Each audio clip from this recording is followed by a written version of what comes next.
Hello, I'm Kev Harris and welcome to round 4 of the 2024 Ultimate Karting Championship here at Three Sisters, where we find ourselves firmly at the business end of the season with just 2 rounds to go after this one here in Wigan. And it's been a roller coaster ride for some over the opening 3 rounds, and yet for others it seems to have been business as usual, consistently finding the hallowed UKC podium steps.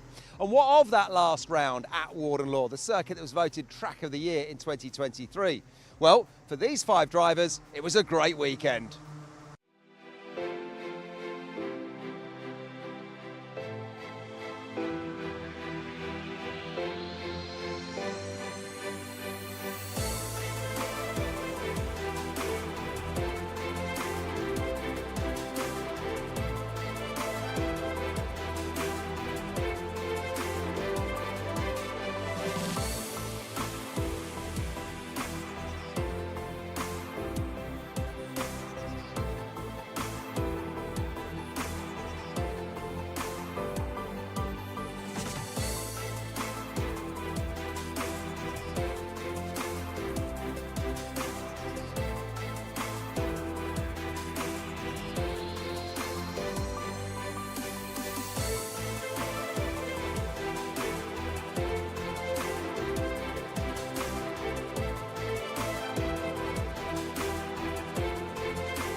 Well, congratulations to all of our winners from round 3 there. Will they be able to take the spoils again this time out? And in the case of senior Rotax driver Kai Hunter, will he be able to make it a hat-trick of wins in 2024?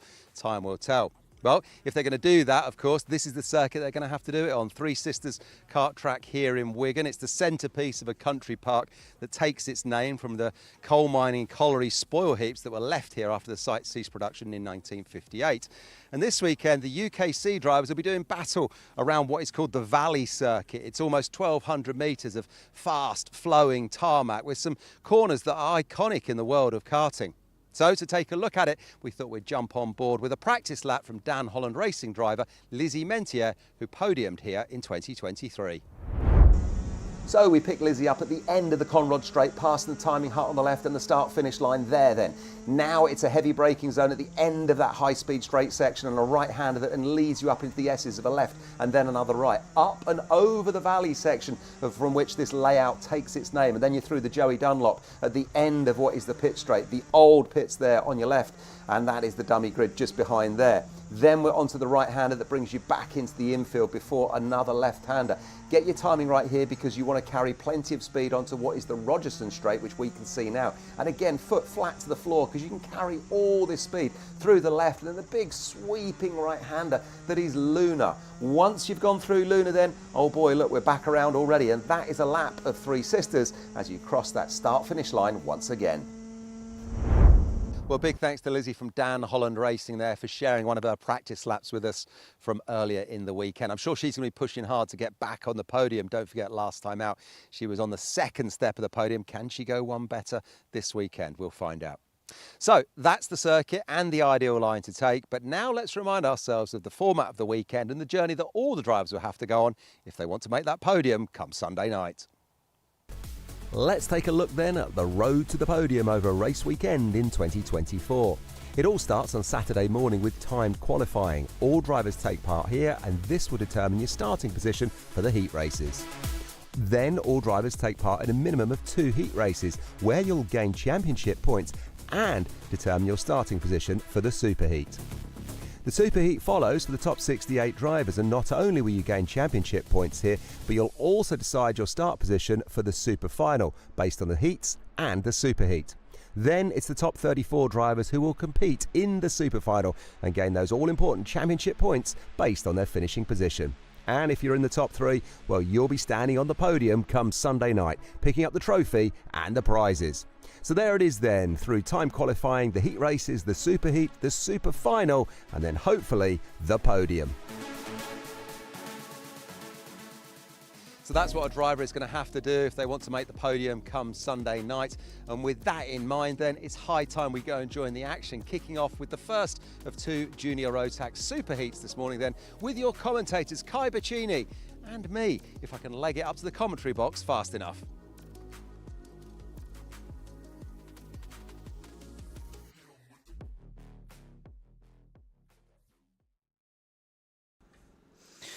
Welcome back to the Ultimate Karting Championship here at Three Sisters. It's going to be a great weekend. It already has been so far. So much action has already taken place on Saturday. We've had qualifying. We've already had heats out the way, but you join us in the thick of the action. Super heats and finals are still here to play. I'm going to be your main commentator today, Kai Bacchini, and joining me alongside, if he manages to get here, is going to be Kev Harris, and maybe he should be running for the UK in the Olympics, how fast he's ran up here. Kev, thank you so much for joining me today. Yeah, lovely. Thanks, Kai. I have indeed made it to the commentary box. Great to just get those opening links done out there on the far reaches of the circuit here at Three Sisters. And what a glorious day we've got for it. Absolutely scorching.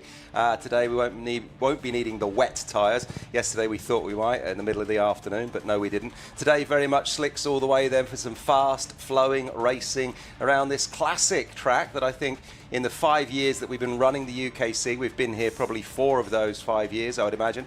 A circuit that the drivers love. All of them just comment on how nice it is to drive. You've got high top speed. You need to carry a tow, especially round through Luna and onto the Conrod Straight then to get those maximum top speeds. Drivers reporting sort of 3, 4, 5 tenths a lap quicker when they get a nice tow on the fastest sections of the circuit. So we can expect some fast racing and some fun racing once again as we now approach what is the business end of the season as well, Kai. Well, I mean, yeah, just 2 more rounds to follow up. We've got GYG and Rara both in the north of England. We've got the northwest and the northeast to come. So some local rounds for me. Makes it a little bit easier for me. I'm not complaining. It's my neck of the woods. It's what I'm used to. And 2 very good circuits, including Three Sisters here to round off the back end of the season. Yeah, Three Sisters here is a great one that we're looking forward to. But like you say, we're off up to the northwest after, well, north of, what we got? We've got GYG, North Wales. Yep. And then we've got Rowra up in Cumbria. So yep. Nice and sort of local for you. Just a little scoot cross country. Yeah, not too bad for me. Super stuff. But yeah, a lot to look forward to then this morning. And we're kicking off, aren't we, with Junior Rotax. So Junior Rotax first, and we've got, what do we got? 2 of those. And then we have Senior Rotax, TKM, Honda, Micros and Minis. But the Junior Rotax, as always, Kai, counting down. I think we've got over 60 drivers entered this weekend. They're fighting out for just 34 superfinal spots. Well, yeah, there's never a small grid here for the Junior Rotax. We've actually got 2 of them this morning. Let's kick it off here with Junior Rotax Group A.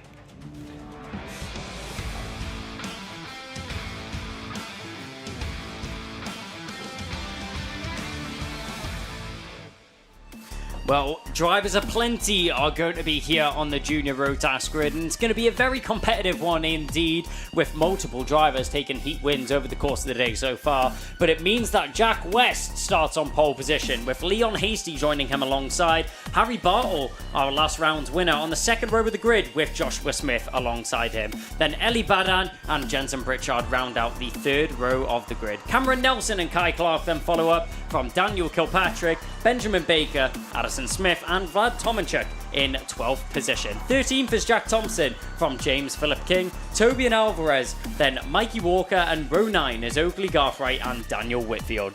Then it's going to be Elliot Powell and Owen Wallace in the top 20, then Jake Woods, Aryan Bansal, then it's going to be Callum Foster, Jake Grufferty rounding out row 12 from Stanley Clark, Daniel Hartley, Joseph Murray and James Kell on the 14th row of the grid, rounding out the 28 drivers here for Junior Rotax Superheat A. I mean, Junior Rotax, it's been so competitive all season, and we actually joined them where we're going to go racing straight away, I'm pretty sure. Nope, never mind. We're going to have a Battenberg. They're going to give us a little bit of a breather here. We've just came straight out of the grid. We'll be able to catch our breath because it's a false start first time round. Yeah, first time round then, just a little bit of pre-match nerves. Some of these drivers, don't forget, of course, a rolling start in all of these races, with the exception of Honda Cadet. So they'll go round back once again, then have to get themselves back in that grid order. With Jack West leading the way on pole for this one, currently sitting 5th in the championship overall. Has done well this weekend, had a first in his heat race, the first of his heat races, and then a second in the second of his heat races. So we'll see what he can do off pole in this one. But yeah, just getting some heat in the tyres here then, Kai. And on a hot day like this, those tyres are going to be really sticky. We can expect some fast lap times for sure. We can just see Harry Bartle there, just tweaking his radiator and sawing the wheel left and right as we are getting set to go.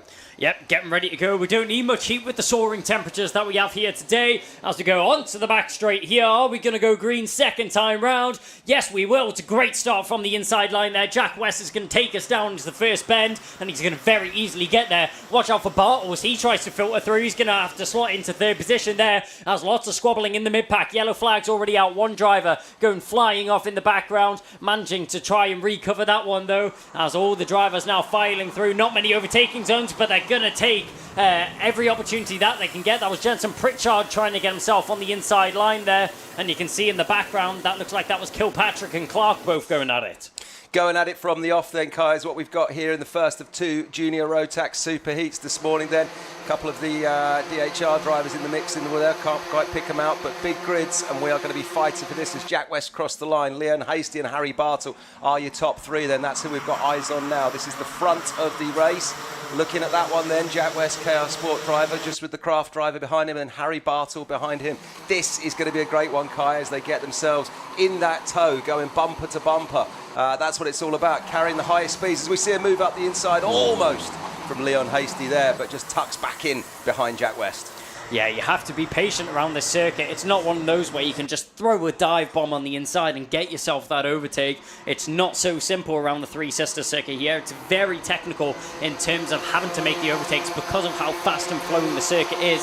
You have to plan it out, and you have to work together with other drivers to make sure you don't lose too much momentum. But on the outside, that's going to be a brave one. He's going to go for it. Hasty, but he's actually going to lose out on a position. Bartle says, if you're going to go for this move, I'll switch to the inside line. Thank you very much. Bartle snatches up second position. Hasty's now going to get put on the back foot as he drops down into third. You can already see how much momentum he's lost as Joshua Smith is all over the back of him already. Yeah, brilliant stuff in the opening moments of this one, Kai, and that was Leon Hasty there, who was obviously just really keen to get something done early, but he's come off worse out of that one as Harry Bartle now sits in second. He finds himself settling into third. I feel he was like kind of perhaps a little bit, excited at the start of the race. We saw him try and make the move just a few corners before. Then he went for it, and it didn't quite pay off. As we see again, look, he's going three wide. They are all going three wide. Harry has to cover that one off, and he does. Leon Hasty is a man on a mission. He wants to get himself out in front, and he wants to get there early. Well, I'll tell you what, Jack West is not feeling comfortable in this lead position right now. He is putting that car to the inside white line, not giving anyone a sniff of that inside line. He doesn't want to even give them a chance or a look at it. But they go three wide there, and it's not going to be the outcome he was looking for from Jack West, as Leon Hasty from third to first snatches it up, and now it's a banzai of cars all battling for position as drifting wide, bumping and racing as these drivers try and squabble for positions. Now that was Kilpatrick losing out on a couple there as he drops down into 11th position, 5 places lost in just a blink of the eye. But Leon Hasty from third to first capitalizes on the mistake there made by Jack West, and Harry Bartle manages to get himself in second as well. This is amazing stuff. I was just saying about Leon Hasty looking to get himself out in the lead and get there early, and he's done it. There was a whole melee of action in this opening junior Rotax heat there in the first couple of laps. I mean, crikey, I don't know how many laps we've had, only about 3 or 4, and already look what's going on. But now Leon Hasty then sitting comfortable. He's got himself where he wanted to be. Can he push on and take advantage of the position that he's in? Harry Bartle isn't going to let him go, though. But behind that, there's any one of about 3 or 4 drivers who really also will be pushing to get up to front as they actually start to stretch out a little bit there. And we can see the man who started on pole, Jack West, kart 92, now finding a little bit clearer. Another move goes up the inside. So one of the drivers going backwards there. Is that KMS driver or Ultimate? Oh, I forget. Someone going backwards there. Yeah, that was a move there from Mikey Walker on Jensen Pritchard. That was for 8th position. Great move there from Walker, just seeing that gap on the inside line, snatched it up, put his cart in the right place, and managed to get that move done. No problems at all, and he's straight back on the attack. Mikey Walker, he's not wasting no time at all, but back up at the front end. Harry Bartle looking to throw a spanner in the works. He's not going to make it easy for Leon Hasty at all. Hasty managed to get himself in the lead. He may be wearing the Lewis Gilbert suit, but it's not going to help him out that much, as on the inside, Bartle's going to get the move done. No problems at all. Oh, and a little tag of the rear wheel there for good measure. Leon Hasty nearly putting his competitor around as Jack West slips through on the inside line to get himself into second. Leon Hasty very, very close to causing an incident there. Yeah, that was he drifted wide, didn't he? We saw Harry Bartle go up the inside, and then in the end, actually, he dropped down to third, didn't he? Our man Leon Hasty there finds himself now in third, as we've got Harry Bartle from Jack West and then Leon Hasty, and behind him then we've got a DHR driver. Couldn't quite pick the number out, but I think it's Cameron Nelson. Is it kart number 41? Yep, looks like that. Opening scenes there here in this Junior Rotax. Kai, super exciting. Look, he's all over the back of Jack West once again, but Harry Bartle's the winner because now he's got clear air out in front. Yeah, Hasty just not wanting to waste any time at all in any other position than that P1. Harry Bartle currently has it to his name, and with a 6/10 gap back to Jack West, it's going to be difficult to pull that gap down, especially with how fast Harry Bartle is around the circuit. He had a heat win earlier on in the weekend. That was on yesterday. So he knows he has the caliber to win around this circuit, and he's just looking to use that knowledge to his advantage in this superheat here. And with 4 minutes remaining on the clock, there's still plenty of time for Bartle to extend that gap, which is exactly what he's doing for the time being. The only hope these other drivers have right now is if Jack West and Leon Hasty work together to try and catch onto the back of Harry Bartle. As you mentioned earlier, we were talking to the drivers, and a tow around here is worth about 4 or 5 tenths a lap. It's huge advantage around this circuit, so West and Hasty really need to take advantage of that. Yeah, they really do. Like you say, Jack West and Leon Hasty should be working together to try and close that gap up to Harry Bartle. But look, they are locked in a battle themselves. We can see Leon Hasty all over the back of Jack West here, the 38 over the back of 92. Oh, Leon Hasty has a look up the inside as number 92 drifts slightly wide on that corner there then. Look, they're bumper to bumper. We've got Jack West looking over his shoulder. Hasty goes wide. Can he go the long way round? No, he can't, as the door gets closed for him. And just behind him then, kart number 41, Dan Holland Racing's Cameron Nelson then, still fully in the mix. Look at this, battling for second then, these 3 karts. The winner though out of all of this, Harry Bartle, stretching his legs out in front. As we can see now, 1, 2, 3, 4 cross the line. And then behind them it's Joshua Smith, kart number 11 then. And it was a Project 1 racing kart that we're looking at there. Leon Hasty, you can see, getting a little bit frustrated, and one driver who's also going to be frustrated there. That looked like that was the 211 of James Philip King and the 148 of Joseph Murray. So those two may be involved in an incident, but Philip King off the track manages to get himself back on. But Joseph Murray, unfortunately, retiring from this race. But back to the point of what I was saying, but down the inside, never mind, I'm not going to get a word in edgeways, as Toby and Alvarez manages to get a move on Joshua Smith there. That was for 5th position. But Leon Hasty, you can see, getting a little bit frustrated there. He was tapping his helmet before, trying to communicate to Jack West, saying, come on, we need to work together.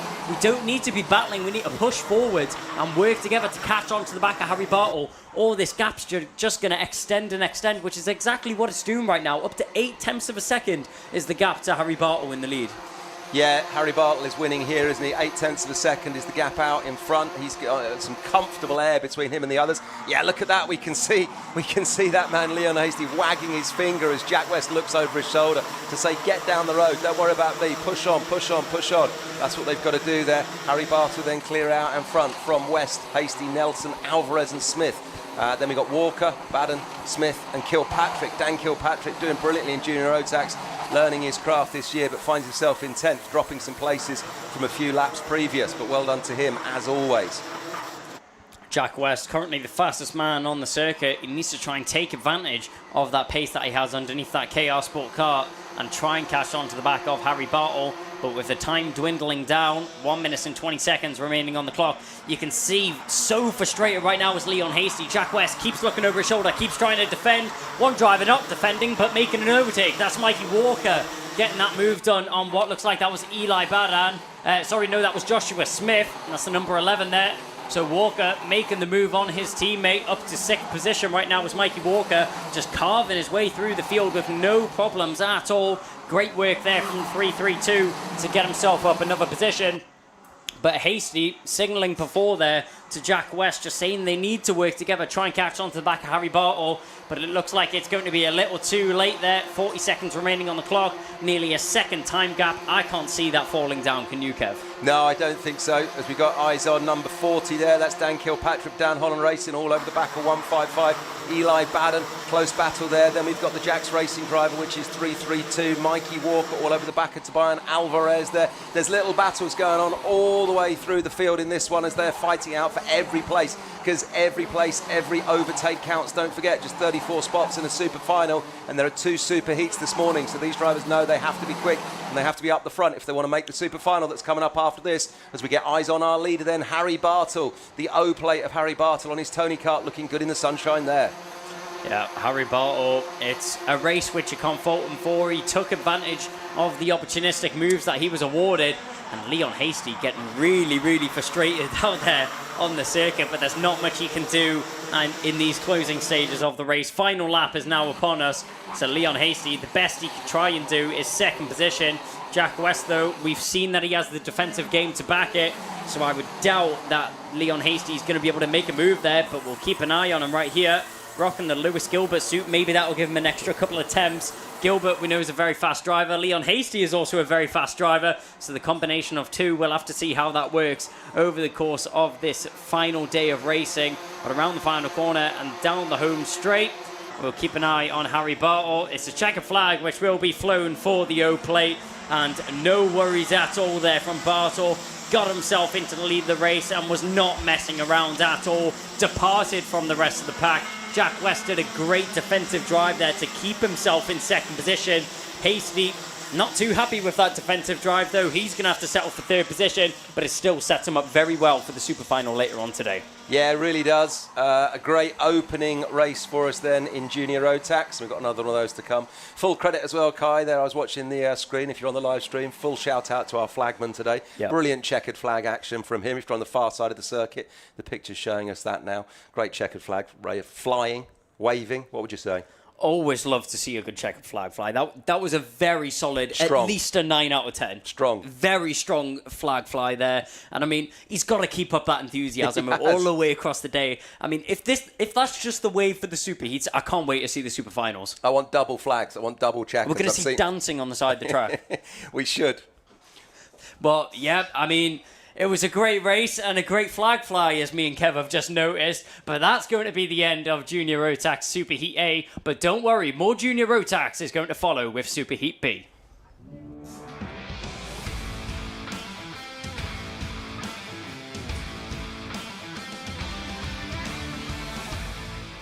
And as quick as one is over, the other one is about to get underway. Junior Rotax Super Heat B is going to be the next race on your screen, and it's one that we can't wait to get underway. If it's anything to go by the last race, it's going to be an action-packed one with Jacob Ashcroft and Joshua Turnbull, a fast and feisty front row of the grid, with Lewis Goff and Cole Denham in behind, from Finley Buck and Joshua Whitcomb rounding out row 3 of the grid. Row 4 is going to consist of Jake Flewitt and Jared Fox-Whiteley. Then it's going to be Zane Quaker and Kai Veitch from Lizzie Mentia, it's going to be a podium sitter from last year with Zach Turner alongside her in 12th.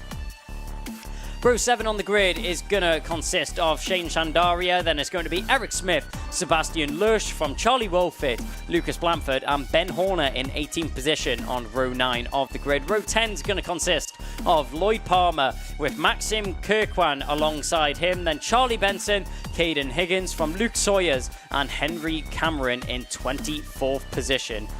Row 13 of the grid is going to consist of Zach McKay from Alfie McBain. Then it's going to be Oliver White and Rachel Turnbull rounding out the 28 drivers here, kicking it for the second of the Junior Rotax Super Heats, which are going to consist of today. I mean, Kev, it was a brilliant first Super Heat. There was battles all the way throughout the grid. Have you got any predictions for this one?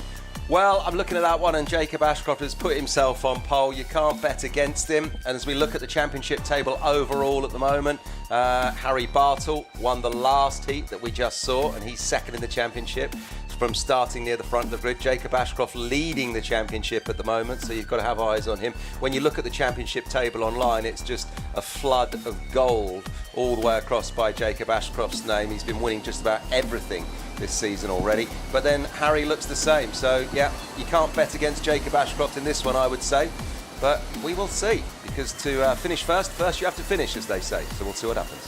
Yep, and I mean, Jacob Ashcroft, you just mentioned there, he's been on outstanding form this season. I mean, he's only been out of a podium position once this season, and that was the final of last round. I mean, how amazing is that? He's still finished in a points finishing position. He finished in 11th last round, but every single race apart from that, it's been a win. And 1/3, which was earlier on in Heat 1 of this round. I mean, a win every other race is outstanding. Ashcroft has been dominant. Yeah. But we're going to have to see who's going to be the one to dethrone him this time. He didn't win last time round, but will he be able to win this time? Well, we'll find out. We will find out. And of course, that superfinal is coming up a little bit later on. We know that Harry Bartle will be in the mix. Jack West will be in the mix. Who else will be in the mix? Lizzie Mentier might be. She got herself her first UKC podium here 12 months ago, and of course she was podiumed last time out at Warden Law in second. So Lizzie's going to try to go one better this weekend. So we'll see what happens as we see them getting the tyres warmed up then there. All of the drivers with it all to play for. A lot to look forward to in this one. Coming around the final corner then as they start to get ready to get the hammer down and stay in race order, and I hope we have a good clean start off and away first. Let's see if we get it first time round this time. We round the final bend as foot goes flat to the floor as we go down the home straight. Will we go racing first time round? Yes, we will. Great start on the inside line there from Ashcroft as he manages to jump his teammate alongside Joshua Turnbull. He's going to have to settle for third position, actually, as a couple of drivers going off the circuit, taking the scenic route on the grass there around the second and third bend. But everyone else keeping it on the track, but everybody keeping it in a straight line. Going down the straight there, you can see Turnbull having to go defensive. He doesn't want to give up any more positions than he has to. He's already dropped down into third. He started second, but it's a great start there from Lewis Goff as he manages to jump himself up into second position. He started in third in behind Jacob Ashcroft, and he's going to keep himself in that position right now. Tucked under the rear bumper of Jacob Ashcroft. You couldn't ask for a better position, but Lewis Goff, he's going to fight for that lead already, and he's managed to get it done on the home straight. How often do you see that? He must have got a brilliant run off the final corner, used the slingshot, used the slipstream around the outside. He manages to pull in before the corner. Textbook overtake and light work there for Lewis Goff. Yeah, well played to Lewis Goff from Sam Pollitt Racing there, just getting a hammer down early in this one, doing what Leon Hasty was doing in the last one, just trying to get himself up and away and off down the road as early as possible. This is really, really exciting as we now see the mid-pack here. Dan Holland Racing drivers split there by an Ultimate R driver. Who have we got? We've got the 09, the 2062 is eyes on there then, so we're looking at 62. That's Cole Denham, our man. Cole Denham all over the back of Finley Buck, I think, 09. Has a look up the inside, yes, gets it done. Well done to Cole Denham there, making the play. Now looking down the road then at Joshua Turnbull, the number 20. Exciting stuff in the opening stages of this one. Lewis Goff out in front, and he's put in a fastest lap as well. Yeah, but this race is all to play for. It's all about the long game in this race. This is the 800 metres, not the 100 metre sprint. But a couple of drivers getting the work done early, getting those moves in as soon as they can. One of them being Cole Denham, as he managed to make that move on Finley Buck very shortly ago, as he gets himself into fourth position. Will he be able to stay there for long, or will he be able to get himself further forwards? As you can see, his teammate, the number 20 of Joshua Turnbull, very shortly up the road in front. As going defensive, his teammate of Denham tells him to push forwards. We need to work together to push forwards. We've seen this before, even in the earlier on race, which has just happened in the first of the Junior Rotax Super Heats. Sorry about that. These two teammates are going to have to work together to push forwards, Joshua Turnbull and Cole Denham. But will Turnbull go defensive and sacrifice his teammate's race for his own?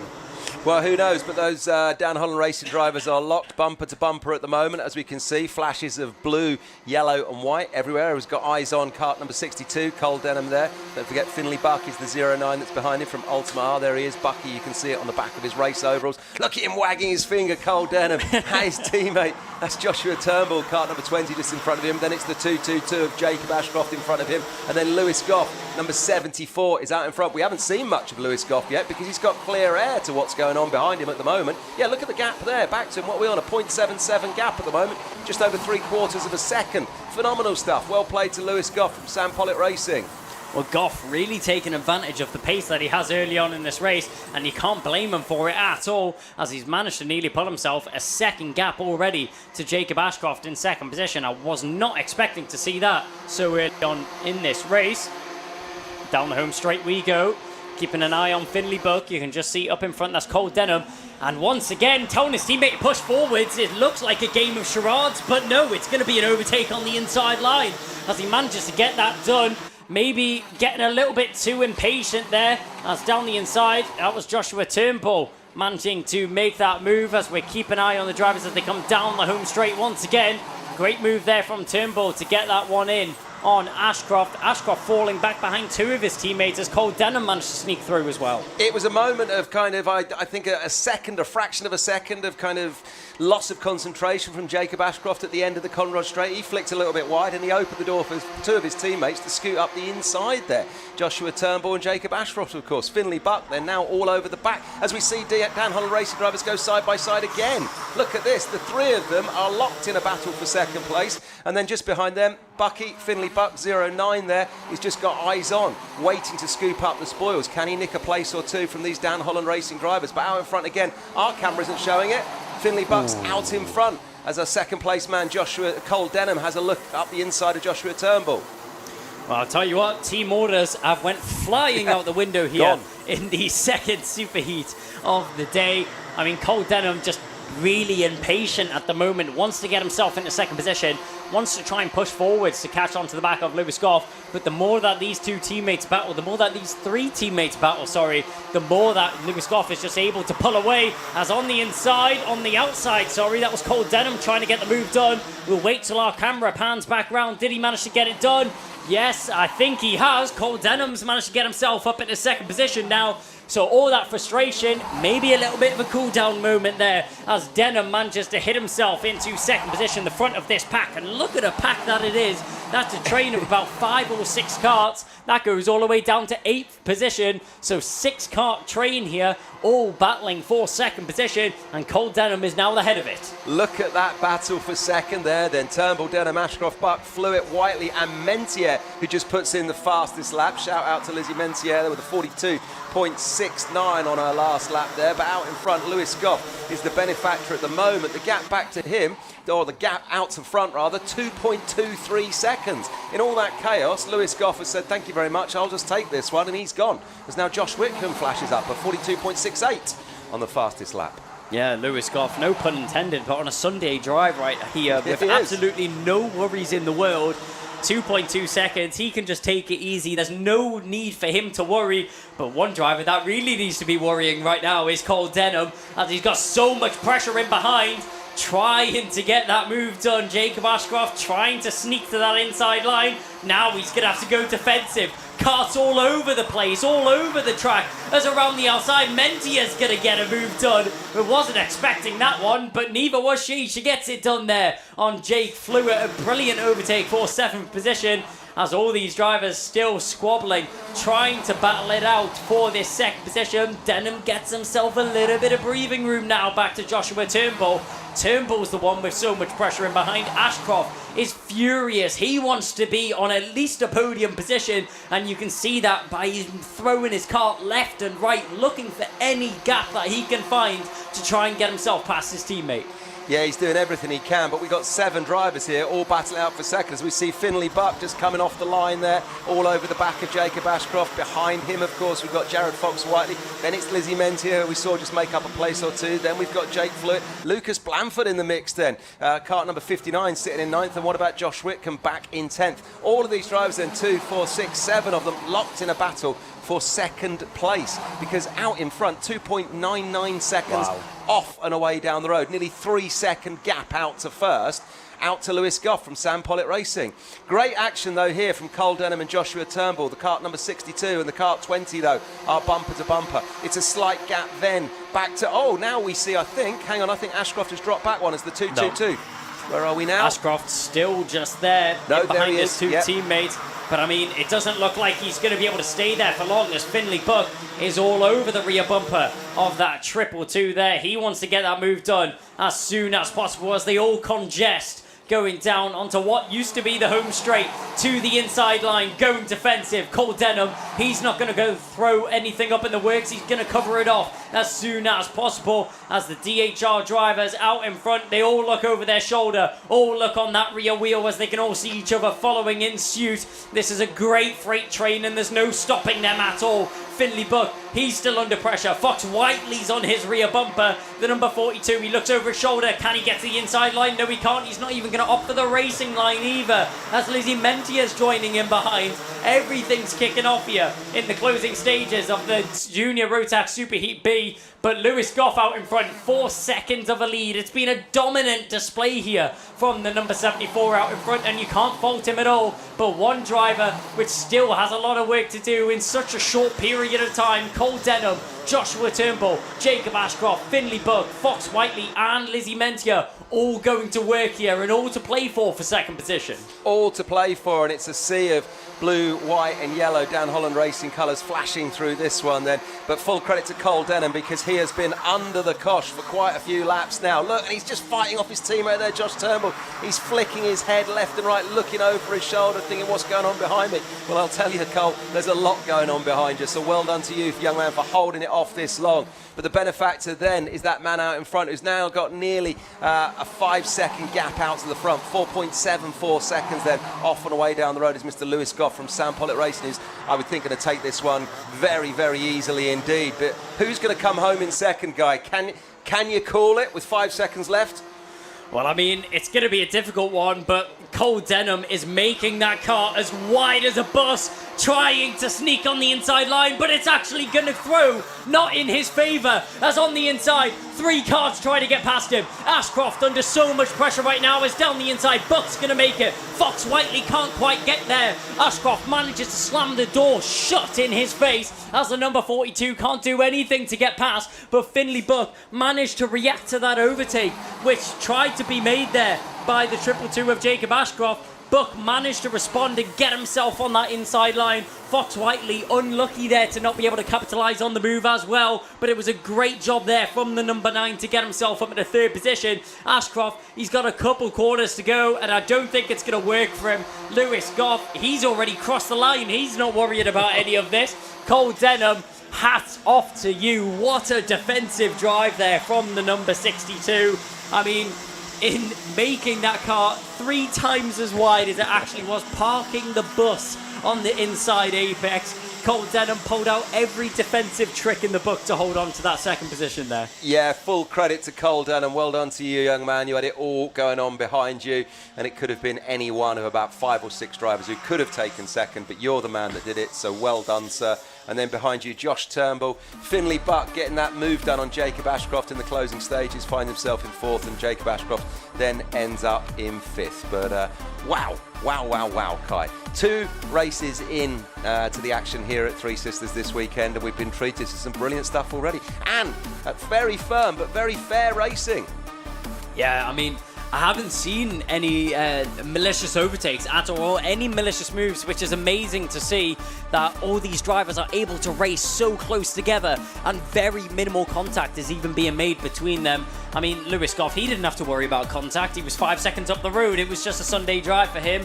Completely disappeared from the rest of the field. Unfortunately, we did have 2 retirements in that race of Zane Quaker and Shane Shandaria. Unfortunately, didn't catch that during the race, so they will finish at the back of the grid in 27th and 28th position.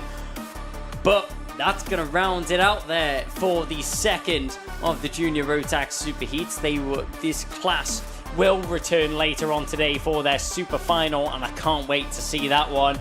But next up, the oldest drivers, the most experienced drivers in the fastest karts. What could go wrong? It's Senior Rotax coming up next.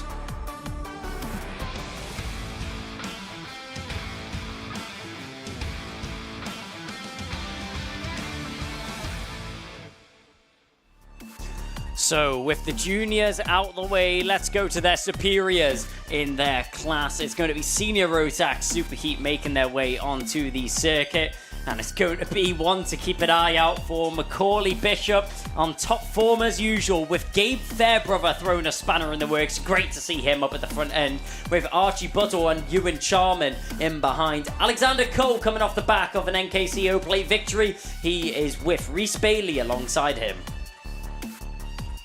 Ryan Ward and Morgan Hudson Brown on the 4th row. The 5th row will be Pearson Bullock Carter and Stephen Duncan. Then John Brown and Alex Duncan rounding out row 6. Rachel Robertson and Aaron McKay from Kai Hunter. A little bit further down the grid than what we'd usually see from the number 1. Ethan Martin is alongside him, with Callum Kinder and Ethan Critchley rounding out the 9th row of the grid. 10th row of the grid consists of David Mitchell and Victor Whiten. Then it's going to be James Dunbar, Alfie Bushell, Harry Gilbert and Caitlin Seabrook rounding out the 12th row of the grid. 13th row is Stephanie Hobecker, then Harry Lamond, then it's going to be Jay Pearson, Gemma Hjorns, Sam Kelbrick and Mac McGilvray rounding out the 30th driver on the grid.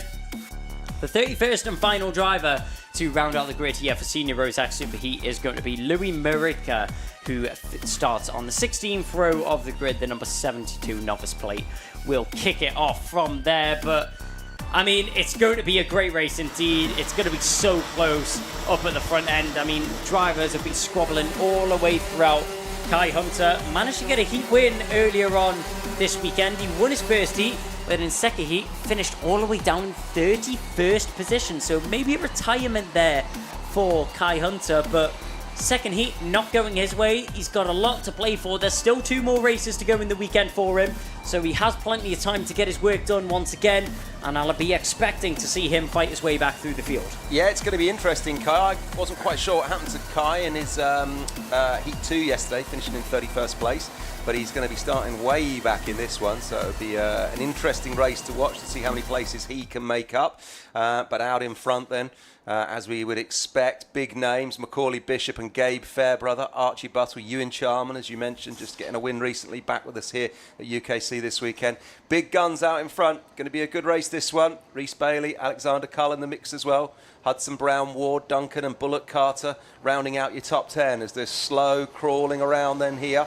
All eyes on Macaulay Bishop as we start to get underway in Senior Rotax Superheat. Yep, kicking it off from the front of the grid. You'll be used to the colours by now. It's the DHR of Macaulay Bishop. A great start on the inside line once again. Manages to dive down and keep himself in first, going down into the first corner. Stephen Duncan keeping himself in the battle in the mid-pack as he's squabbling 4 positions, trying to fend off the drivers in behind him. But as the rest of the pack now file through onto the old home straight, squeezing to the inside line. That was very close for comfort from Reese Bailey, trying to hold off Morgan Hudson Brown, as Hudson Brown is fighting his way through the field, trying to gain a couple of positions from the start there. But as the drivers come round the final couple of corners up at the front end there, that's Archie Buttle who's managed to get himself into second position. Gabe Fairbrother started on the front row of the grid. He drops down into third.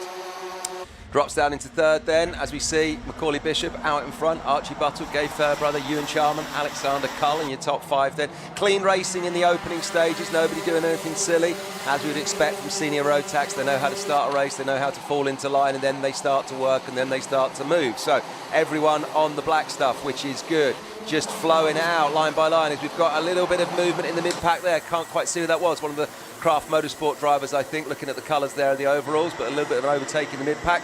But out in front, it is as we started. Yeah, as we have a look at Stephen Duncan there in a jack sandwich right now as he manages to make his way around the circuit on the home straight though, down the inside, using a little bit of curb to his advantage. John Brown manages to make his way past his teammate of David Mitchell. But there, we're keeping an eye on Stephen Duncan, the A plate right now in between Ryan Ward and Pearson Bullock Carter. As those 2 drivers, Pearson Bullock Carter trying to get in behind his teammate of Ward.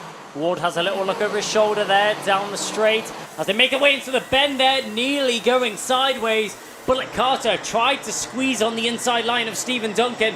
Didn't work out for him. Where his Kai Hunter came from, he's now into this battle as he's in 12th position right now. On the back of Bullock Carter, on the back of Ryan Ward is Stephen Duncan right now. The A plate is all over the back of the Tony Kart suit in the Jax Motorsport car. Ryan Ward pinning it to the inside line. He's going to have to try the long way round. So is Kai Hunter. And pushed out wide, Bullock Carter. He's going to lose a lot of momentum there, which means that Kai Hunter is able to sneak through. Stephen Duncan just banging wheels there with Pearson Bullock Carter round the first couple of corners. Kai Hunter says, thank you very much, I'll take advantage of that one. Gets himself up a couple of positions as he now finds himself in 10th position in behind Stephen Duncan. Duncan just trying to get that move done on Ryan Ward. He wasn't able to get it done that time round.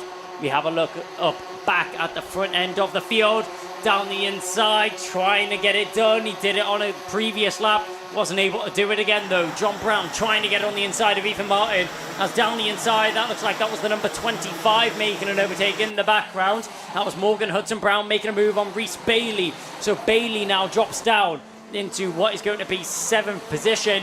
as Morgan Hudson-Brown manages to make his way through up into 6th. Drifting a little bit wide there, dancing with danger is the number 25 of Hudson-Brown. Nearly exposes that inside line, but manages to hold on to 6th for now. Yeah, phenomenal stuff from these senior Rotax drivers, Kai, and just mentioning another Kai there, number 1, Kai Hunter, now in 10th. Cameras are on him. He picked up the fastest lap a moment or two ago, so he is making his way through the pack. Look, has a look up the inside here then. Can he get past the Jax Motorsport driver? Yes, he can. Well done to him there. Kai Hunter taking another place up the inside there. Now got his eyes on one of the Craft Motorsport drivers just away down the road in front of him. So we've got the likes of Ward, Bailey, Hudson, Brown and Fairbrother all in the mix in this section here. Really exciting racing then. Fast and furious as we would expect with 6 minutes on the clock to go in this one. Out in front though, Macaulay Bishop with a gap of 0.79 back to 2nd place. Archie Buttle picking up the mid-pack action with Kai Hunter once again all over the back there then of who we got. Who's he chasing there? We've got Ryan Ward, the number 39, but then we've got Reese Bailey there, 41. Look, Kai Hunter up the inside again. That's Great where move. he made a move last time, and he's done it again. He is taking names and taking places every lap, Kai. Loves that first corner, does Kai Hunter. It's a great overtaking spot. All the drivers have been taking advantage of it over the course of the weekend, and Kai Hunter exploiting that move at this point in the race as he used this so many times to get himself up the order. Now up into 7th, Kai Hunter. This is a brilliant recovery drive from him as he's just carving his way through the order, making it easier for himself for the super final later on today. He's already on the back of a new car. Who's that in front? It's Morgan Hudson-Brown. Number 25 has a little look over his shoulder, puts his hand off his steering wheel. So would I. Where has Kai Hunter came from? Well, he's now on the inside and he's now in front of you. Kai Hunter, this pace is unreal, which he's putting down on the circuit right now. Gets himself up in a 6th position, new fastest lap, and also gets himself a fastest first sector whilst making an overtake. How often do you see that? Kai Hunter, if one driver's able to do it, it's going to be him. The number 1 seed from last year, he's looking to do the double. No driver has managed to do that in history in the Ultimate Karting Championship. Kai Hunter looking to be the first. In 7th position, in the 6th position right now. He's going to start chasing down the top 5. What a race this has been from him. Yeah, phenomenal. He's making his way through the pack. As we look at the pictures on screen then, we had Stephen Duncan there, the A plate. He was chasing down Ryan Ward, number 39. That battle then probably for about 8th or 9th, I think, as we look at it right now. 8th, 9th, 10th. Stephen Duncan on the graphics on screen currently showing as 10th.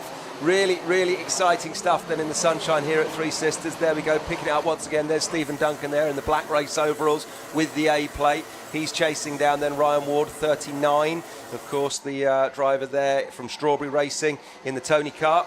There it is, or Jax Motorsport rather, I do apologise. There we go, there's number 39. And just behind him, Stephen Duncan there. Close racing, and then ahead of them, number 41, that's Reese Bailey that we're just seeing the back of as that pairing looking to get all over the back of Mr. Bailey there. Close racing in the mid-pack here then. That's the battle for 8th as it stands right now. Ahead of them is Morgan Hudson-Brown, who seemed to sort of like wag the finger at Kai Hunter to kind of let him past, I think, almost when Kai went by him. But Kai's now in 6th. Next man down the road from Kai then is Gabe Fairbrother, the Ultimate R driver, the 111. As we see a yellow flag being flown there. Must be something going on that part of the circuit. Not quite sure what, but they make their way safely through that. Number 41, the picture on screen there is Reese Bailey. There he goes there from Craft Motorsport as we pick up the action with Stephen Duncan, the A plate. An intriguing battle here between the 3 of these, Kai. As Kai Hunter then comes up the inside, takes another place. Wow. That's saying cheerio to Gabe Fairbrother. He's off and away and gone. As Kai Hunter now starts to look at the next man down the road, which will be number 14, Ewan Cull. Or rather Alexander Cullen just ahead of him, Ewan Charman is number 42. I'm putting with 2 drivers together there, Kai. Well, I mean, 2 drivers are faster than 1, you know, that's been exactly what we're saying around this circuit.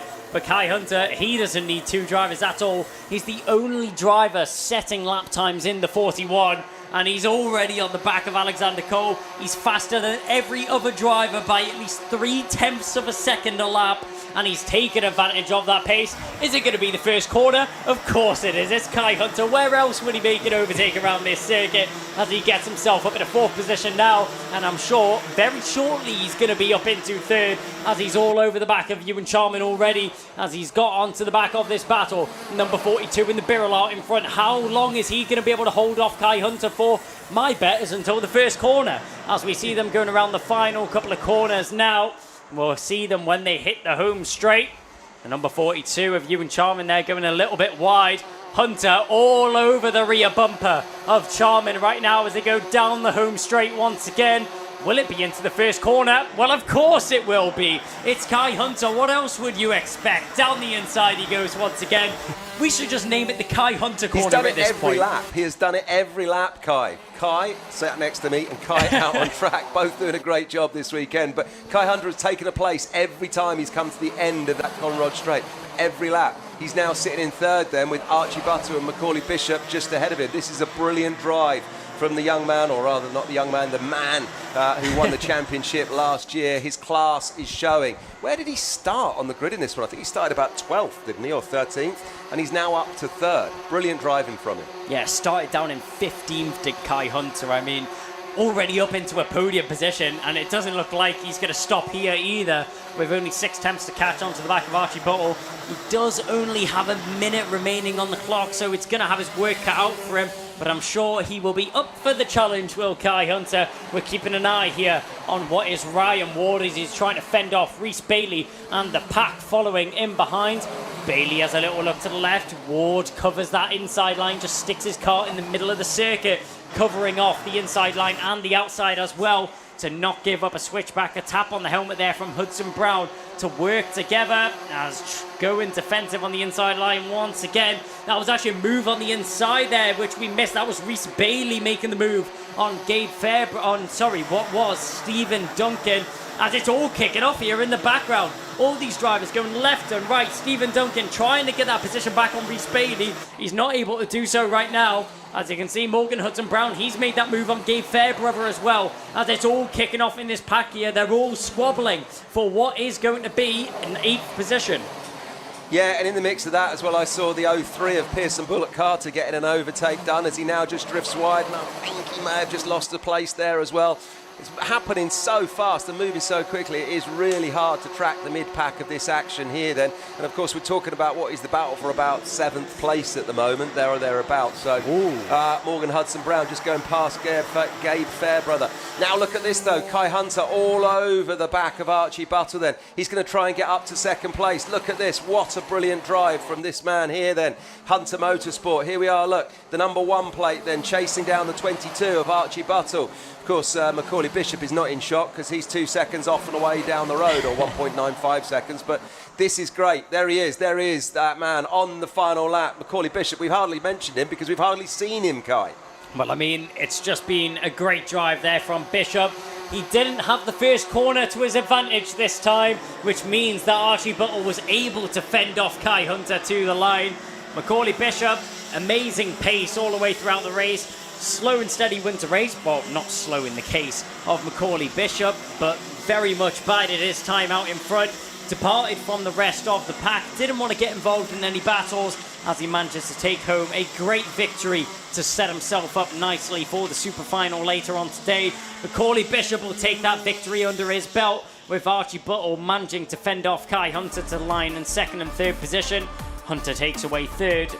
12 positions gained and the fastest lap. What more could you ask for from a superheat? Ewan Charman manages to finish in 4th position from Alexander Cole, Morgan Hudson Brown, Gabe Fairbrother and Ryan Ward just about hanging on to 8th position there as he had so much pressure on the last couple of laps. Stephen Duncan managed to get back 9th there from Rhys Bailey in 10th, from Alex Duncan, Pearson Bullock Carter, Rachel Robertson, John Brown, and rounding out the top 15 was Ethan Critchley. I mean, what a race there. Kai Hunter, a knife through butter, just carving his way through the field. There was no stopping him. He was a man on a mission, wasn't he, Kev? Yeah, he really was, and that was great to watch. Brilliant driving from him, so full credit to him.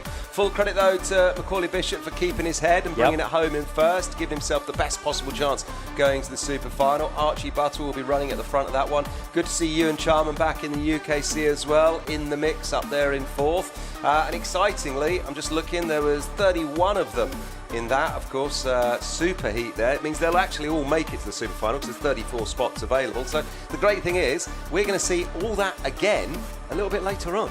Well, I can't wait to see how it pans out. I mean, Kai Hunter will be starting a little bit further up the order, so he won't have to put all his effort into carving through the field, so it'll be interesting to see what he's able to do from further up the order. And Macaulay Bishop, will he be able to hold off Kai Hunter at the front end of the grid? It's going to be great to see how these two drivers will battle it out up at the front end, with Buttle and Charman throwing a spanner in the works as well. But the juniors and seniors are out the way. Just a couple more races left this morning, and the next up is going to be TKM Extreme Superheat.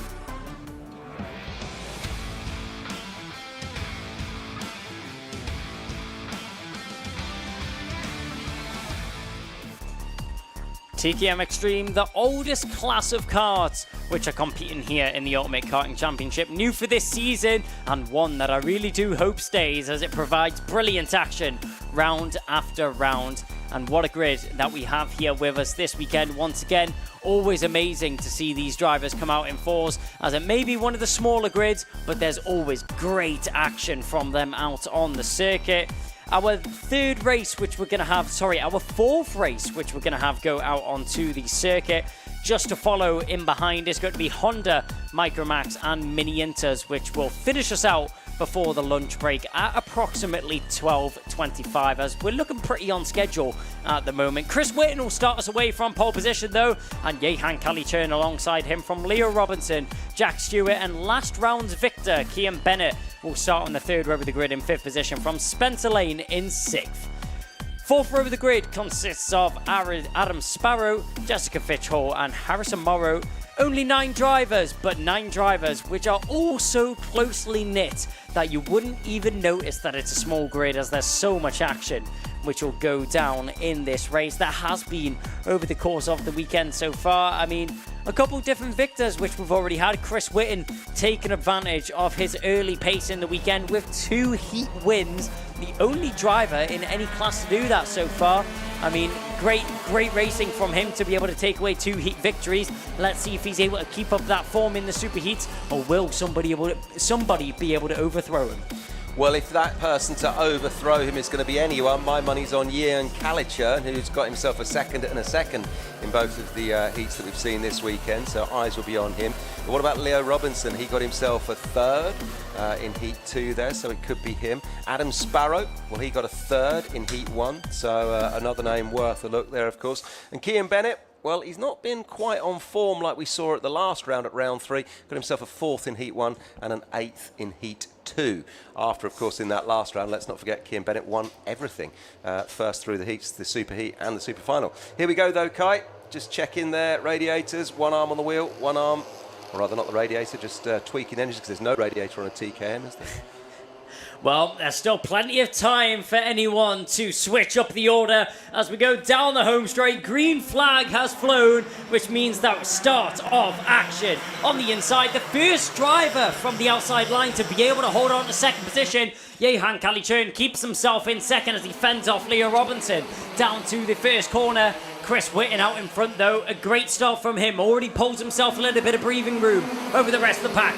Down the inside, there's the number 11, that's Spencer Lane picking up a position as they go down the old home straight and round the final couple of bends that they make their way to now. Jehan Kalichern has a little bit of work to do if he wants to catch on to the back of Chris Whitten, but remember, it's still early stages in the race. It's only been the first lap, not the first lap which he would have hoped for from Kian Bennett, as he's dropped all the way down into 8th position, losing 3 places on that first lap.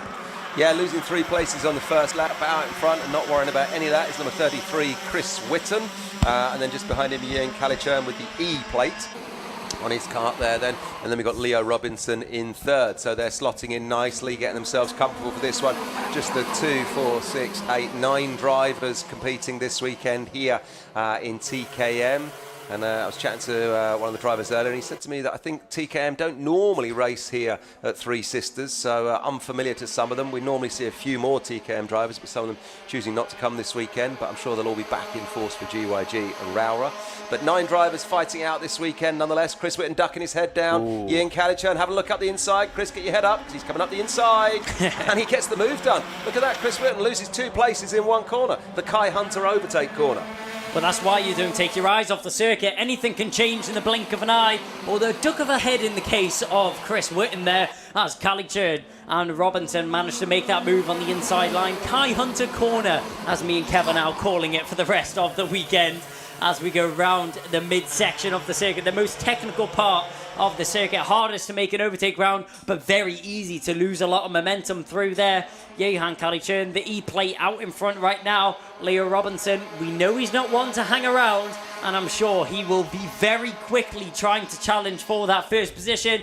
Can it be up at the first bend? The drivers are going to work together going into the first corner. A couple of adjustments there on the motors as they go up into the first bend, as the front 3 seemingly working together down that home straight, all just pushing, trying to pull away from the drivers in behind. Spencer Lane, it's a good job if they try and pull away from him, because he's currently the fastest driver on the circuit. Yeah, this battle out front then is playing out nicely for us to watch, and just playing out nicely as well for the E-plate of Ian Calichurn, who now can focus on the clear road that's ahead of him and trying to extend a lead, but he's not managing to do that at the moment, with of course Robinson and Whitten just tucked in nicely behind them. And then, in fact, to be fair, it's the top 5 drivers who you could almost throw a blanket over. There's not really much to split between all of them there. As we look at the front 3 then on our screen, they are locked in bumper to bumper, and they might just sit like that for the next 6.5 minutes, Kai, and we'll see it all unfold in the last lap or 2. Just bringing through the back of the order then, the likes of Jack Stewart, Cian Bennett, Jessica Fitchall and Harrison Morrow. Interestingly, Cian Bennett has got himself the fastest lap, but currently sitting back in 7th. So he's going quickly, but he can't capitalise on that position. He needs to start making some overtakes to get up near the front. Yeah, he's going to have to start putting a little bit of work in, is Cian Bennett. He may have the pace underneath that car, but he's currently still sitting in 7th position, so a lot of work to do if he wants to get himself fighting up at the front end. I mean, the winner from last round, we know he has the pace, we know he has the racecraft to be up there, as he finds himself in 6th right now, and another fastest lap under his belt, but down the inside, there's a move from Adam Sparrow as he departs of Chris Whitten. Whitten drops down into 4th position. What was the first position and what was the lead not long ago, he's now down into 4th. Not the race which Chris Whitten would have been able to, was hoping to unfold in front of him. But Johan Calichurn doing a good job at holding off the Fortress out in front right now. Leo Robinson not being able to do much in terms of responding to the pace of Calichurn and being able to overthrow him out in front right now. Chris Whitten in 4th, Adam Sparrow in 3rd. Ian Calichurn out in front, then the gap back to Leo Robinson now, 0.12. Look at this, a little bit of a look up the inside from Chris Whitten rather, as Leo Robinson drifts wide, losing space there. So it's actually Adam Sparrow up into 2nd, Chris Whitten now in 3rd, and then I think that man, number 19, Adam Sparrow, just drops back. Leo Robinson back in 4th. Look at this, all squabbling here then, it's a change of the order. So here we go then. Oh, up the inside, more moves taking place here. Great move up the inside. Who did we see there? That was Chris Whitten. That was Chris Whitten up the inside. Of course it was, but Robinson now in 3rd then. So it's Calichurn from Whitten from Robinson. That's your 1, 2, 3. Exciting stuff out in front. Any one of the 4 or 5 drivers at the moment in that pack, or 6 drivers who seem locked bumper to bumper, could get themselves up into 2nd in a couple of corners here. Yep, 4th to 2nd in a very short period of time, just a couple of corners. Chris Whitten is able to turn his fortunes and switch up his luck as he gets himself into 2nd right now and back challenging for what he feels is his righteous first position. Johan Calichurn, he'll have something to say about that though, as he's out in front right now and he doesn't want to change it. He wants to keep it that way.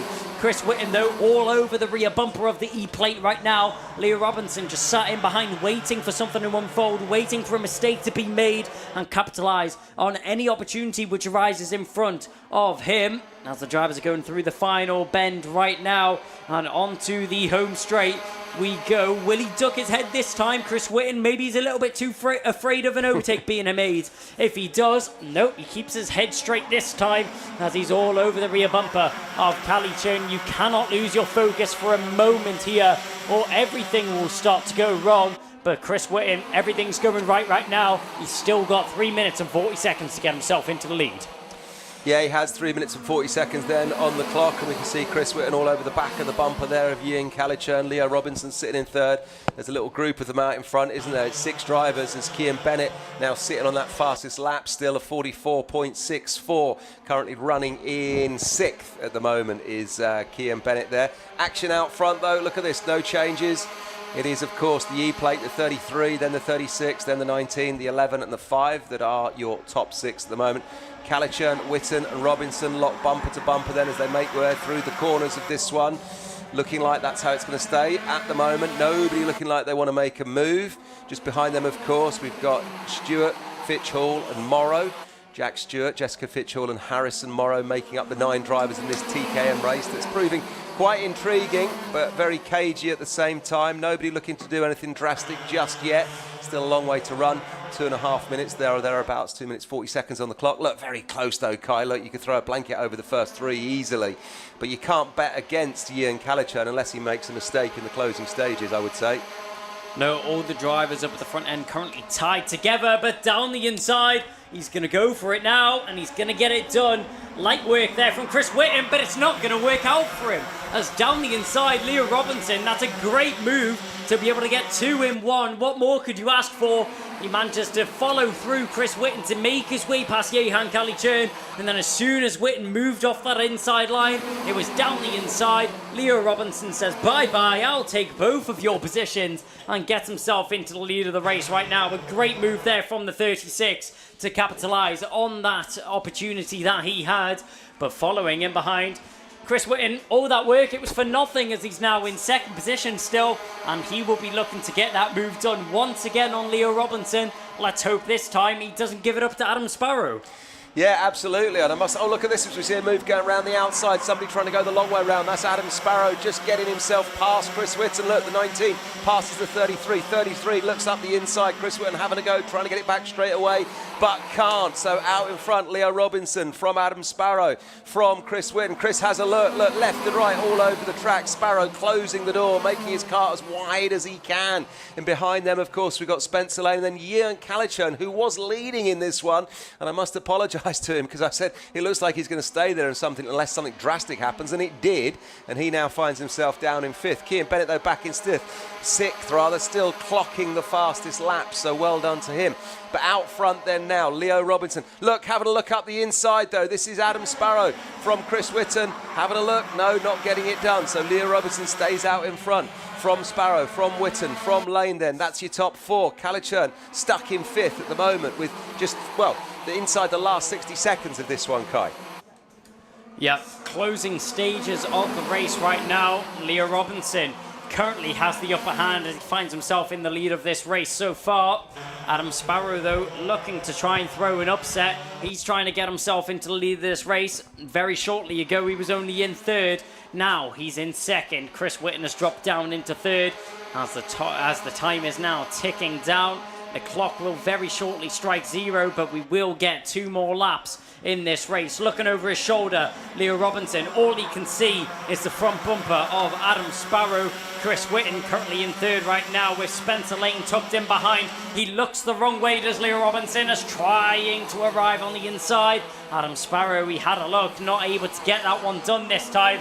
Leo Robinson, nervous as anything, and you can't blame him. Sweating hot chilies right now is Leo Robinson out in front as he looks over both of his shoulders down the home straight, and he has another check over his shoulder. He doesn't want to risk anything. He doesn't want to give up that inside line to Adam Sparrow. It may only be the superheat, but it's still very important victory and a very important race to these drivers. Leo Robinson, he's done all this work to get himself into the lead of the race. He doesn't want to give it up now. He's going to have to go defensive, but on the inside line, Whitten's going to try and get there. Sparrow, very good job there to fend him off, but on the switchback on the inside line, Whitten tries it. He's not able to get it done again, though. but this is music to the ears of Leo Robinson. All this battling going on in behind means he's just able to pull away and extend his gap to the driver in second position of Adam Sparrow right now. Brilliant stuff in TKM here then, Kai. Look at this. Chris Whitton's not giving up yet. He's all over the back of Adam Sparrow. Left and right. He's trying to find a way through, but I don't think he's going to find it as we make our way through the final few corners. It might end up like this as Leo Robinson rounds out the corner. Number 19 then is Sparrow, but up the inside, number 11, Ian Calicher, and we cross the line. That's how it stays. So Robinson from Sparrow, Whitton, Lane and Calicher are your top 5. Kian Bennett in 6th then. Still getting himself a fastest lap there. And then Jessica Fitchhall, Jack Stewart and Harrison Morrow. Great racing in TKM, Kai. Any one of them could have taken it. Yeah, so close to the flag there from the drivers. I mean, Leo Robinson out in front. Great job from him to manage to fend off the drivers in behind. Adam Sparrow in second. Chris Whitton comes home in third. He tried everything he could do to get himself up into second. Wasn't quite enough though. Spencer Lane comes home in fourth, and what was looking to be a victory in the books for Jehan Calichern was very shortly overthrown as he finishes down in fifth position. Kian Bennett in sixth from Jessica Fitchhall in seventh, and Jack Stewart in eighth. Harrison Morrow comes home in ninth position. So that's going to round it out there for the TKM Extreme Superheat. The drivers will very shortly have a little bit of a break, have a little bit of a breather, some time to make some changes on the cars and get themselves refreshed, as I'm sure it will have been very hot in their cars. It's been hot in the commentary box here. Never mind what it will be like to have a suit and a helmet on blasting around the circuit at 70 mile an hour in this heat. Looking at peaks of around 23 degrees later on today. Air temperature of around 19 degrees right now. Definitely feels a little bit warmer than that though. So TKM Extreme drivers will have a debrief with their mechanics. But that's going to be it from TKM Extreme there. And we're going to get into the last 3 races of the day. It's going to be kicked off first by Honda Cadet.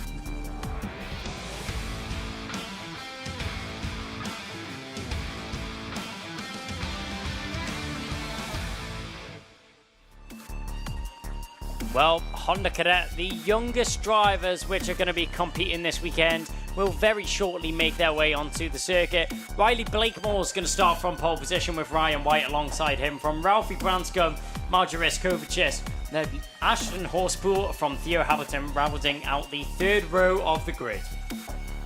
Archie Cannon and Jackson Heath are on the fourth row from Jack Fulbrook-Harmer, then Ricky Jr. McIntosh, Esme Rosie and Morgan Cooney on the 12th position.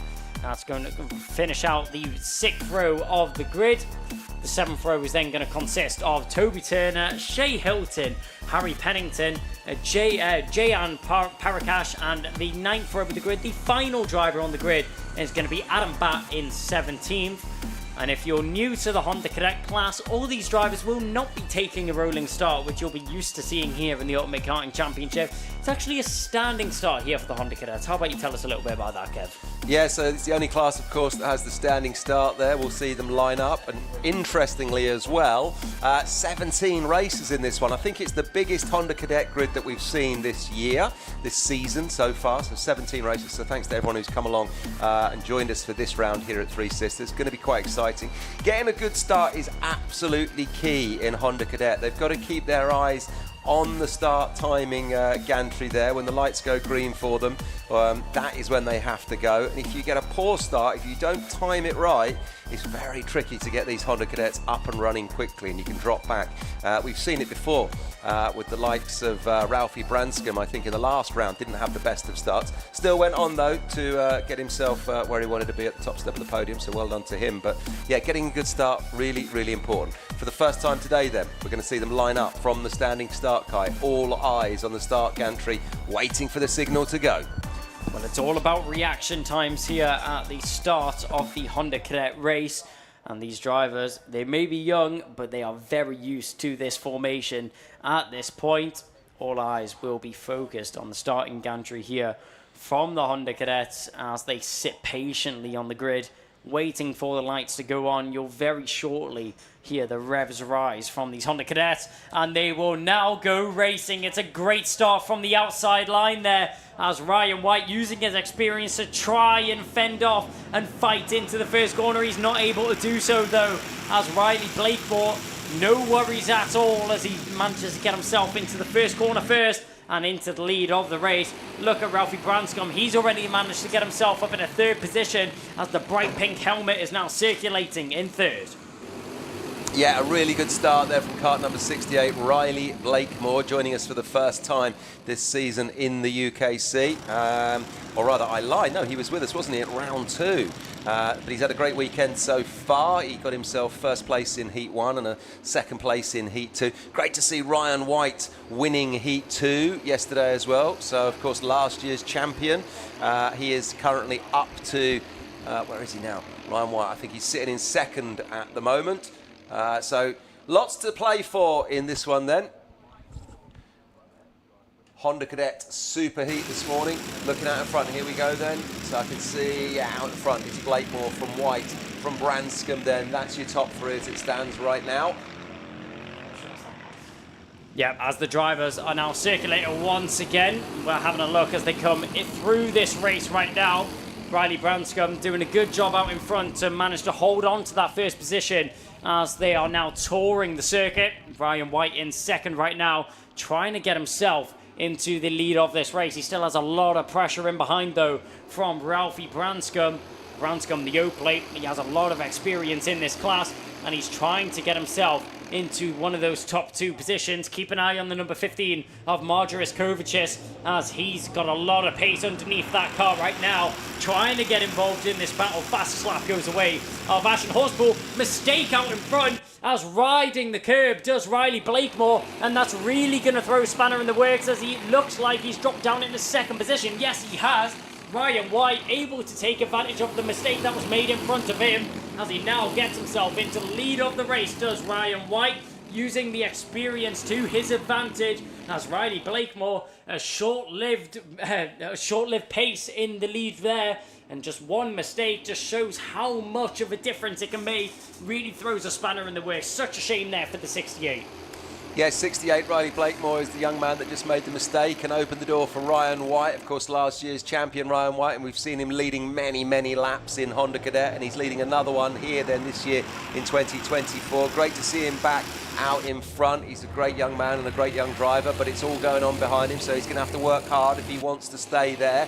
Margaret Kovacic, shout out to him then. He's currently in third. And then we've got Branscombe in that fluoro pink helmet then sitting in fourth. But look, Riley Blakemore is not letting Ryan White get away. They are staying bumper to bumper out in the 1-2 positions currently. Behind them it's the 3-4 of Kovacic and Branscombe, as Ashton Horspool, the young driver then, who is in 5th place, currently clocking up the fastest lap, getting himself a 50.11 on the timing screens right now. Fastest through sector 1 though at the moment is Ryan White with a 15.81. As we look at the number 300 there, that is Theo Hamilton. So well done to that young man for keeping himself safely in 7th place. Look up the inside here, Ralphie Branscombe getting the move done on Kovacic. Yes, he does. Just that's the end of the Conrod straight there. Brake late into that one and tuck it in up the inside, and you can make that overtake stick. Well, Ralphie Branscombe taking advantage of the pace which he currently has underneath him in this car. It's a great job from the O-plate right now. The pink helmet, you can't miss him out there on the circuit as he's really pushing the pace right now. Fastest lap was under his belt. 49.62 was the lap which he set on that previous tour of the circuit.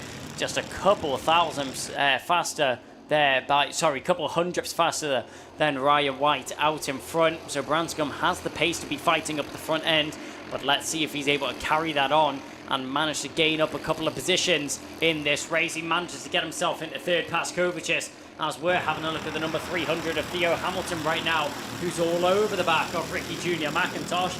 McIntosh really trying to fend off the 300 right now for 6th position. Let's see what they're able to do as their battle evolves into the latter stages of this race. Really exciting stuff then in Honda Cadets, and full credit at the moment to the youngsters that are out in front. We've got, of course, there Ryan White fending off Riley Blakemore. That's your 1 and 2. Then there's that battle between Kovacic and Branscombe for second, and at the moment it is Branscombe who's in third and Kovacic is in fourth. Full credit to Margaret Kovacic as well.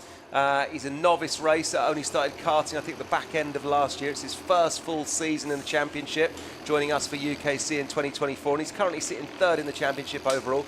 So well done to that young man for his progress in karting so far. As we now watch a battle on screen that is between the 94, the 64 and the 42. That's Fulbrook Harmer, Heath and Esme Rosie there, having a great little battle, enjoying themselves lower down the order, fighting out for 9th place. Battles all the way through in this one, Kai, as usual. Yep, all the drivers fending it out right now as we're having a look down the old home straight. That looks like it's going to be the number, 94 there. That's going to be Jack Fulbrook Harmer trying to fend off Jackson Heath in behind him. They're battling for 9th position right now as the drivers are making their right way around the circuit. Having a look at Ricky Jr. McIntosh here as still Theo Hamilton all over the rear bumper of the blacked out 44. There's nothing that the 300 is looking to be able to do right now. Theo Hamilton just looking to make an overtake stick, but back up at the front end, it's really closing in now. Riley Blakemore, he did have the fastest lap of this race, and he still has the fastest lap of the race under his belt, but it's not by much, only by 100th of a second to Ryan White in behind, and with that slipstream now coming into his advantage, the number 1 versus the number 68. Blakemore made a mistake earlier on in this race, which cost him that front position, which cost him that pole position. Not the pole position, the lead position, sorry, which he found himself in earlier. But Ryan White looking to overthrow him right now. Ralphie Branscombe just following in behind, keeping it in suit. Yeah, they are, and I'm just watching Branscombe and Kovacic there, looking at the back of Ryan White. If I was Ryan White, I'd be a little bit nervous now as Branscombe has a look up the inside at the end of the Conrod Straight and gets it done. So Branscombe now up to 2nd, then White down to 3rd. Kovacic still in 4th as Blakemore, kart number 68, just extends a little bit of a gap out to the front. 0.24 on the timing screens then is the gap from Blakemore back to what is now Branscombe, not Ryan White, as Ryan White has a look up the inside. Does he take his place back? Yes, he does. He said, I'm not standing for that. I want that place back. I was the man in 2nd, and I'm going back there. So now Branscombe finds himself in 3rd. This is a great battle, Kai. Young drivers, but really entertaining us and really learning their craft. Yeah, outstanding racecraft. Haven't seen that overtake many times over the course of the weekend so far, as Ryan White diving down the inside of the midsection to make his way past Ralphie Branscombe. Just carried that momentum out of the previous corner and got a great run down the straight. Managed to get that car very nicely positioned on the inside line there. Not able to respond just yet is Ralphie Branscombe as the fluoro pink helmet as they go through the back section of the circuit onto the straight now. Ralphie Branscombe seems to have lost a little bit of time to the back of Ryan White so far, but Ryan White just keeping it in contention for the lead right now as Riley Blakemore, he looks quite comfortable out in front. He doesn't look very worried right now, does the number 68. He has the fastest lap under his belt and he's looking very strong in terms of pace, keeping it nice and smooth. Haven't seen him look over his shoulder much. No, he does look comfortable out there, that's for sure. But he has got a bit of action behind him, but he's maintaining that gap. It was 0.24 before, but now Ryan White's actually closed it to 0.2. So Ryan White is just keeping him within his sights. He's definitely got his eyes on first place. We've still got plenty of time to get some overtakes done in this one. As look, Ryan White just letting him know he's there, flicking it a little bit wide. But then, of course, behind him, we've still got Ralphie Branscombe. Look at this. Blakemore runs really wide at the end of the paddock bend there. And then, look, this is where Ryan White got the overtake done just before. So Blakemore, he's got to concentrate. He's really got to concentrate because Ryan White is all over the back of him. We're going to see some action in this one, Kai, before it's done, I'm sure. Look as well. And, of course, Branscombe can see it all happening just ahead of him. So he's thinking, right, hang on, there's something going on. I'm going to get in the mix here. And Kovacic is just watching it all. We've seen it before where it all changes in Honda Cadet. 4th place driver can just sweep it up if he wants to. Yeah, Ryan White now applying pressure on the inside white line as Riley Blakemore, he sees that happen, covers off on the inside line. Great defensive manoeuvre there from Blakemore to keep himself in the lead of the race so far. Check over the shoulder there. Ryan White, middle of the circuit is Riley Blakemore right now. He doesn't want to give up the inside, doesn't want to give up the outside either. This is great defensive driving, textbook defense here from Riley Blakemore, and it's really working effectively on Ryan White, who's not able to position his car in an attacking maneuver just yet. clips the rear bumper there of the number 68. Now that brings Ralphie Branscombe into contention as Ryan White. Little bit of a mistake there, and Branscombe is all over the rear bumper of the number 1. The O plate and the 1 both going at it for second position. And as the clock strikes 0, when we cross the line, it's going to be the last lap of the race coming up. Little bit of breathing room there for Blakemore. Watch out in behind. Kovac is trying to get involved on the inside line there. White tags the rear bumper of Blakemore as they go nearly sideways. Does Riley Blakemore just about keeping in the lead of the race so far, as in second right now, Ryan White trying to look for a move on the inside white line. He's not able to get it done. Going very defensive right now as Riley Blakemore, not giving up anything to the drivers in behind. Keep an eye on Ralphie Branscombe. He's trying to get involved as well. So is Kovacis in 4th position, just sitting, waiting for something to unfold in front of him. As the drivers all still in the same order as before, round the final bend, and what a final lap that was. Great defensive driving there from Riley Blakemore to fend off Ryan White to the line. He manages to take home the victory here in the superheat, and you can't fault him for it either. The number 68, he made a mistake earlier on in the race which gave up that lead. He then fought his way back. He kept his composure. He didn't lose his head just yet, and he comes home with the victory eventually. A great race there from Blakemore. Yeah, really good race from him. And once again, what we've seen here with those Honda Cadet youngsters, phenomenal stuff, brilliant racing from all of them. And as we've seen in all of these superheats, very clean, very fair racing, firm but fair.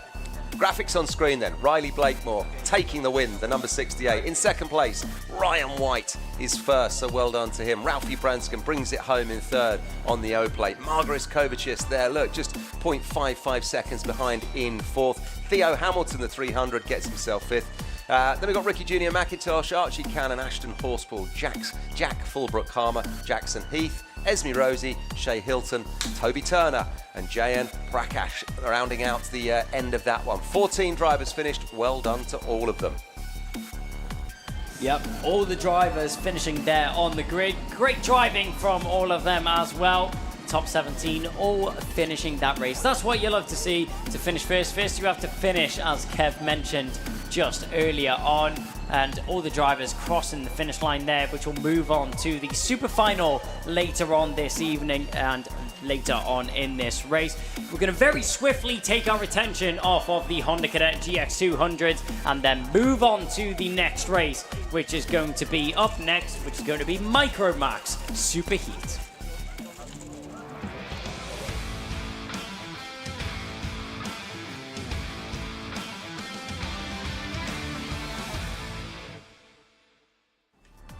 So Micromax Superheat are going to be the next carts out there on the circuit, as they will very shortly be coming out to play. Austin Oman will be starting from pole position with Jos Huschka in second position. Maximilian Eberhardt will start on the second row of the grid with Ansel Murray, Max Jolly and Ian Sinch-Pahal on the third row of the grid.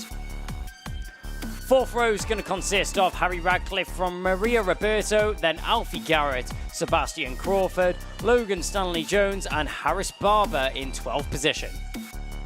Ralph Martin is going to start on the 7th row and round out the 13 drivers which are competing here for the Micromax Superheat. They've already had 2 heats over the course of yesterday, and how about you have a talk us through the results there, Kev? Yeah, so as we have a look at this one, Ian Sinch-Pahal getting himself a first place at the end of Heat 2, but the winner at the end of Heat 1 yesterday was Austin Oman. So great to see those two drivers running at the front. Second place in Heat 2 yesterday was Jos Huschka. Well done to him. And third place was Max Eberhardt. Also as well, shout out to Harry Radcliffe, who came second in Heat 1. And then who we got? Jos Huschka again came third in Heat 1. So those are our podium finishers from Heat 1 and Heat 2. Going to be an exciting race, this one. Names obviously running at the front, looking at the top of the championship. Oman, Eberhardt, Huschka, Jolly and Pahal. Your top 5 as it stands right now in the Micromax overall standings for 2024. And they're all fully in the mix as we line up for the start of this one. And the front rows of the grid has all of them in it. So we'll see what happens when this one gets underway. But again, young drivers who I'm sure are going to entertain us and have a great day out here at Three Sisters. learning their craft as they go. Just getting themselves out, off and away around the circuit before they get themselves in race order, side by side, row by row. After the Honda Cadets, we go back to the rolling start, of course, with Micromax. Well, I expect nothing less. Micromax always put on a brilliant show here for us at the Ultimate Karting Championship. Austin Oman, I mean, he's been such a force to reckon with over the course of the season so far. He's been so high up the order in all of the races, leading the championship coming into this round by 30 points back to Maximilian Eberhardt.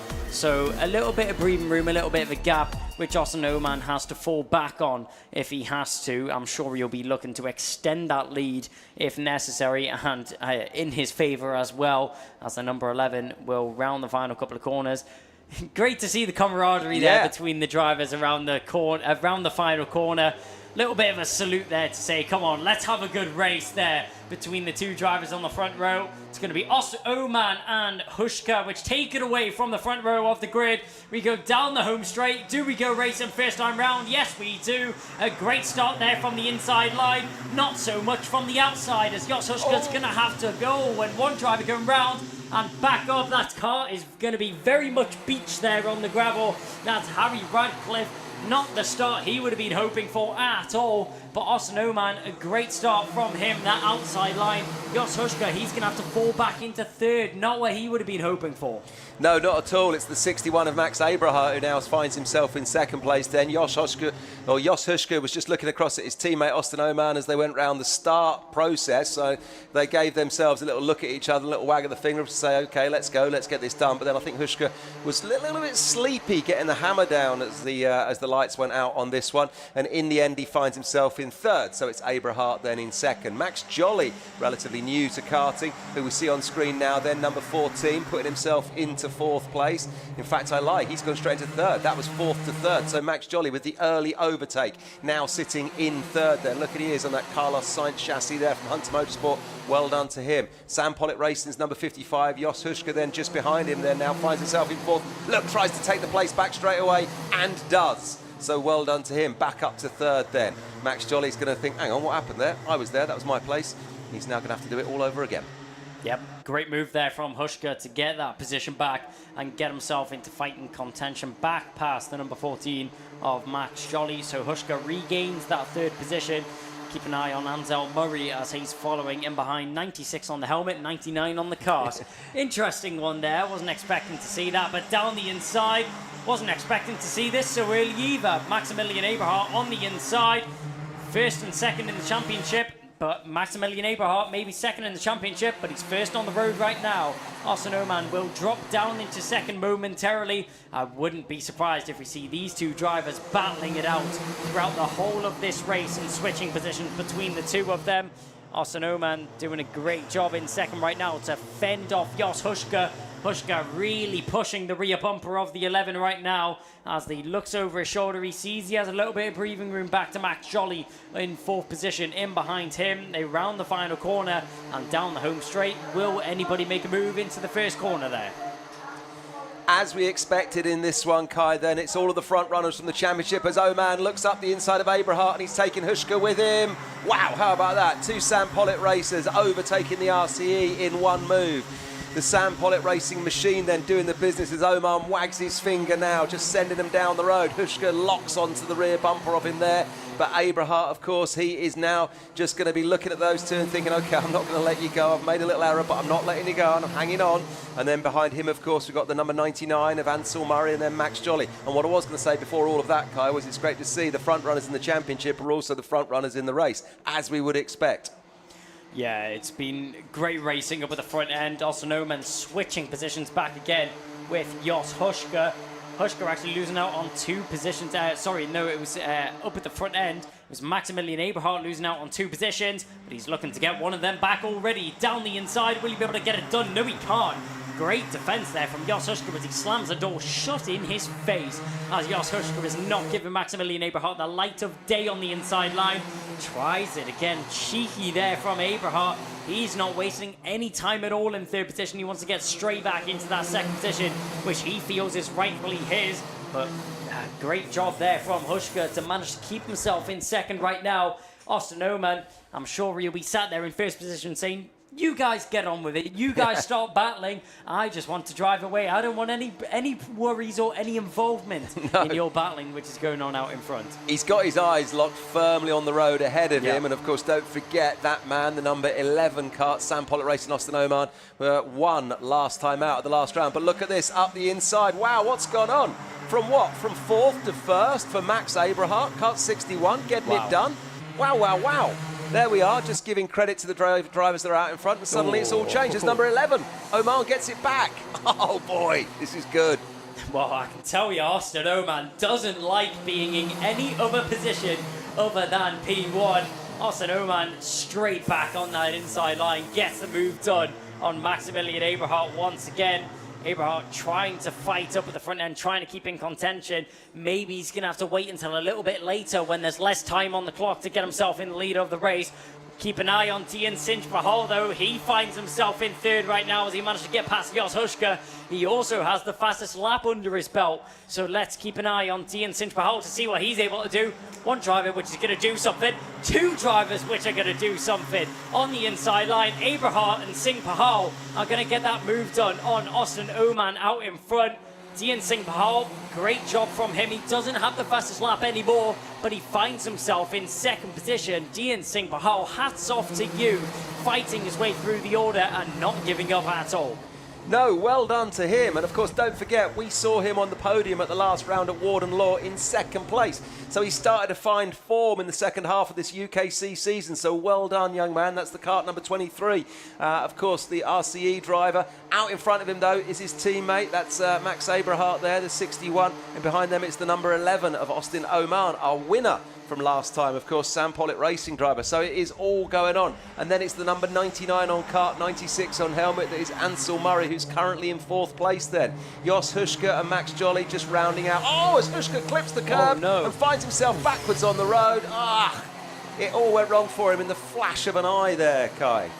Well, it would have been a heart-in-the-mouth moment there for Ralph Martin, who very, very nearly ran straight into the beached cart of Jos Hushka.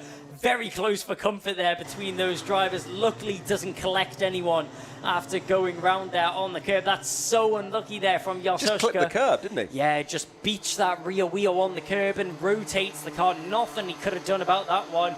And I'm sure you'll learn from that mistake and definitely won't do that again. But out in front, Maximilian Abrahart, it's not going to be for long, and it's going to be a new leader in this race. Dian Singh-Pahal hits the front. Great racing from the man out in the lead right now. He came from further down the order, fought his way through the field, and now finds himself in the lead of the race. Austin Oman's back into 2nd, Maximilian Abrahart down into 3rd, but a new leader in the number 23, Dian Singh-Pahal.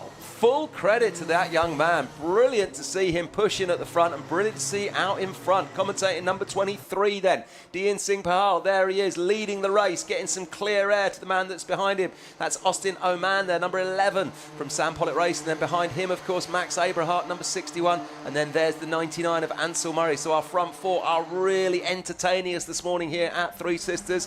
Is Micromax kart racing your favourite racing in the world right now? I would say it is. This is brilliant stuff. Thanks to all involved for entertaining us in what is just, well, it's just great to watch, isn't it, Kai? Well, it's been non-stop action at all. We've had so many different changes for the lead, and it's not just been the same couple of drivers which have been switching it up at the front end. There is 4, maybe even 5 drivers that have all been in contention for the lead of this race and for this race victory here in the Superheat. And it's not over just yet. You can see the SPR drivers all stood on the top there. There was Ted Bradbury actually watching along there, keeping an eye on his teammates, which are fighting it out in the field. The front of their SPR drivers right now is Austin Oman. Is he going to be able to hold on to 2nd, though? Is down the inside. Maximilian Abrahart, he had a little look at that inside line without the slipstream. He's not as strong in the straight line, though, as Austin Oman was tucked in behind Dian Singh-Pahal, using his slipstream to his advantage to keep himself in 2nd place there. But Maximilian Abrahart showing his intentions in an abundance there as he's keeping an eye on that lead position. He wants to get himself further up the order to be able to fight Singh-Pahal for the lead of this race. The lead of this race is intriguing, and yeah, we were just looking a moment or two ago at all of the guys from SPR, Sam Pollitt Racing, still on the top of the truck there. The man with his name above the door, Sam Pollitt himself there, leading the way with that one. So yeah, good to see they're supporting all of their drivers. But out in front though, it's number 23, so somewhere around the circuit, the RCE team will be cheering on Dian Singh Pahal, who is leading this one, leading the race in the super heat that will determine the positions for the super final this afternoon. We've got Austin Oman in an RCE sandwich at the moment, and then behind him is the 99 of Ansel Murray. Then it's Max Jolly, number 14, Hunter Motorsport driver. Like I say, relatively new to karting, but making a great name for himself already, doing his best to just stay on the coattails of the four that are out in front with 23 seconds, 20 seconds left before we start to see the last lap board come out when they cross that start-finish line next time by. Brilliant racing. Will Singh Pahal carry it all the way to the checkered flag? Time will tell. We haven't got long to find out. Yep, not much time left to tell though, as time is now ticking down on the clock, as it will very soon be worked out who is going to be our victorious driver here from what has been an action-packed superheat. And down the inside, more action indeed, as down the inside, there goes Maximilian Eberhardt as he manages to get the move on Austin Oman once again. Dian Singh Pahal out in front, manages to pull a little bit more of a gap though over those drivers. He's got the fastest lap under his belt now, as the clock has now struck 0. And with the fastest lap, he's able to extend a little bit there. Maximilian Eberhardt now in second. He will have one more lap to overthrow the driver, though, if he's looking to do so. Exciting stuff then as we pick up the action. Here we go, the 23 kart here then leading the way as we are seeing the closing stages of this one then. Oman then is in second. It's 23 from 11 from 61. Singh Pahal with the fastest lap then. The gap back to second, and Eberhardt 0.13. And look at that, Max Eberhardt having a look up the inside then of Singh Pahal. They are going wheel to wheel. Oman finds himself in third on the final lap, Kai. Yeah, it's very close up at the front end, squeezed over the curb.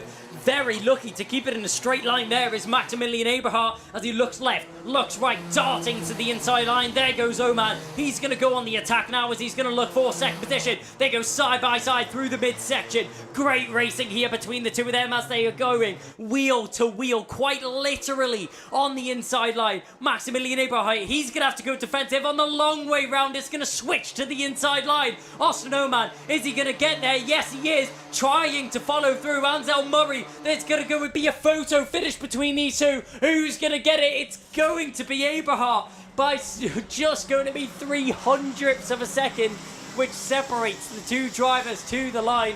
Dian Singh Pahal, after all that racing which has happened, manages to win by 0.7 of a second. But oh my word, Austin Oman and Maximilian Eberhardt are quite literally two of the closest drivers on the circuit. I don't know how they kept it off the grass and how there was no contact between the two of them, as it was so close between them. There was millimeters, it was marginal racing between Oman and Eberhardt as they were making their way around the circuit. But Austin Oman inevitably just comes out on top after managing to turn the outside line into the inside line on that final bend. Gets himself into that second position. Maximilian Eberhardt, hats off to him though for fighting it all the way to the line. Nearly lost it again to Ansel Murray though as the number 99. Thought he'd give him a run for his money to the line, does Ansel Murray. Max Jolly finishes in 5th from Logan Stanley Jones in 6th. Then it's Ralph Martin, Maria Roberto, Alfie Garrett, Sebastian Crawford, Jos Huschka and Harry Radcliffe, the only retirement from the race. Wow, Kai, absolutely wow. Yeah. Closing stages of that one were fantastic. Brilliant racing. Well done to all of those youngsters there. As we see kart 52 there, that's Maria Roberto just wheeling her way through the Parc Ferme area as they go past scrutineering. Then we can see who we got there. We got Sam Pollitt Racing kart number 52, or rather, who we got there? No, 55. Jos Huschka, there he is, just standing up with the white helmet. Of course, he's going to be absolutely gutted. Singh Pahal, it looks like there. Is that who we got? Just kind of just gesticulating. Is that who I'm looking at there? No, that's Garrett. That's Garrett there.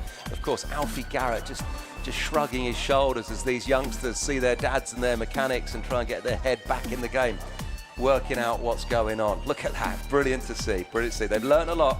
Hopefully they've had fun. Yeah, lovely to see that the drivers reporting the race from their point of view to the mechanics and the dads as well, as if it wasn't stressful enough from the sideline. Have it from a driver's point of view, why don't you? But we've still got plenty of drivers from their point of view for the final race of the morning. As if it hasn't been action-packed enough, I'm going to have no voice left by the end of the day. Mini Inter Superheat are going to challenge us next.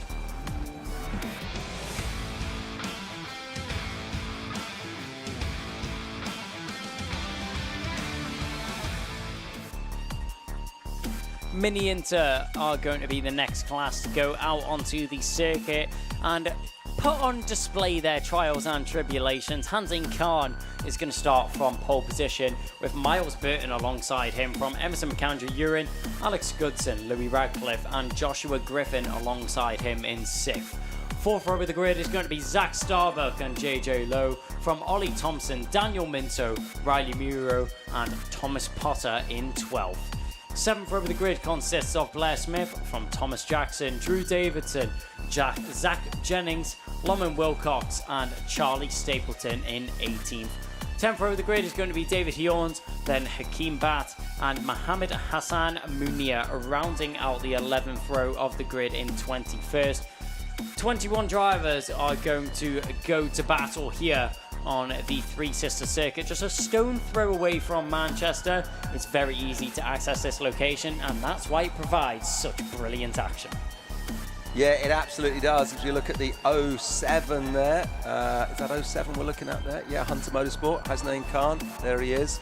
So he's the man at the moment that is doing really rather well. Of course, fastest this weekend. He's got himself there a first and a first in his first 2 heats, of course, or first 2 heats of the weekend, the only 2 heats of the weekend.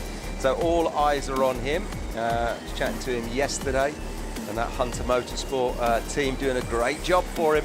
And he was very, very good in his interview that we did yesterday as well. A credit to his team, a credit to himself. So can he do the business now on track in the Super Heat? First in both of the heats yesterday. What can he do this morning on Sunday? Super Sunday here then at Three Sisters. I love that one. Super Sunday kicked off by the Super Heats, then we've got the Super Finals later. It's all super on this Sunday indeed here at the Ultimate Karting Championship. Trust Kev to come out with something like this. He's always got the wonderful one-liners. That's why we love having Kev here on the commentary. I'm not going to take credit for it. There is a commentator whose name escapes me, I haven't seen him own, Rob, who does SCUSA out in the USA. Super Sunday is one of his, but I'm not going to steal it. But he won't mind if we borrow it for the day, that's for sure. Yeah, we're just loaning it here at the Ultimate Karting Championship. But I'm sure we will rinse that saying until the end of the broadcast, and it's going to be a good one indeed as the Super Heat for Mini Inter is about to get underway. The drivers are now forming up into their grid position. You can see Emerson McAndrew-Urin there, the number 33, tucked in behind the 7 of Hasan Khan, who's starting on pole position.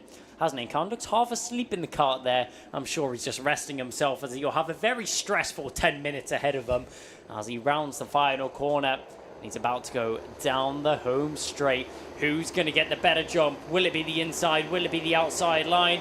It's been the inside every single time so far today. Will it be the inside once again? They go down, diving towards the first corner, and it looks like it will. Hasan Khan, he's going to cover off that outside line, but he's still challenging Miles Burton. Oh, one driver spat off in the background there. That's the number 22 of Riley Muro. So unfortunately, Riley Muro will drop all the way to the back of the pack. That's heartbreak for him.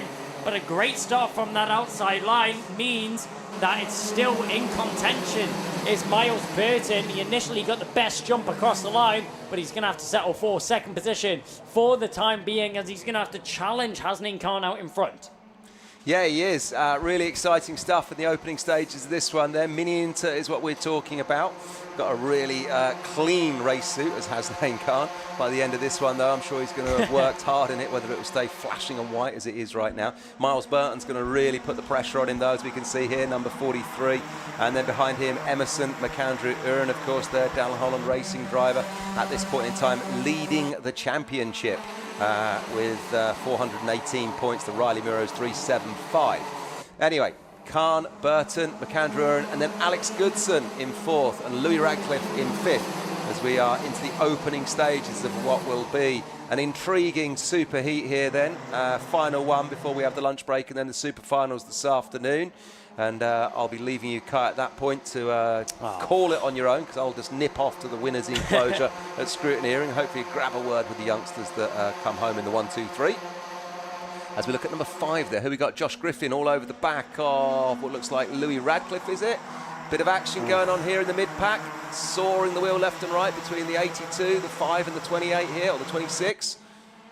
Yeah, great move there by Radcliffe on the inside as he managed to get the move done on Alex Goodson for 4th position through the midsection of the circuit. You don't see that very often, but a brilliant move nonetheless there from Radcliffe, gaining himself another position, getting himself out of the grasps of Joshua Griffin, who currently has the fastest lap under his belt. He's representing Team UK in the past. Let's see if he can put that pace to the pedal as well. But up the front end of the order, Hasnain Khan from Miles Burton, and as you mentioned before, Kev, the championship leader of Emerson McAndrew-Urin. He's not a stranger to the Ultimate Karting Championship, and definitely not a stranger to the front end of the field as he tries on the inside.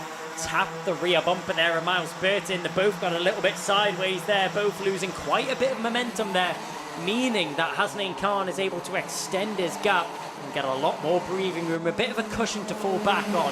Back to Miles Burton in second, but down the inside, Emerson McAndrew-Urin, after losing a bit of momentum, he's now going to lose a position as Louis Radcliffe now gets himself up in the 3rd position, looking to pedal on forwards. Yeah, good move from Louis Radcliffe there. McAndrew just drifted wide, and he said thanks very much, and I'll just slip up the inside there as we look at number 26, which is Alex Goodson, who's got the number 5 of Josh Griffin all over his rear bumper. Keep your eyes on Griffin, because he is going to try and make a move on Goodson, I'm sure. Just tucking in at the moment, deciding not to do it yet. When will he do it? We can see the Union Jack there just on his left leg of the race overalls. Team UK there, overalls looking really good in the sunshine here at Three Sisters. We've got a driver who just completely misses the corner. Who was that? That was Alex Goodson. That was Alex Goodson. Wow, number 26 just completely missed the corner, shooting off over the grass and then rejoining the action. We'll see what happens where he ends up when they go next time by the timing beam across the start-finish line. But now then, out in front then, it is, or rather we're looking here then at 82 of Louis Radcliffe, and then just behind him we've got the 43 then, which is Miles Burton. So this is the action out in front with 33 there then, Emerson McAndrew trying to get that place back from Burton, just staying on his rear bumper. We're seeing all the overtakes done at the end of the Conrod Straight, and then also just as they come along past the pit lane and at the end of what is sort of paddock bend there seems to be the 2 main spots for overtaking so far this weekend. Yeah, a rare mistake there from what was the number 26 of Alex Goodson. You don't see that very often from a driver of his caliber, but he does a very good job to recoup himself and get himself back onto the circuit, losing minimal time possible. He'll get himself back in the racing order, but down the inside, there's going to be the move from the number 5 of Joshua Griffin to get himself up into 4th position. Emerson McAndrew-Urin will now drop down into 5th, and he's going to have a little bit more work to do if he wants to find himself back in a podium position. We're having a look at the battle a little bit further down the field. That looks like that's the number 56 of Blair Smith, JJ Lowe and Ollie Thompson all going at it as they make their way through the first corner. Yeah, exciting stuff with these mini Inter drivers here. It's Louis Radcliffe with the fastest lap at the moment by the looks of it. Yes, indeed, a 45.97 from him. But yeah, exciting stuff. They're fighting for their positions in the super finals that will kick off after the short lunch break, which is coming up. This is the last of the super heats this morning then at Three Sisters, and once again we're being treated to some very fair but very robust racing in the Ultimate Karting Championship. The UKC, of course, running now for 5 years, 5 seasons, and we're seeing just some brilliant racecraft from many of the drivers that are involved, and that's what we've been treated to this morning. Picking up the action here then with the 82, as we can see, which is Louis Radcliffe with Miles Burton all over the back of him there. That's the 43, then Josh Griffin. Look, that little train, that's the battle for 3rd as it stays right now. Out in front though, the 07, the Carlos Sainz chassis from Hunter Motorsport in the flashing white overalls of Hasnain Khan, looking comfortable, as then we see Louis Radcliffe in 2nd, then the battle for 2nd, there it is. Really exciting stuff, Kai. I'm enjoying this one with 4 minutes still to run before we see the last lap board come out.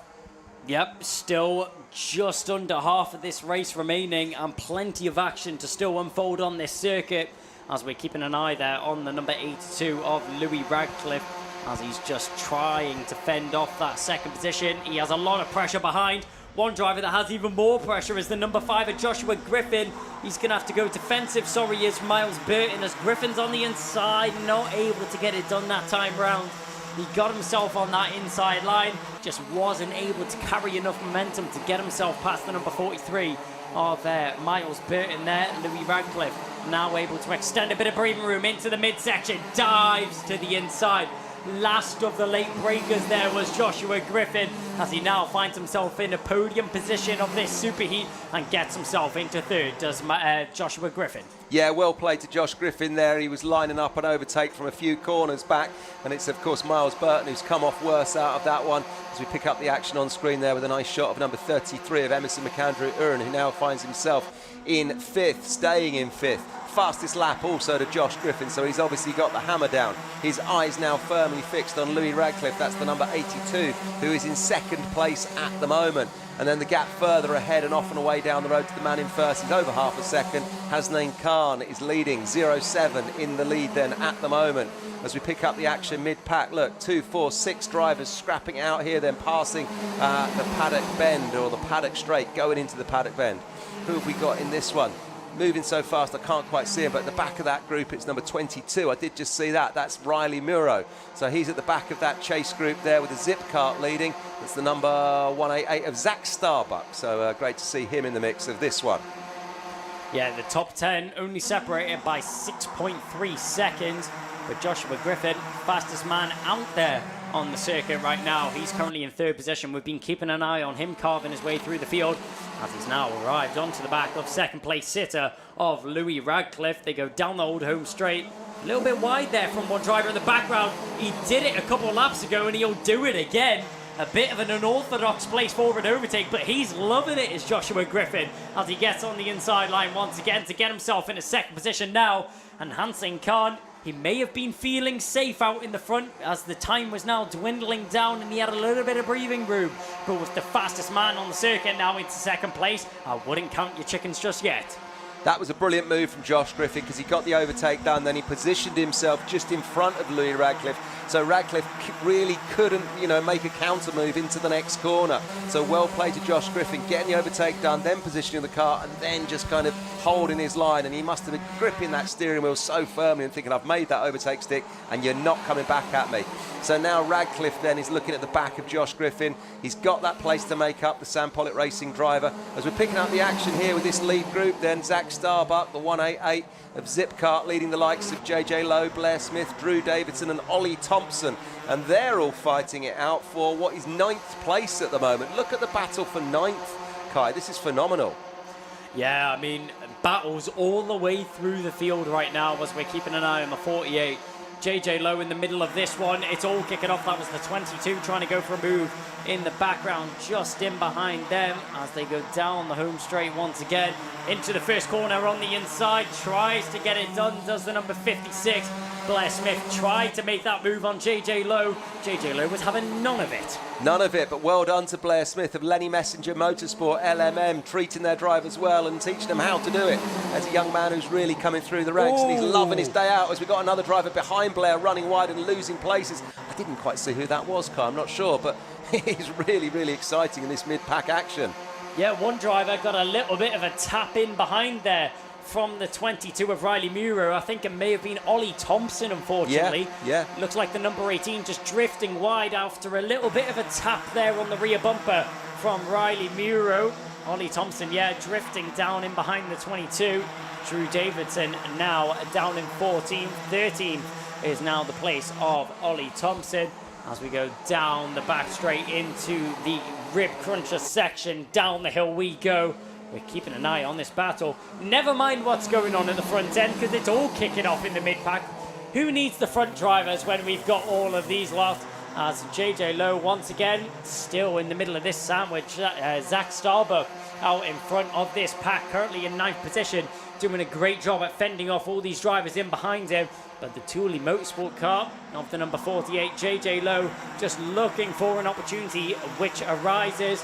Final lap is now upon us though, and Hasnain Khan looking to take home another victory unless Joshua Griffin is able to pull out a masterclass of a final lap. Well, he's going to have to do well, but Josh Griffin has done a fantastic race, putting himself up to second. I think it's going to stay Hasnain Khan from Josh Griffin, but then what's going to happen behind? Because the battle is on between Louis Radcliffe and Emerson McAndrew-Uren. It's going to be the battle for third.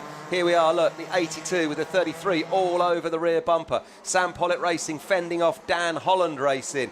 Look at this, what a great race this is from the youngsters. This is the battle for third then. What can Emerson do, if anything at all, in the closing stages? Rounding the corner, no. It ends up there with Radcliffe just holding off Emerson McAndrew-Uren, and that was the battle for third. And out in front, Kai, Hasnain Khan and Josh Griffin. Another brilliant race this morning.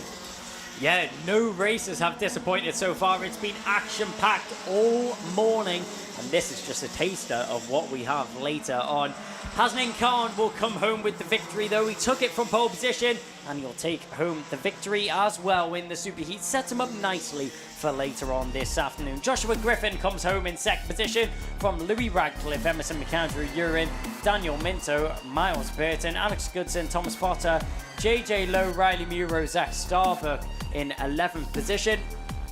Blair Smith in 12th from Ollie Thompson, Drew Davidson from David Yorns, Lamin Willett, then it's going to be Zach Jennings, Charlie Stapleton, Hakeem Batt, Mohammed Hassan Munir and Thomas Jackson, the only retirement from the race in 21st position. So 20 out of the 21 carts finishing out there on the circuit. They will all come in for scrutineering and they will all come into the pit lane, as they will now have a nice little breather until later on this afternoon. Obviously, these will be the last drivers to have their final later on at around what looks like around 3:30 for these drivers to have their final. But the finals obviously kicking off a little bit earlier than that. But that's going to round out proceedings for the morning. Kev, thank you so much for joining me for the commentary. It's been a pleasure having you alongside. Kai, it's been an absolute blast this morning. We've been treated to some great racing from all of these UKC drivers. Firm but fair racing, and finishing that last one there, full credit to Hasnain Khan. That is now a hat-trick of first places for him. Done both of his heats and his super heats in first place. Been an absolute blast, Kai. Thanks ever so much. I will be then in the winners' enclosure next, seeing who wins in the super finals, just across the way from where Keith, our chief scrutineer, is stood right now, as we can see on the big screen. But thanks ever so much for having me on board this morning, Kai. Of course, it's been a pleasure. Yep, Kev, you can't get away quite that easily. We'll obviously be seeing Kev doing the post-race interviews later on this afternoon. But that's going to round out proceedings for the morning and the superheat. But later on, you have to tune in for this one. It's going to kick off just after the lunch break with the first Junior Rotax final starting at around 1:25.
Well, these young kart racers have a busy season, and one young man who knows that all too well is stood next to me now, Hasnain Khan in Mini Inter Kart number 7, hasn't it? The first time we've seen you in UKC was at the last round, because you've been racing here, there and everywhere this year, haven't you? We've been racing in Europe and we've been doing some of the British. And now we're going to finish the rest of the UKC Championship. Fantastic. And so we last saw you then, or we first saw you in 2024 at Warden Law last time out, and it was quite an eventful weekend for you. You went well in the heats, didn't you? A second and a third. Yeah. So we were finished second and third. We qualified second overall, and in the super heat we finished second, but we got an in-race penalty which dropped us to sixth. And then we started, I think, third in the final, but then we dropped back due to like some battling. So yeah, it was a good weekend. It was a really good weekend, just outside the podium, finished 5th overall come the end of the weekend. So you obviously know you've got the pace. How are you feeling coming to this one here at Three Sisters then?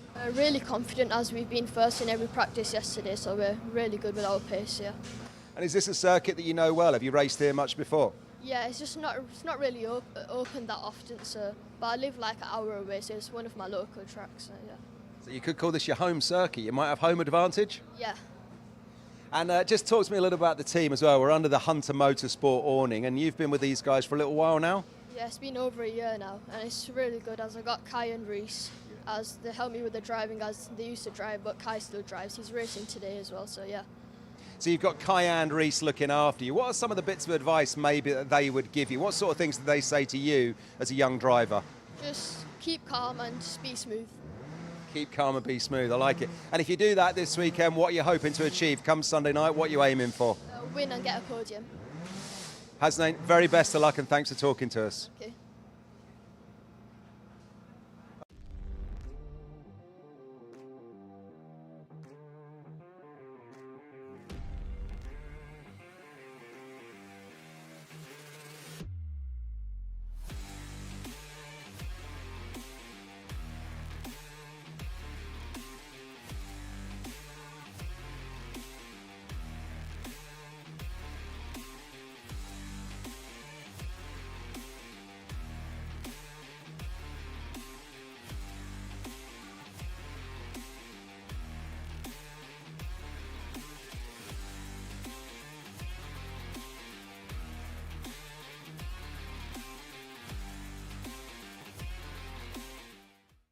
Well, Sam Pollitt Racing always produces some great young drivers, and one of them is stood next to me now in Micromax, currently sitting 4th in the championship overall, and you made the podium last time at Warden Law. Josh Hushka, 3rd last time out. You had a good round when we last saw you, didn't you?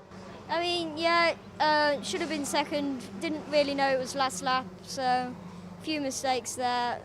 But coming back this weekend, first time here, hopefully I can produce some good effort and work. Brilliant stuff, a good way of looking at it, very positive, building on the last round, coming into this one. And as you've just said, this is your first time here at Three Sisters. Tell us a little bit about how you've been getting on with this circuit so far, and what do you make of it? I think the circuit's very fast flowing, probably my favourite track. It's got a few bumps here and there, but the corners are just so flowing that it's just so good. Really flying, it's already one of your favourite tracks. Did you say I think it's your favourite track? Yeah, I think it's my favourite track. It's just, I really love fast flowing tracks. They're just amazing to drive on, and it's just wonderful. Brilliant. A ringing endorsement for the track up here in Wingard then. And having a think about the championship, you're sitting 4th overall in the championship. You're in a good place, aren't you, with 3 rounds to go? We've got Three Sisters, then GYG, and then we go to Rowrah. You must have your eyes on the end of season podium overall. I mean, yeah, Rowrah's my local track, so I should do really well at Rowrah, and the championship is like so close. Like, I think it's 2 points between me and Harry, so yeah, just gonna try win the championship. Just got to try and win the championship, not just get on the podium. I love that. And as we talk about this weekend and thinking about Sunday night, what are you aiming for this weekend? What would be a good result for you? I'd say inside the top 3 would be a really good result, but always going for first. Listen, very best of luck for the weekend, and thanks for talking to us, young man. Josh Hushka in Micromax.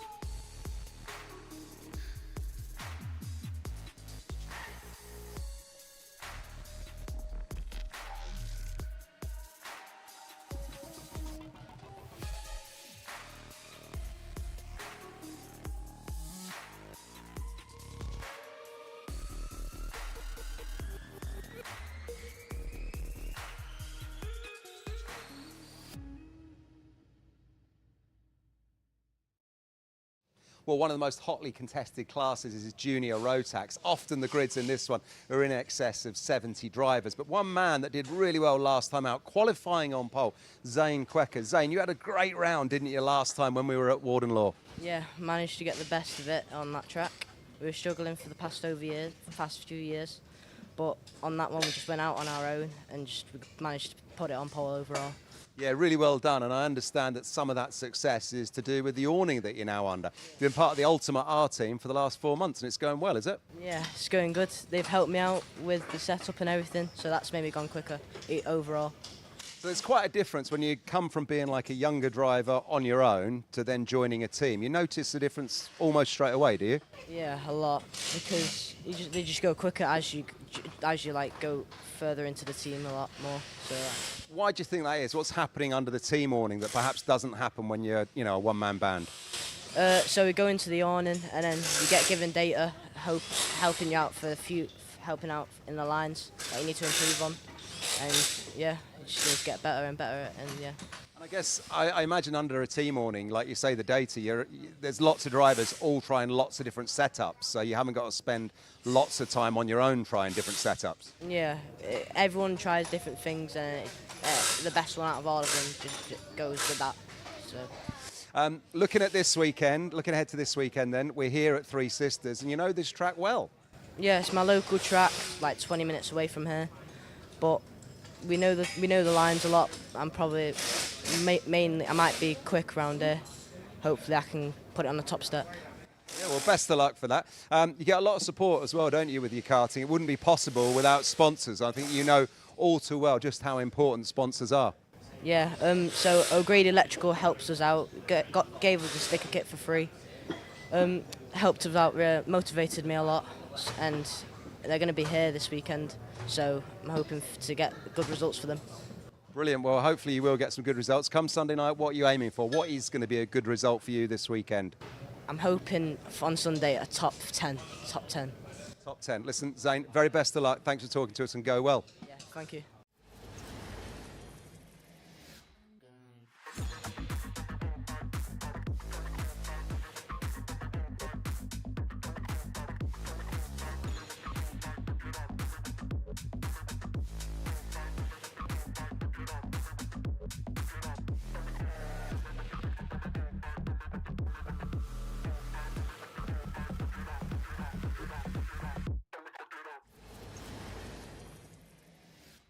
Well, if ever you needed proof that the drive to survive effect is real and that motorsport is a completely gender-neutral sport, I have the living, breathing embodiment of both of those things right here. Caitlin Seabrook, running in Senior Rotax.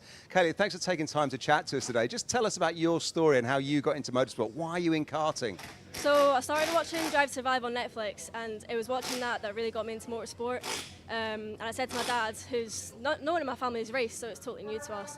I said to him, I was like, that's what I want to do. So we went up to Knockhill and we done some of the rental karting, and that's where we started. So we've done a year's rental karting in 2021, and then we met Lenny Messenger, who we're running with now, and we done junior Rotax last year. This is my first year in seniors and doing UKC. Well, listen, really well done, because the senior Rotax field this year in UKC and across the UK is really strong. Tough competition out there in senior Rotax. Definitely, it's been tough. Definitely one of the toughest championships that I've done. I think doing Scotland last year, a lot of the Scottish rounds are a lot smaller than what UKC is, so it's been a big learning curve, but it's definitely made me come on as a driver a lot. Yeah, and coming on as a driver a lot is what you've been doing this season, so really well done. But you've got quite a sporty background, so you're not coming at this from completely being someone who was sitting on the sofa doing nothing. You've got a little bit of competitive spirit in you already. Yeah, so done gymnastics for 8 years, done some running, football, some surfing.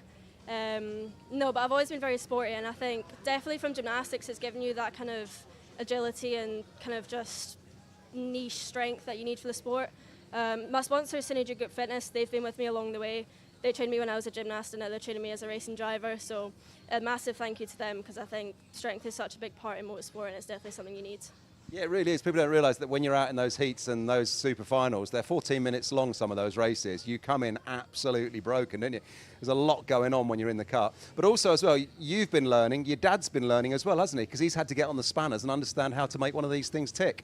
Yeah, so he's never been a mechanic, so when we started, we were both totally new to it. We had quite a lot of mishaps, lots of broken threads and stuff, but he's not messed up recently, so it's going the right way.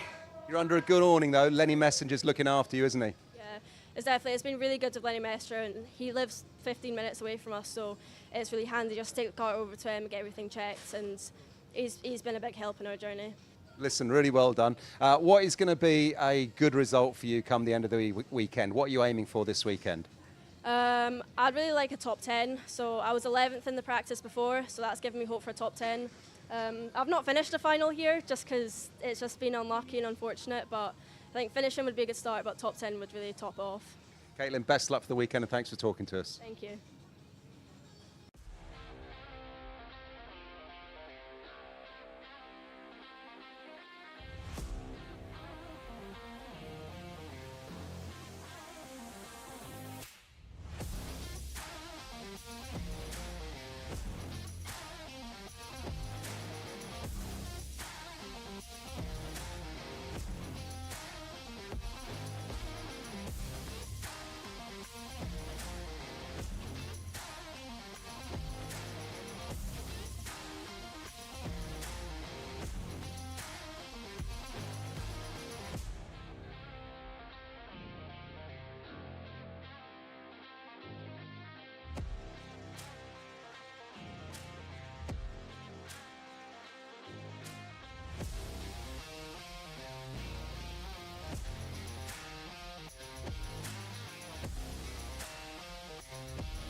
Well, in Honda Cadet, one young man who's making a name for himself, who was a novice not that long ago, is stood next to me now, Margaret Kovacic.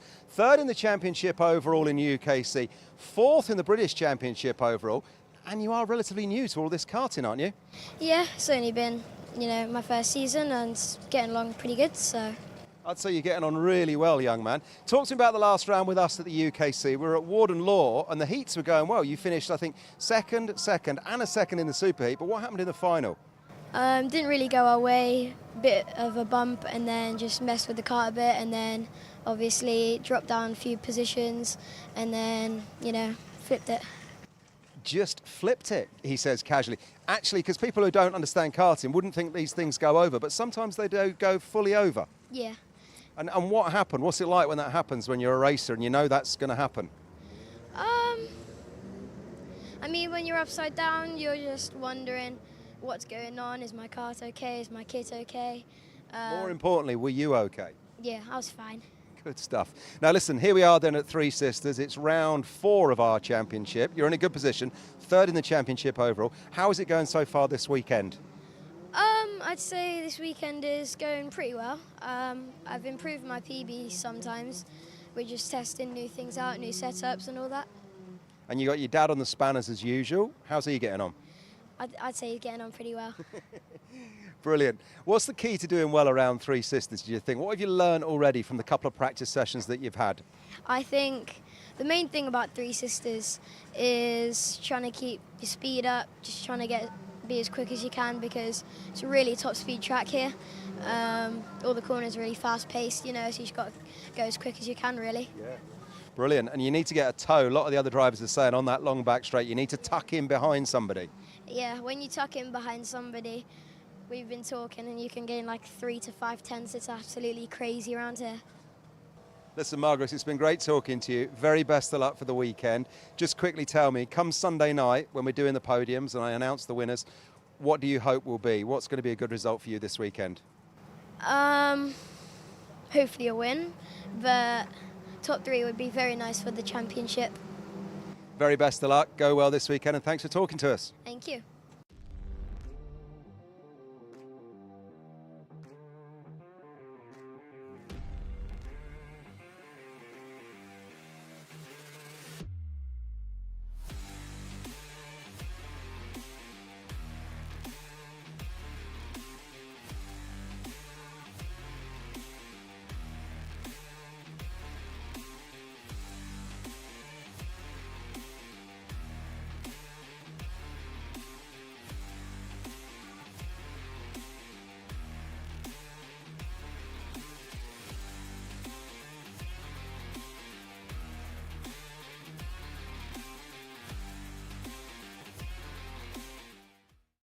Well, one driver who's been doing really consistently well in her karting and in UKC is Lizzie Mentier, and last time out for round 3 she got her best ever podium position, 2nd place. You must have been really thrilled with that last round with us, Lizzie. Yeah, it was amazing. I just can't wait to get first next. Yeah, exactly, and that first could come this weekend because you've podiumed here as well. 3 podiums now, you've had a third and a second, and your first ever podium was here last year.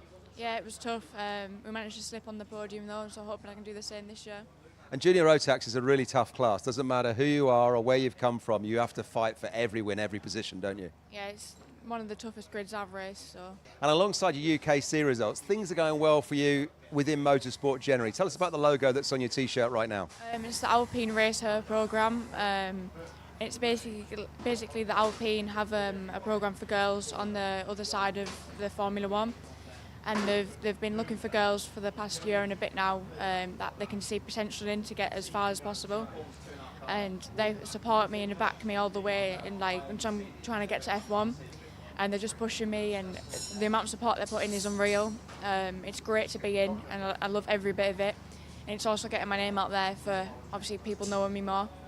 Yeah, and it is a full sort of like circle of support that you're getting. Everything from diet, psychological help, fitness, on-track support, financial support. It ticks every box, doesn't it? Yeah, it ticks everything, and I'm just hoping I can have the potential to get to the top. In terms of your progress through motorsport, what's the plan going forward? In Junior Rotax now, stick with it through Senior Rotax? Senior next year with a bit of testing, I think, in other things, and then the year after, I think it's going to cars. Fantastic. So you're fully excited about all of this, and this is the target for you now going forward? Yeah, I just can't wait to get through. Well, listen, Lizzie, thanks for talking to us, and very best of luck for this weekend. What are you aiming for this weekend? I mean, I said there you could go top step of the podium. You've had a third, you've had a second. Could it be this weekend, top step? I'm hoping so. I mean, I'm trying my best to get there. Well, listen, very best of luck for the weekend, and thanks for talking to us. Yeah, thank you.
So let's take a look at the classes that will be running in 2024, and we start with Honda Cadet.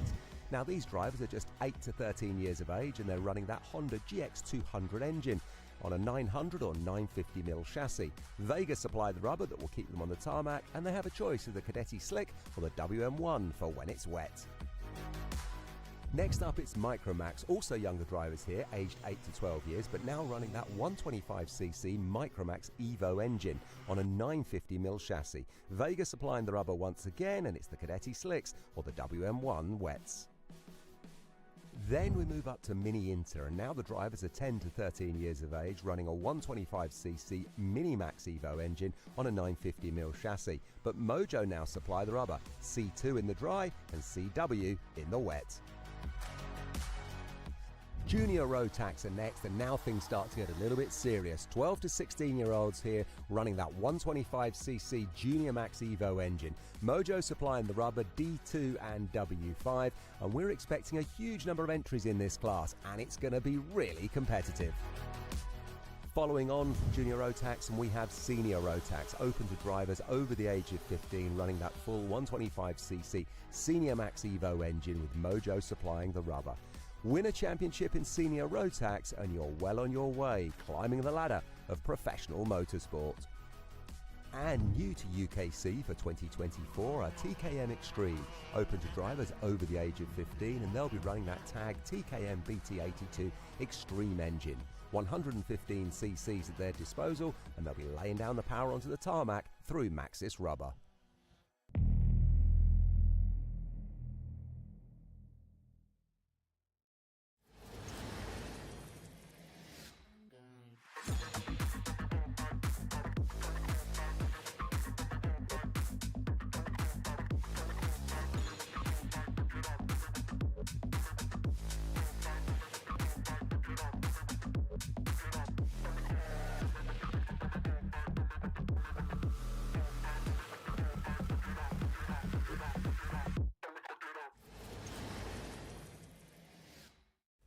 Let's take a look then at the road to the podium over race weekend in 2024. It all starts on Saturday morning with timed qualifying. All drivers take part here, and this will determine your starting position for the heat races. Then all drivers take part in a minimum of 2 heat races, where you'll gain championship points and determine your starting position for the superheat. The superheat follows for the top 68 drivers, and not only will you gain championship points here, but you'll also decide your start position for the superfinal based on the heats and the superheat. Then it's the top 34 drivers who will compete in the superfinal and gain those all-important championship points based on their finishing position. And if you're in the top 3, well, you'll be standing on the podium come Sunday night, picking up the trophy and the prizes. So there it is then, through time qualifying, the heat races, the superheat, the super final, and then hopefully the podium.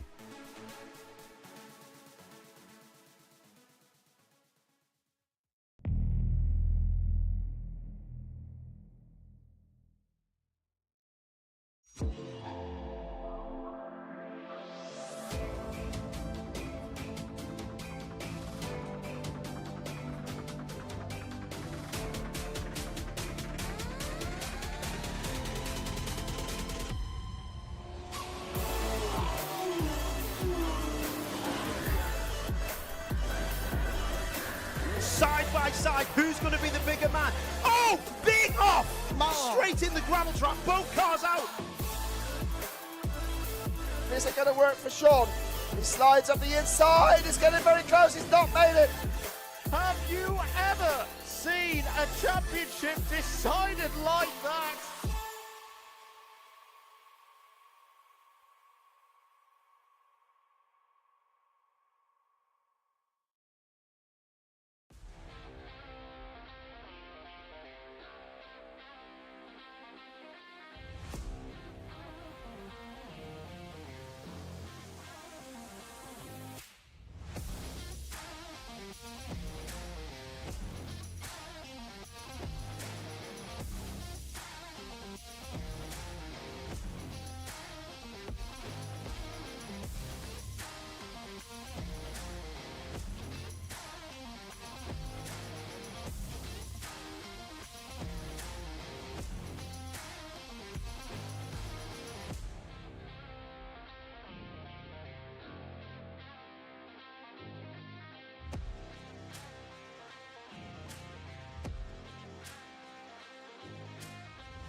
Hello and welcome to Three Sisters Race Circuit for the live action this afternoon that will be bringing us the super finals for round 4 of the Ultimate Karting Championship. I'm Kev Harris and I'm really pleased to say that we are bathed in sunshine here just on the outskirts of Wigan this weekend for what has already been a phenomenal weekend's racing. This morning's super heats were just first class. Myself and Kai Hunter calling the action in commentary on those, and Kai will be kicking things off with the live commentary this afternoon. In a moment or two then with Junior Rotax. We then have Senior Rotax, we have TKM, we've got Hondas, we've got Micros and we've got Mini Inter, and we are set for some fantastic racing. It has been firm, but it has been very fair, and there's battles right throughout the fields, right throughout all of the classes. Kicking off in a moment then with Junior Rotax, and it's going to be intriguing, isn't it? At the top of the championship table at the moment, the adversaries that are Jacob Ashcroft and Harry Bartle will be fighting it out, but then don't forget others like Lizzie Mentier, Lewis Goff, Cameron Nelson and many, many more who are going to all be fighting out, trying to get themselves on the top step of the podium.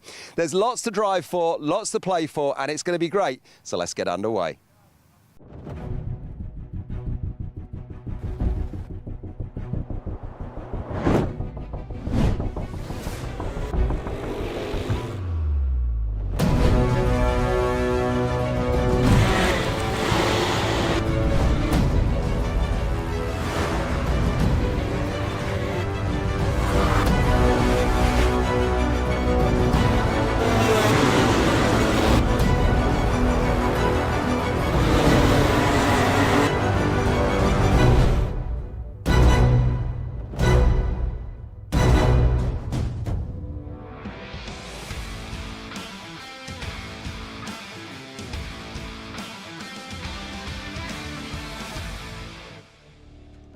As if the morning's action wasn't enough, welcome to the finals here at Three Sisters for round 4 of the Ultimate Karting Championship. And what a way to kick off the afternoon. Junior Rotax Super Final is going to hit us off first. Jack West is going to be starting on pole position from Leon Hasty in second. Then it's going to be Harry Bartle, Lewis Goff, Jacob Ashcroft, Joshua Turnbull rounding out the third row of the grid. Fourth row is then going to consist of Cole Denham and Joshua Smith, from Finley Buck and Cameron Nelson, then Eli Baran and Jared Fox-Whiteley in 12th position. 13th is going to be Jake Flewitt, then it's going to be Joshua Wickham in 14th. Row 8 is going to consist of Jensen Pritchard and Lizzie Mentier, then Addison Smith and Tobian Alvarez in 18th. 19th is going to be Mikey Walker. Joining him alongside will be Daniel Kilpatrick, then Kai Clark, Jack Thompson, Zach Turner, Kai Vage. Rounding out the 12th row of the grid, 13th row is going to be Lucas Blamford, then Charlie Wolfer, Oakley Garth Wright, then Vlad Tomanchik, Sebastian Lurch and Charlie Benson rounding out the 15th row of the grid in 30th. The last 2 rows of drivers is going to be Maxim Kerwan, Jake Woods, Zane Quaker and Arya Bansal, rounding out the 34 drivers which have qualified for the super final this afternoon here in the Junior Rotax class. Just a big hats off there to all of the drivers that have competed this weekend, and especially all of the 34 drivers that have made it here to the super finals. No matter where you finish here, it's already a big achievement to make your way onto the grid of the super finals here, and I can't quite put my finger on just one name which is going to come out on top of that. There's Harry Bartle, the O plate. You can't take that name out of your mouth because you know he's going to be doing something very special every so often. Jacob Ashcroft was there, the 222. He had his trials and tribulations. He definitely had his work cut out for him in his super heat earlier on, but he fought against the conditions and fought against the other drivers to get himself in a high-end position. As we go down the order, Finley Buck there, as we keep looking down. Cameron Nelson in the DHR car. Plenty of different colours, plenty of different liveries. You love to see the diversity of colours of the different cars, all of the different teams that are competing this weekend.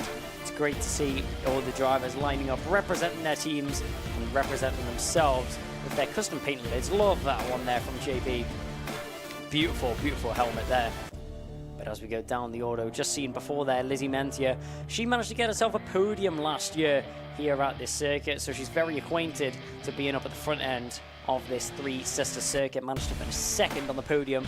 Also got driver of the weekend that weekend after putting on a brilliant performance all the way throughout the weekend. Obviously coming away with a great result as well. Go down the order, the Hunter Motorsport car there, the 275.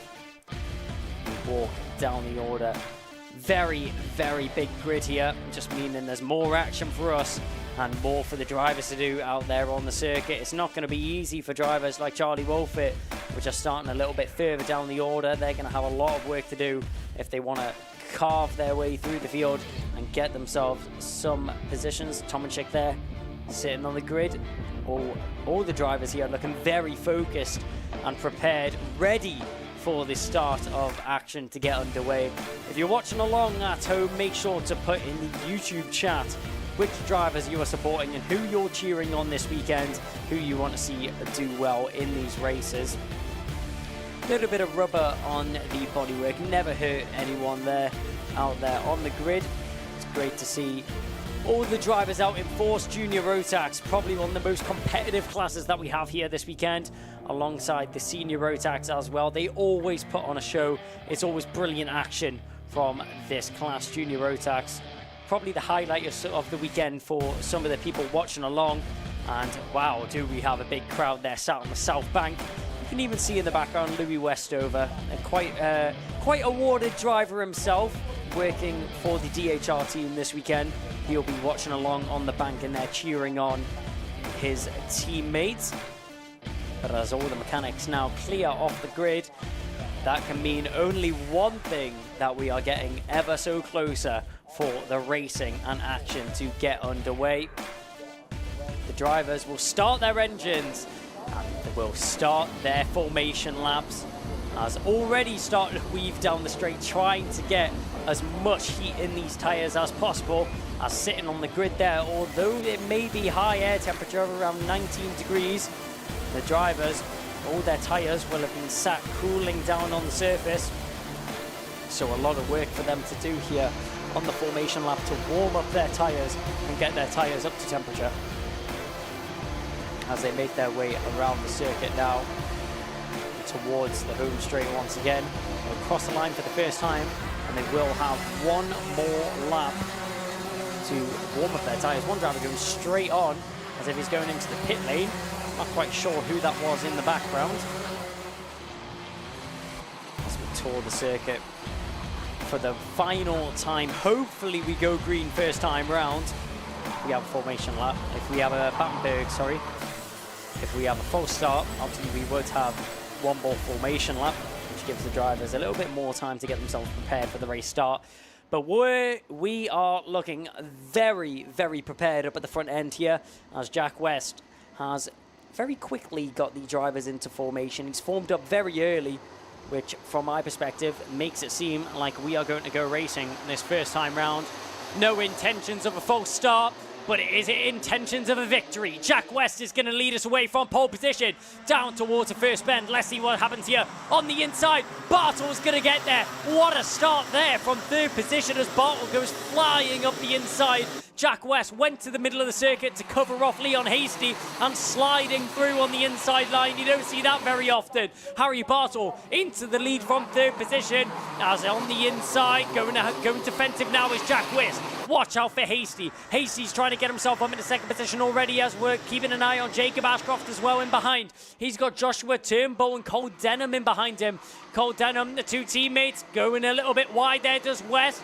Trying to slide through on the inside line. He's not going to quite get there, does Leon Hasty. As a very, very action-packed first lap there.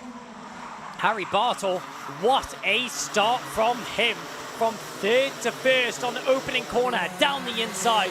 There goes the 62 of Denham as he makes his way down the inside, gets past Hasty. Hasty all the way down into fourth now. One driver going spitting up dust as he goes flying across the grass.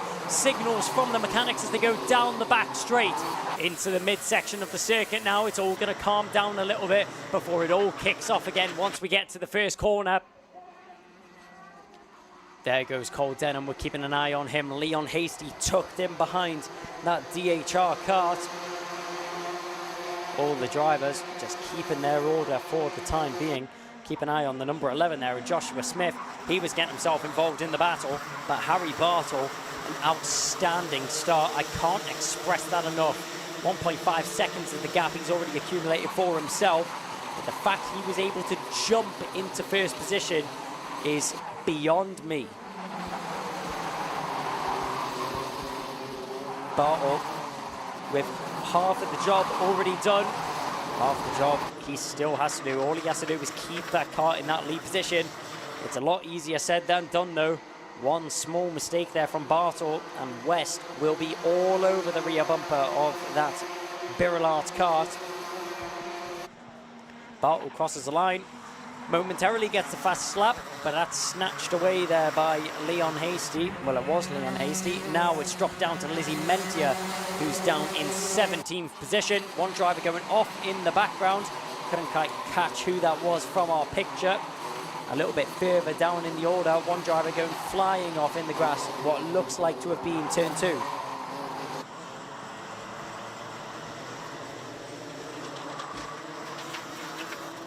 Back up in front though, Harry Bartle. You couldn't ask any more from the man out in the lead right now. The O-plate with a 1.67 second gap has already extended away from the rest of the order. Jack West in second though, he's not going to give it up just yet, we know that. As battling in behind, you can see Cole Denham and Leon Hasty still fighting between the two of them, squabbling for that third position. Hasty hasn't managed to overturn the 62 just yet, but still plenty of time remaining on the clock. Reminder, these are 14-minute races instead. So definitely an endurance for these drivers. They need to keep their tyres in good condition. Overtaking the background. That was Ashcroft making a move on Eli Badan. Ashcroft gets that move done quite nicely. Joshua Smith trying to follow through as well. Just opening the flap on the radiator there was Eli Badan as they went down the home straight. Just letting a little bit more air into that radiator, cool down the engine. Air temperature has now hit 20 degrees. So the drivers battling with the temperatures and conditions, not just with the other drivers on the circuit. Down the inside, that was a late move, but he'll very nicely get that one done. I wasn't expecting that one at all in the background. As back up, we're keeping an eye on Joshua Turnbull here as he's tucked in behind Leon Hasty. Hasty still snatching at the rear bumper of Cole Denham. Denham checks over his shoulder, he checks left, he checks right. They now go diving right into the first corner, down the inside. There's the number 11 of Joshua Smith making a move on Eli Badan. Joshua Smith now gets himself up into 9th position as Badan's dropped down into 10th. Looking out in the background though, that was Lucas Blanford looking for an overtake on Mikey Walker. Blanford looked to have got that move done there on Walker in the background. As we look to have been around 5 minutes into this race, the field now stringing out a little bit between these drivers. We're keeping an eye on Finley Buck in the number 9 kart there. He's tucked in behind the DHR of the number 20 down the inside. There's the move from the 92 of Jack West. Denham momentarily got himself into 2nd position, but it's snatched straight back there from the 92 of Jack West. He's not messing around at all, and he doesn't want to find himself in any position lower than 2nd. One driver which we haven't mentioned much since the first couple of laps, Harry Bartle, just got the fastest lap of the race there and now extending his lead out to 2.98 seconds. 3 seconds nearly is the gap which he's already pulled over the rest of the field. That is outstanding work there from Harry Bartle. Unmatched pace out in front right now.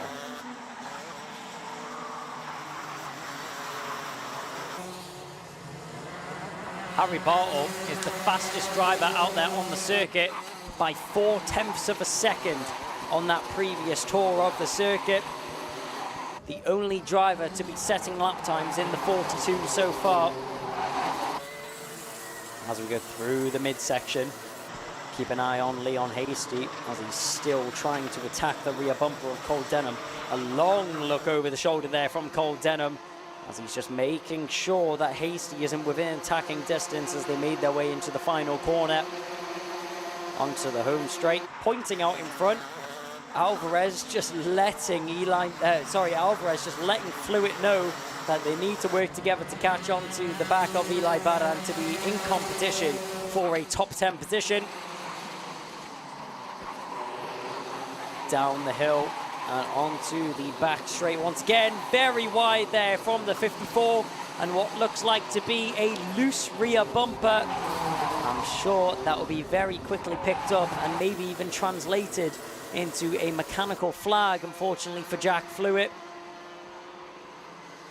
Jake Fluid there with a loose rear bumper hanging off the car, just about keeping it under control. Denham going very defensive now as Hasty is sniffing that rear bumper of Cole Denham right now. Nose and tail are these two drivers. Down the hill we go. What a battle this is going on here. Looks like 7 karts all squabbling for what is a podium position in third. There it is. It was only a matter of time before that came out. A mechanical flag there for Jake Fluid. That's for the rear bumper hanging off, which we just mentioned out before. That's so unfortunate there for Jake Fluid. He's having a great race. He was in P10 for a moment of time, has now dropped down into 22nd as he's pulled into the pit lane.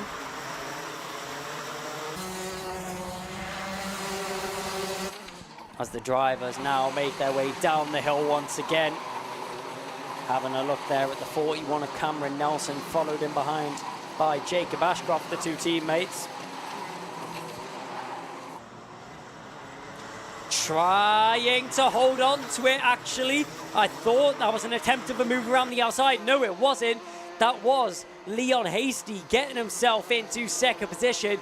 Cole Denham was trying to hold it around the outside, giving it everything he's got to hold on to that second position. But down the inside, had a little look at the inside line there, did Finley Buck, trying to make his way past Joshua Turnbull. He's still having a look at that inside line, not able to do anything about that one. There's a warning here for Cole Denham as he's picked up a warning flag. Not quite sure what that's for. But Cole Denham just lost out on a position to Leon Hasty. And to rub salt into the wound, he's also awarded a warning flag from the steward. Clearly something that they feel has happened. Didn't quite catch it on the cameras here though. 4 minutes and 30 seconds is now what's remaining on the clock here. Harry Bartle out in front has departed. He is in a league of his own right now. His race is completely different timeline to everybody else here. Jack West, the closest driver, 5 seconds nearly in behind Harry Bartle. And a second warning flag going out of Cole Denham. Now Cole Denham is in serious trouble. He's under big pressure, not from the cars around him, but also the stewards sitting up there on the gantry. But Cole Denham really has to be careful if he doesn't want to get himself in penalty trouble. We're having a look at Lizzie Mentia here as she was applying a lot of pressure on the rear bumper of Lucas Blanford. Going defensive is Hasty on the inside, trying to get that move done. Jacob Ashcroft just fending off Joshua Smith right now as they both attack the rear bumper of Finley Buck. Down the hill, there's the number 44 making his way through the picture. That's Zane Quaker. Through the midsection we go. You can see the DHR colours of Lizzie Mentia there. Mentia all over the rear bumper of the car in front. That is Lucas Blanford and Eli Barron. Eli Barron posted up in front of Mentia right now, pinned to that inside white line. He's not giving up anything as Leon Hasty. He's not risking anything at all. He's worked so hard to get his car in this position in the first place, and he doesn't want any of that work to be undone, especially in such closing stages of this race as well. Harry Bartle out in front, still the fastest lap to his name. Doesn't need to be pushing that car any further than it has to go. with only 2 minutes and 30 seconds remaining on the clock. Bartel, he's done 99% of the work. All he has to do now is just bring it home, and it will be another victory to put under his belt in the Ultimate Karting Championship for Harry Bartel. But one driver that doesn't have it so easy. Clip on the front bumper there, very close to being an incident between those two drivers, as Leon Hasty and Cole Denham still going at it between them. Keep an eye on Joshua Turnbull. He's there to pick up any scraps which happens between this battle. Actually, a little bit of breathing room is formed between Leon Hasty and Cole Denham. Denham, after that little scare there at the first corner, has dropped back off the rear bumper of the number 38. Check over the shoulder from both of them. Hasty sees Denham, Denham sees Turnbull. As they come down the home straight once again, head to the steering wheel. Hasty giving it everything he's got now. Just 1 minute and 30 seconds remaining on the clock. And it is the dying stages in this race. Check over the shoulder once again. Nerves, he can't let them get the better of him. He's got so much pressure on his shoulders. As he checks once again, Cole Denham trying to force a mistake out of Leon Hasty in front as he's pushing that car to the limit. That DHR and the number 38 in front of him. As they come round the final bend onto the home straight once again, I'm sure he will be counting down the seconds right now as Leon Hasty checks his shoulder again, checks left, checks right, goes to the outside, does Cole Denham, isn't able to get the dummy which he wanted to sell on the inside. This isn't a corner shop, this is the Three Sisters race circuit. Down the hill they go, onto the back straight once again. Leon Hasty checks his shoulder, so does Denham. He sees he's got a bit of breathing room back to Turnbull, and that'll be a sign of recognition in his head that he's able to attack the car in front without any worries of what's going on in behind. Every single little bit of straight that he gets, Leon Hasty is checking over his shoulders. He's leaving no stones unturned and not leaving anything up to chance at all. Over his shoulder goes Joshua Turnbull to the inside line. Defensive goes Hasty. Normal racing line is the optimism for Cole Denham. Checks his shoulder once again. Down the hill we go. This will be the penultimate time we see this happen. He checks once again. Cole Denham will be sitting in his car, licking his lips, knowing that Leon Hasty is on the edge. He knows that he is nervous. He's just waiting for the opportunity to pounce at that kart and try and make that second position. Nose and tail, these karts are glued together right now, and this battle is going to be outstanding going on to the final lap. It's been so close, all leading up to this point, but who's going to come out for second position? Mechanical flag goes out for Charlie Benson, but all eyes are on this battle. Leon Hasty, Cole Denham, Joshua Turnbull all locked together as they go down onto the back straight. Tiny bit of breathing room is given in the favour of Leon Hasty. Doesn't opt to check over his shoulder this time, but the man on a mission. He did it from the first corner, a lights to flag finish. Harry Bartel, take a bow. He's done it once again in the Ultimate Karting Championship. Across the line goes Harry Bartel to take another victory to put under his belt. But to the line, who's going to get it? We've missed the overtake. Cole Denham, he's got past Leon Hasty. Hasty couldn't withstand the pressure. And while all our attention was focused on Harry Bartel crossing the line, Jack West comes home in second, but Cole Denham got the move done on Leon Hasty. I am so sad that we missed that overtake. All of that battling and all that pressure has led up to that moment, and we missed it. Cole Denham gets the move on Leon Hasty eventually for third position, but Joshua Turnbull comes home in fifth. Finley Buck will come home in sixth from Jacob Ashcroft in seventh. Toby and Alvarez, then it's going to be Cameron Nelson and Lizzie Mentia rounding out the top 10. Oh my word, what a final to kick it off. Harry Bartel with one of the greatest moves I've ever seen at the start of a race, manages to get himself up into the lead, and it was easy runnings from there. Harry Bartel departed from the rest of the field and checked out of his hotel, and he checked out of this race as well to get himself a great race win. Jack West comes home second. Cole Denham will finish in third. Kev's going to be down there in the Parc Fermé to give us the best of the gossip. He will talk to the top 3. So here we are then looking at the weighing scales of Harry Bartle then just receiving the high five from number 92, Jack West. That is your 1 and 2. Harry Bartle in first then. A great weekend for him and a great race for him. Lights the flag victory, as Kai was saying a moment or two ago on comms. And just behind him, the number 92 of KR Sportsman, Jack West in second. Those two youngsters seem to have it all their own way. But then as we look at the scrutineering bay here, number 38 is the man who's pulled it in third, and that's Leon Hasty. But I'm wondering if number 62, Cole Denham, was actually the winner from where I was stood. And then behind him here in scrutineering, there's the 222 of Jacob Ashcroft. We'll try and get a word with them just as soon as we can in a moment or two. We obviously got Gary and Keith down here, the scrutineers, who will be doing the business, just getting the weighing scales sorted. Keith's just having a little chat now. I can see Cole Denham walking into the scrutineering bay, as we've got other drivers high-fiving. And see Cole Denham walking across. Looks like he's going to go and have a word with Harry. And we'll get Harry and Jack. And I'm pretty sure on the timing screens, Cole Denham took third at the line.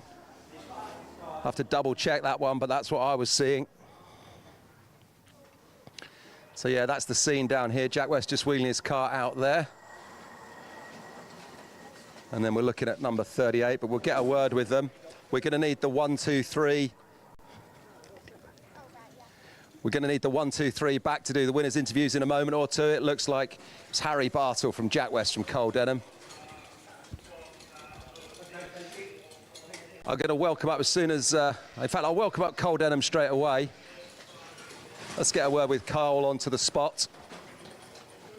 And we'll get a chat with him down here.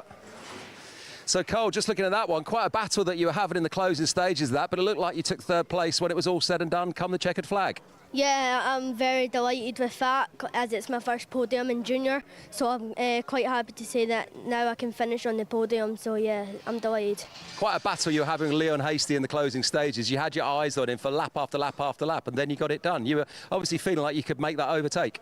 Yeah, Leon's a really good driver. It's tough to compete against him, as he's a lot older, so yeah, it's just amazing to end up on the podium. Yeah, it really is, and it was good to watch. Well done to you. Who's made it all possible this weekend? Who's been looking after you? I'd like to thank Dan Holland, Curtis Gregory, my mum and dad, Mason Bishop on the tools, and everyone supporting me over the weekend.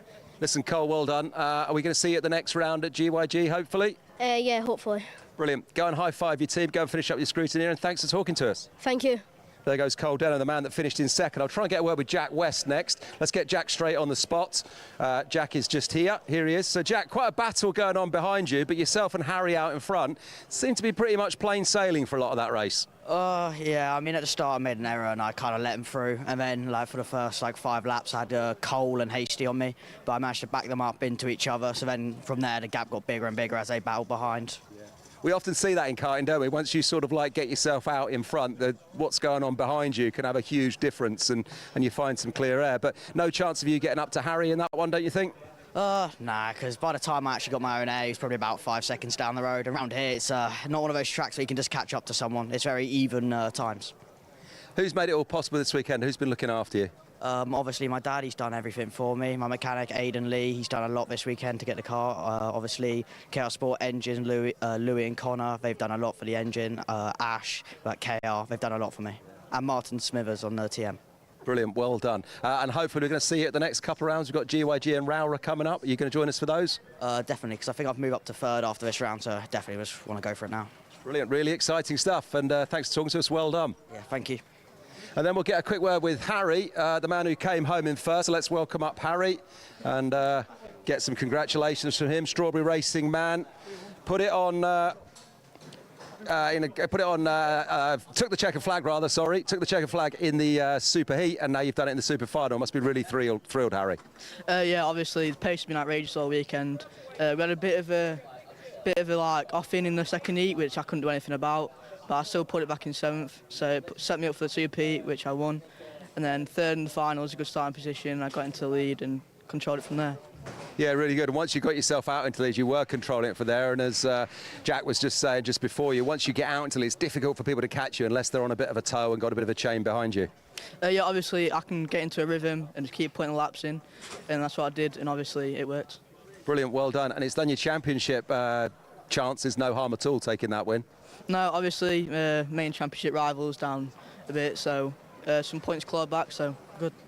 Brilliant, Harry, well done. Who would you like to thank who's been looking after you this weekend? Shaw Racing, Cream Racing Engines, Jack from Jack's for letting us stay in the awning and giving us some help, and then all my sponsors, all my family that are watching, and everyone that supported me. Brilliant, huge congratulations. Go and finish scrutineer and high five your team, well done. There goes Harry Bartle, exciting stuff in the first one here then at Three Sisters. We can now take a look back at some of the replays with your commentator Kai Bacchini. Thanks for that, Kev. Great to see you from the top three once again as the drivers. We will see take that battle once again, and what a move that was there from Harry Bartle to get himself into the lead of the race, as he mentioned there. As soon as he got into his rhythm, it was pretty much smooth sailings from there. He departed from the rest of the field, got himself a nice little victory under his belt. Just helps him in the championship order. A lot of battling going on all the way throughout the field. A couple of drivers having a couple of moments there, but that pretty much rounds it out there for the Junior Rotax final. And with no break at all, we will move on to the Senior Rotax final. The drivers already making their way around the circuit. Macaulay Bishop will start from pole position. Archie Buttle alongside him. From Gabe Fairbrother, Ewan Sharman, Alexander Cole, and Reese Bailey. Morgan Hudson-Brown is then joined alongside by Ryan Ward from Stephen Duncan and Pearson Bullicata rounding out the top 10, and Kai Hunter and Alex Duncan on the 6th row of the grid. 7th row is John Brown from Rachel Robinson, then it's going to be Aaron McKay, Ethan Martin, Ethan Critchley and Callum Kinder. 19th and 20th is David Mitchell and Victor Wohan, then it's going to be Alfie Bushell, then James Dunbar, Caitlin Seabrook and Harry Gilbert in 24th. 25th is going to be Harry Lamond from Stephanie Hebecker. Then it's going to be Gemma Heons, Jay Pearson, McGilvery and Sam Hilbrook. Rounding out the grid. And 31st there, as straight down to the first corner we go. On the inside, can Bishop keep it? Yes, he can. No struggles there for Macaulay Bishop. Will we see a repeat of what Harry Bartle was able to do and just drive away from the rest of the field, as he's already extended himself a little bit of a gap? Has Harry Bartle... Not Harry Bartle, sorry, that is Macaulay Bishop down the inside. There goes Kai Hunter. We knew he would be fighting his way through the field as he makes his way past Stephen Duncan. That'll be for around 9th position there. Keep an eye in behind there as we see all the drivers filing through. Alexander Cole keeping himself relevant within the battle as well. Still squabbling for position are these drivers. Macaulay Bishop out in front though. Already pulled himself around a 6/10 gap back to Archie Buttle in 2nd position. Gabe Fairbrother in 3rd.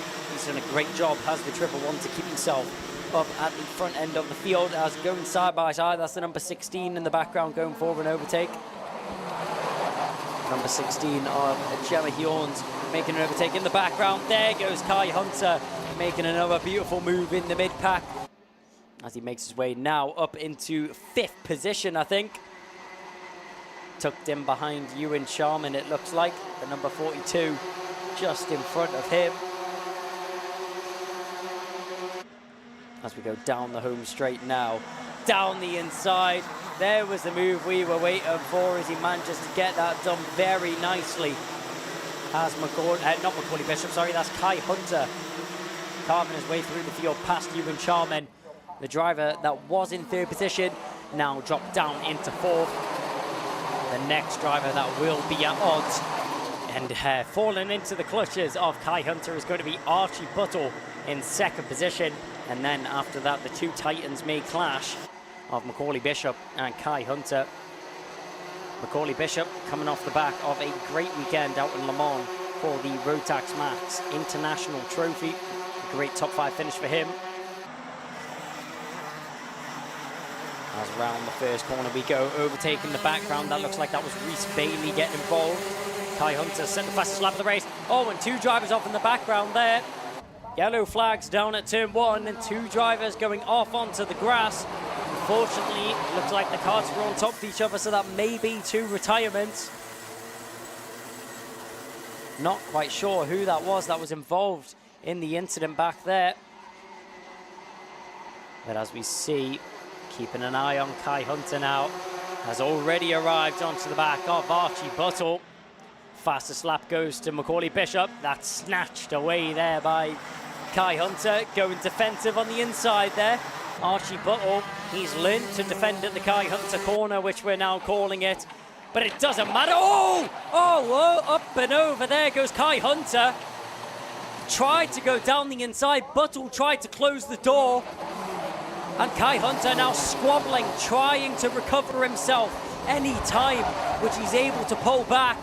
I have no idea how Kai Hunter has managed to keep that car in a straight line. A double pirouette there by Kai Hunter and gets the car pointing in a straight line again. And as if nothing had happened, he continues on with the race. Kai Hunter now has a lot of time to regain, but with a damaged car and a possibly bent axle, that car looks very unsettled through the corners. Will he be able to return to the top form that he was on? He's dropped all the way down into 8th position. Down the inside, there goes Stephen Duncan. He'll get the move on Alexander Cole. But an interesting incident there. It'll be interesting to see how the stewards see it from their point of view. Personally, it looked like a racing incident. Both the drivers trying to go for the same part of the track. Hunter on the inside. And just a close of the door there from the number 23. Didn't quite end out in the, the 22 didn't quite end out in the favor of Archie Buttle. He's dropped all the way down into 24th position. Heartbreak there for Buttle. Hunter somehow able to recover that car, but down the inside, there goes Stephen Duncan. He'll get himself into a podium position now. Duncan putting on the burners and really getting to work as he gets himself up into a podium position now. Round the final corner we go, and down the home straight.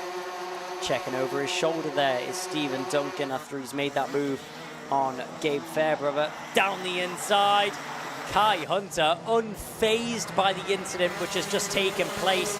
It's as if it didn't happen. He's now up into 6th position as he's made his way past Rhys Bailey and knocking on the door of the top 5 already. Kai Hunter, he's built of different material. Down the inside, you'll get 2 in 1, why don't you? Alexander Cole tried to make the move on Gabe Fairbrother. Both of them run wide, and Kai Hunter slips down the inside. 2 positions is better than 1, so he may as well snatch them up as he does so. Up into 4th position goes Kai Hunter.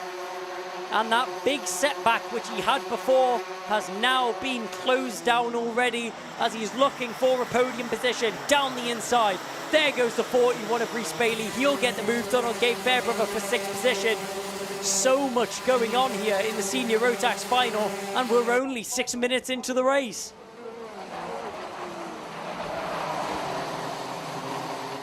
Alex Cole just trying to fend off Rhys Bailey right now after he's made that move on Gabe Fairbrother. Bailey on a barnstormer of a race. Great pace underneath that 41 machine. The 41 and the 14 now going at it. Cole's going to have a lot of work cut out for him if he wants to hold on to what is 5th position right now. Be a good haul of points to go towards his championship bid, but he's not able to defend there from Bailey. He's going to try the switchback, but the door wasn't quite open. He'll try the other way. He'll try now on the inside. Alexander Cole trying every possible way to get himself back past Rhys Bailey as they go 4 wide onto the back straight. Rhys Bailey, put sideways there by what looked like his teammate, the number 95 of John Brown. Those 2 drivers come together as there's so much going on, it's hard to keep track. Pierce Balicata, he's now the one having to defend on the inside. John Brown makes his way past the 111 of Gabe Fairbrother, and Alexander Cole manages to recuperate and get himself back up into what was 7th position. Making the best of a bad situation, did Alexander Cole right there. Fairbrother hopping over the curbs and losing a lot of time as drivers swarm him out of the chicane. Onto the back straight we go. Keep an eye on Pearson Bullock Carter as he now has Rhys Bailey tucked in behind him. Alexander Cole, sorry, that's not Rhys Bailey anymore, that's John Brown, that's my mistake. A mechanical flag goes out to Archie Buttle. So Archie Buttle, the driver who had the incident earlier on with Kai Hunter, is now awarded a mechanical flag and will unfortunately have to pull into the pit lane to retire from this race.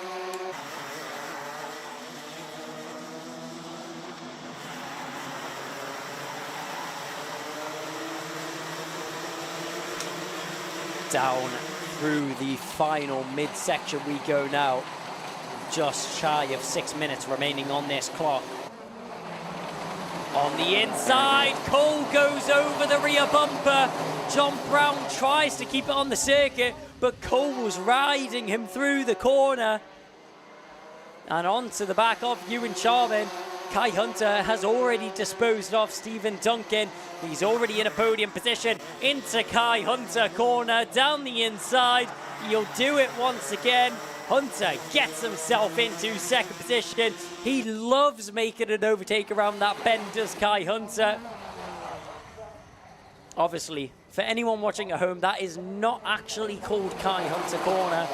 That is just the nickname that me and Kev have awarded it for this weekend, due to the amount of overtakes which Kai Hunter has been making around that bend. First corner is a second home for Kai Hunter. Obviously, the northeast of England is his first. But up into second position now. Hunter crosses the line and the positions update. But with 5.4 seconds out to the leader, Bishop, it's going to be very difficult to catch on to the back of him. Kai Hunter, he likes a challenge though, and I'm sure he'll give it his best shot to try and catch on to him. I'm unsure if he's going to manage to be able to do so in this situation though, as the odds are not currently looking in his favour for Kai Hunter, but a battle going on in the background. There's the number 25 trying to get up a position, as all squabbling it out by having a look at the 39 there of Ryan Ward. Number 39 of Ryan Ward currently finds himself in 6th position. That was Morgan Hudson-Brown all over the rear bumper of him. Well, what was the rear bumper and is now the front bumper, as Morgan Hudson-Brown has made that move stick into the first corner and made his way past Ryan Ward. But there's the number, the 111, arriving onto the back of this battle. Ryan Ward, he's already lost one position and he may lose another, as Gabe Fairbrother has arrived onto the back of this battle and wants to get himself involved. Keep an eye on Ewan Charman here. He has a lot of pressure from Stephen Duncan in behind, and Duncan is showing no mercy at all, showing every intention of getting himself into that third position, that final step of the podium. As they go back onto the back straight now, into the midsection we go. Ewan Charman with a lot of work to do if he wants to hold off the A plate here. As Macaulay Bishop still with a 5.3 second gap, and with only 2 minutes and 40 seconds remaining on the clock, it's looking near impossible for Kai Hunter to pull down that gap. He's pulling down just a couple hundredths a lap, not much of a difference between the lap times of the two drivers. Maybe if Kai Hunter hadn't have had that incident earlier on in the race, he would have been able to fight up at the front end with Macaulay Bishop and battle it out for that lead. But unfortunately, due to the circumstance that he finds himself in now, doesn't look like it's going to be possible for Hunter to catch on to the back of Macaulay Bishop at this stage in the race. There's a lot of battling going on here.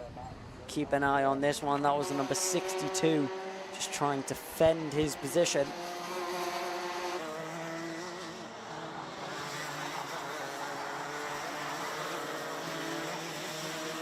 Keep an eye on Ewan Charman, as he's still got Stephen Duncan all over his rear bumper. It's not an easy position to be in, is Ewan Charman's. Stephen Duncan really picking up the pace right now. He's putting in great lap time after lap time. No easing off the pace here from Stephen Duncan, especially when a podium is at stake, as that is inevitably the position that they are battling for right now, are Charman and Duncan. Duncan yet to make a bid for the lead, maybe waiting for a better opportunity to arise. To the outside he goes. It's going to be a difficult one to do. Well covered there by Charman on the inside line. Nothing Duncan could have done to get that move done on the inside. Just keeping his car in the right position right now is Ewan Charman, as Stephen Duncan looks left and right, getting a little bit frustrated, getting a little bit impatient, trying to find his way through to third position. But it's not going to be such a simple job, especially with a caliber driver like Ewan Charman.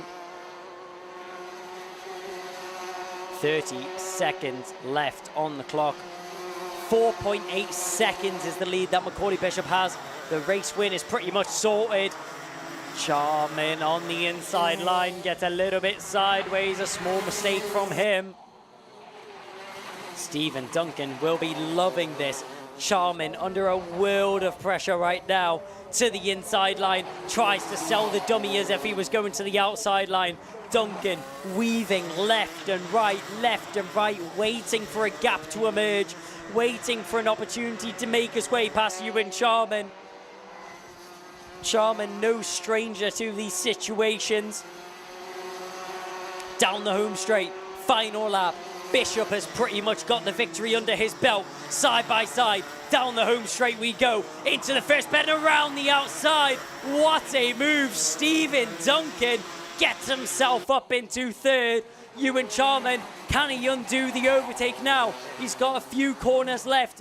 7 corners. 6 corners is now remaining here for Ewan Charman, as he's still on the rear bumper of Stephen Duncan, but has he let it go a little bit too soon? Around the final bend and onto the home straight, Macaulay Bishop, a world of his own, takes home a wonderful victory. Kai Hunter, recovery drive of the century, and Stephen Duncan with a wonderful overtake on the final lap around the outside of turn 1. So difficult to do, carrying all that momentum to get the move done on Ewan Charman in 4th. Ewan Charman, hats off to him for eventually managing to come home in 4th position. He fought that one all the way to the end, but unfortunately wasn't able to come home with a podium position. Still brilliant driving there from Ewan Charman. Bullock Carter comes home in 5th, from Morgan Hudson-Brown in 6th, and Gabe Fairbrother, Ryan Ward, Ethan Critchley, then Aaron McKay rounding out the top 10. 11th is Rhys Bailey from Alex Duncan, Alexander Cole, then Alfie Bushell. 15th is going to be Rachel Robertson from Callum Kinder, Caitlin Seabrook, Stephanie Hebecca, Jay Pearson, and Harry Gilbert rounding out the top 20. Wow, what a race. Action-packed from start to finish. Senior Rotax, it never disappoints at all. And what a recovery drive from Kai Hunter. I have no clue how he was able to keep that car in a straight line after having that incident up there in the opening stages of the race. He already had a difficult enough race, starting just down at around 10th position, but he manages to finish in 2nd. Well, Kev's going to talk to him very shortly, as we're going to chuck down to Kev now, as he has the top 3 ready to have a word. So here we are then, picking up the action in the post-race scrutineering area. On the weighing scales then, Kai Hunter, and just before him was Macaulay Bishop. A great weekend from Macaulay. A second, a first, and then finishing the super final with another first. And what about that man, Kai Hunter? What a drive back that was. And then in 3rd, Stephen Duncan just putting himself on the scales there. And it was a great result from him there, getting the overtake done on Ewan Charman in the closing stages. What a brilliant battle. We'll try and go in the order of 3, 2, 1. So I'll welcome Stephen Duncan up to the chat straight away. Straight out of the cart, and we'll get him on the spot. The man's still got the sweat on his brow from what was a brilliant race. And oh boy, Stephen, what about the closing stages in that one? Talk us through it. Well, I just tried my best, and I knew he's one for going off at the end, and I thought, I tried it twice round the outside, didn't work, so I thought, right, I'll go again, and made it work. So I don't know. It was really brilliant. The closing stage of that, ahead of you had Kai Hunter. He'd got some clear air. Ahead of him we had Macaulay Bishop, but then the battle was all about you and Charman. And it was at the end of that Conrod straight, across the start-finish line, looking into that corner. We saw you flick it out wide a couple of times, putting the pressure on him. Yeah, well, I knew if I kept the pressure on him, he'd make a mistake. And if I counteract on that mistake, then I'll get third. So I boosted in the championship. So brilliant, Stephen. Great weekend. Who's made it all possible? Who's been looking after you? My dad, Kraft for some of the setup, and yeah, just thank you for everyone. Great stuff. And are we going to see you at GYG and Rowrut? Yep, you are. Brilliant. It's game on in Senior Rotax for you. Well done, sir. Go and high-five the team. I'll just try and get out Kai Hunter and see if he's there. Just having a chat at the moment. We'll wait a moment or two, but perhaps if Macaulay's ready, our first place man, I'll see what's going on.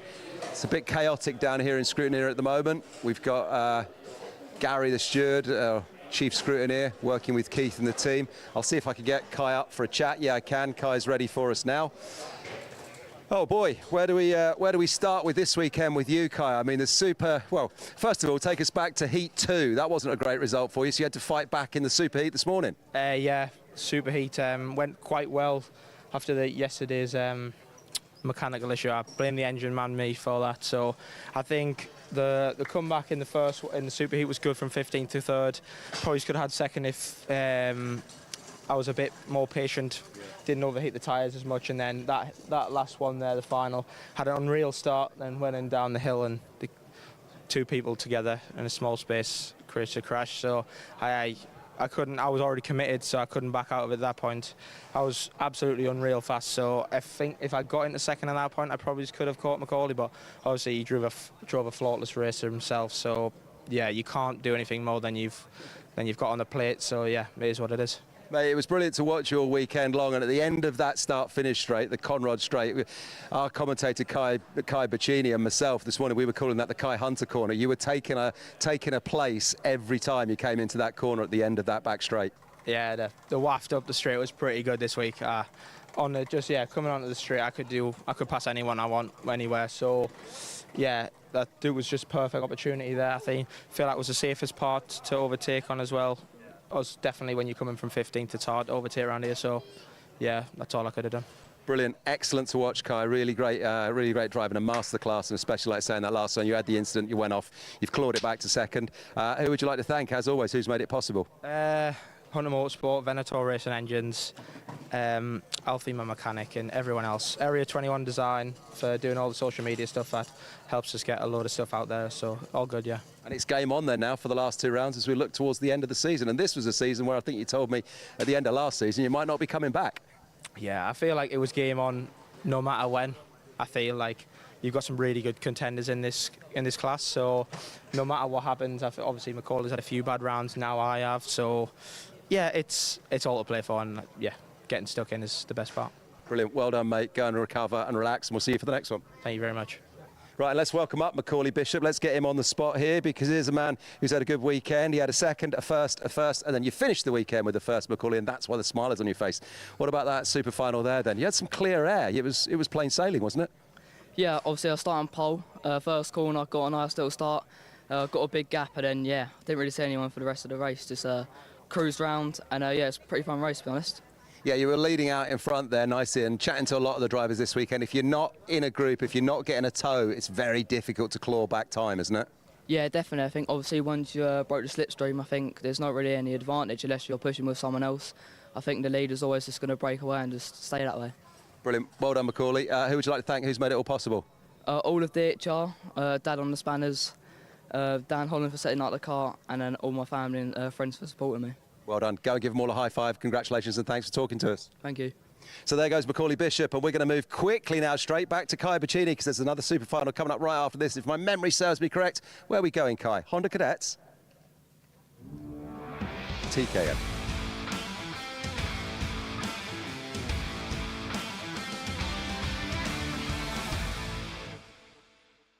Jumped the gun a little bit there, Kev. I mean, TKM, we've got first before the Honda Cadets. I mean, Kev clearly very excited for the Honda Cadets, but we do have TKM Extreme coming up first, and it will be a great one indeed.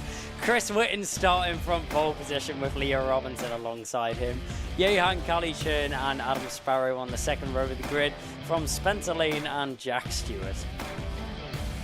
Kian Bennett and Jessica Fitch-Hall, Harrison Morrow will round out the 9 drivers here for the TKM Extreme on the 5th row of the grid. So one of the smaller grids here for TKM Extreme. Yeah, they still pack a punch. 9 drivers all battling it out for that top spot of the podium. And there's so many of them that are righteous and raring to get going and get ready for this one. TKM Extreme, a new class to the Ultimate Karting Championship this season, and it has been very, very close and competitive so far. We've had multiple winners, and one driver, our winner from last round, Kian Bennett, starting down in 7th position. Not the position he would have been hoping to start in, but he will still be fighting forward as far as possible. See what he's able to do in this one. All the drivers slow down nice and slow to what is, well, I would say a walking pace. You'd have to be a very fast walker to walk at that pace. But around the final bend we go. Do we go racing first time round? The question is posed to Chris Whitten on that inside line. Accelerate down the home straight, we do. Leo Robinson alongside. Do we go racing? Yes, we will. To the first corner. Can Robinson get around the outside? We've seen it done before, but no, he can't this time. He'll have to try and settle for second position. He's going to squabble, but no. He drops down into what is going to be 4th. As on the inside, never mind, that's 5th. The start that Robinson definitely wouldn't have been hoping for, but Chris Whitten, a start of dreams, as he's broken away from the rest of the field already. In behind him, Adam Sparrow's managed to jump himself up into second position. A tap on the helmet there, back to Jehan Kalichern. That's just Adam Sparrow saying, come on, let's work together, push forwards. We need to try and catch on to the back of Chris Whitten, because as we've seen in the last 2 races, if you let the leader break away, it's very easy for them to just walk away with the race. With these 3 drivers here, Adam Sparrow, Jehan Kalichern and Spencer Lane, clearly thinking the long game and being smart about this situation, working together for the time being to try and catch as much time onto the back of Chris Whitten, not letting him break away as early as he would have been hoping.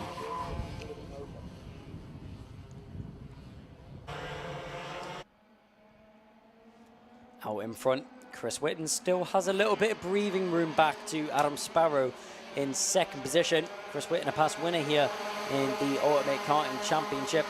Adam Sparrow yet to take home a victory. Tucking his head down the home straight. Leo Robinson on the inside.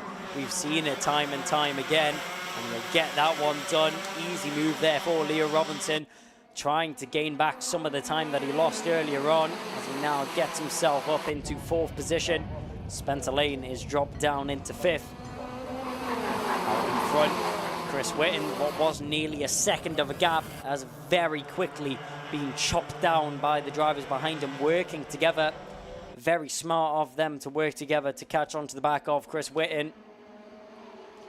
Definitely the best idea that they've had so far. Down the home straight, Leo Robinson now just trying to catch onto the back of them and get himself involved in this battle as well. Out in front though, Chris Whitten just about holding on to the lead right now. Sparrow just breathing down his neck though. It's not going to make it easy in the Talco TKM cards. Down the back straight we go. Whitten still leading the pack. Had a look there at the number 11, that's Spencer Lane in behind Leo Robinson. Never mind, in behind Kian Bennett. Bennett's managed to make that move there for 5th position. Kian Bennett, currently the fastest man out on the circuit, and manages to make his way past Spencer Lane for 5th position. At the back of the pack there's Jessica Fitch-Hall. Jessica Fitch-Hall with Jack Stewart in behind her. Through the first bend we go. Now through the chicane. The pack a little bit stringed out now between them. Out in front though, Chris Whitten, he's going to have to keep his focus if he wants to hold on to this victory. It's not going to be easy runnings for him out in front. Not like the last 2 races, the leader's not going to break away this time. As Adam Sparrow, Yehan Kali-Churn both work together very well to catch onto the back of the 33. Now they just need to get the job done and get that overtake, as that's what they've been building up to. Spencer Lane with a lot of pressure from Bennett. Bennett has a look to the inside. Will he get it done into the first corner? We'll see in the background. Seen them go side by side. Has he got the move done though, Kian Bennett? Yes, he has. Great move there from Bennett, taking advantage of the pace that he has underneath his car right now. As Kian Bennett now gets himself up into 5th position. Great racing there from Kian Bennett to get himself up another spot up the Ordings.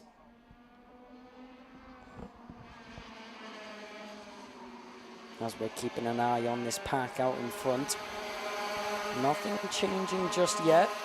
Chris Whitten still out in front from the number 19 of Adam Sparrow.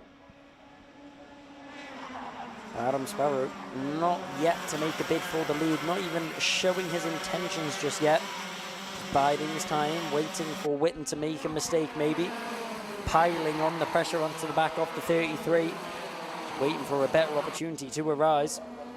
But the question is, how long does he have to wait? These 2 drivers have been going at it all race. The 5 and the 11. Kian Bennett and Spencer Lane, they're still side by side. Bennett tried to fend off the number 11 of Spencer Lane, but great action between the 2 of them. And some lovely clean racing. And Spencer Lane is able to get himself up into 5th position. Jessica Fitch Hall is now arriving onto the back of this battle. She wants to get herself involved. Back down the inside, there's the response from Kian Bennett. He's not going to wait around any longer than he has to. On the inside line into the first corner, that'll be a very easy move there for the number 5.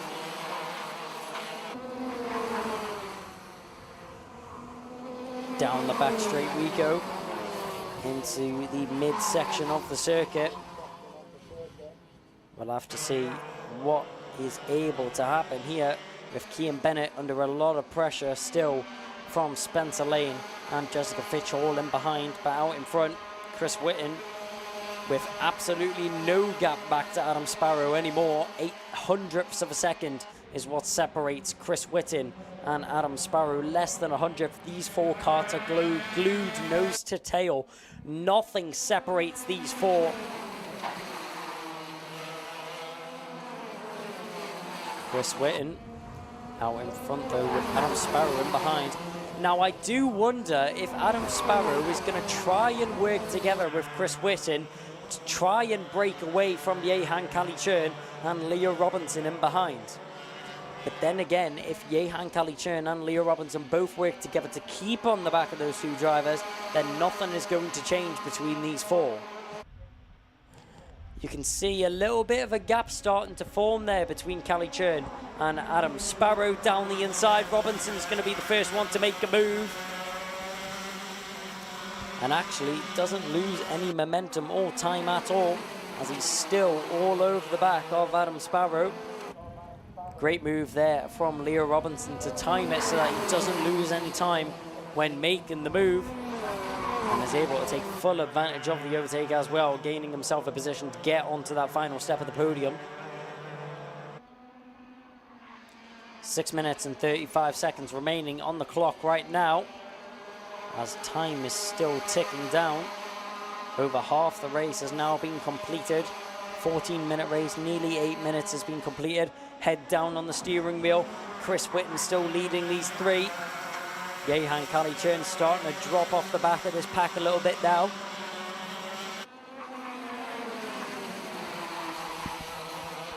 If these 3 work together, they could break away from Kali-Churn, and there's nothing that the E-plate would be able to do about it. 3 karts is definitely going to be faster than 1. Unless Kali-Churn is able to respond and make a move for that 3rd position on Leo Robinson, I can't see anything changing or him keeping on the back of these 3 right now.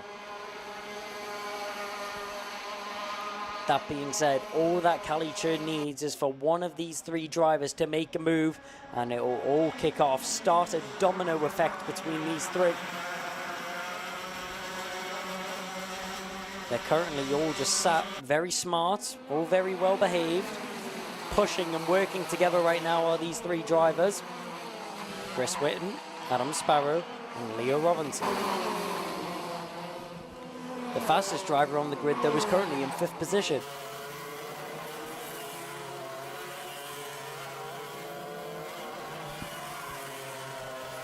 Five minutes has now been ticked down to on the gantry timer. So only 5 minutes is remaining in this race. Nearly 10 minutes has now been completed for these drivers around the final couple of bends. Jack Stewart has managed to get past Jessica Fitch-Hall there. That will be in the last lap. Jessica Fitch-Hall still very close to the rear bumper of Jack Stewart right now. Around the first corner we go, through the chicane, now down into the midsection. Down the hill onto the back straight we go. Keeping an eye on Jack Stewart and Jessica Fitch-Hall. These 2 drivers probably the closest on the grid right now. As now making their way through the midsection and down towards the final couple of bends before we see our leading drivers make their way up the home straight. Nothing has changed yet, but Chris Whitten not feeling as comfortable anymore. He pins that car on the inside white line, going defensive, middle of the circuit. This now puts Adam Sparrow at disadvantage as well, as he's now fallen into the grasps of Leo Robinson. He's Jehan Kalichurn, as I mentioned. All he needed was one driver to make a maneuver. All he needed was something to happen between these 3, and he would arrive onto the back of this battle. The E-plate is back in contention once again. Let's see what unfolds here. Chris Whitten still out in front, pinned to the inside white line, trying to go the long way round. Thought about it, then he realised Robinson was behind him. Adam Sparrow in a difficult situation here because he can't go a different line to Chris Whitten, or that would open the door to Leo Robinson.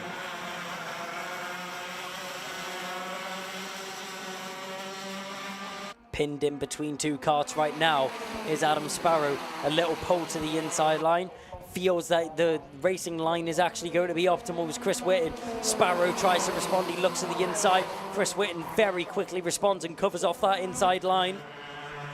Through the midsection we go. Down towards the final couple of bends. Chris Whitten, it's all a chess game now. It's all about how he positions his car on the inside. There goes Leo Robinson. He's positioned it perfectly to not lose any time to Chris Whitten. He now slots himself into 2nd position, and he's going to have a go at the lead.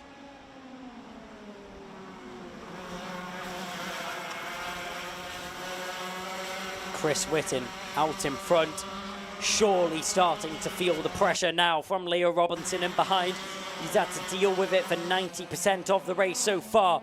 Looking over his shoulder, he sees Sparrow. He opens up the inside line.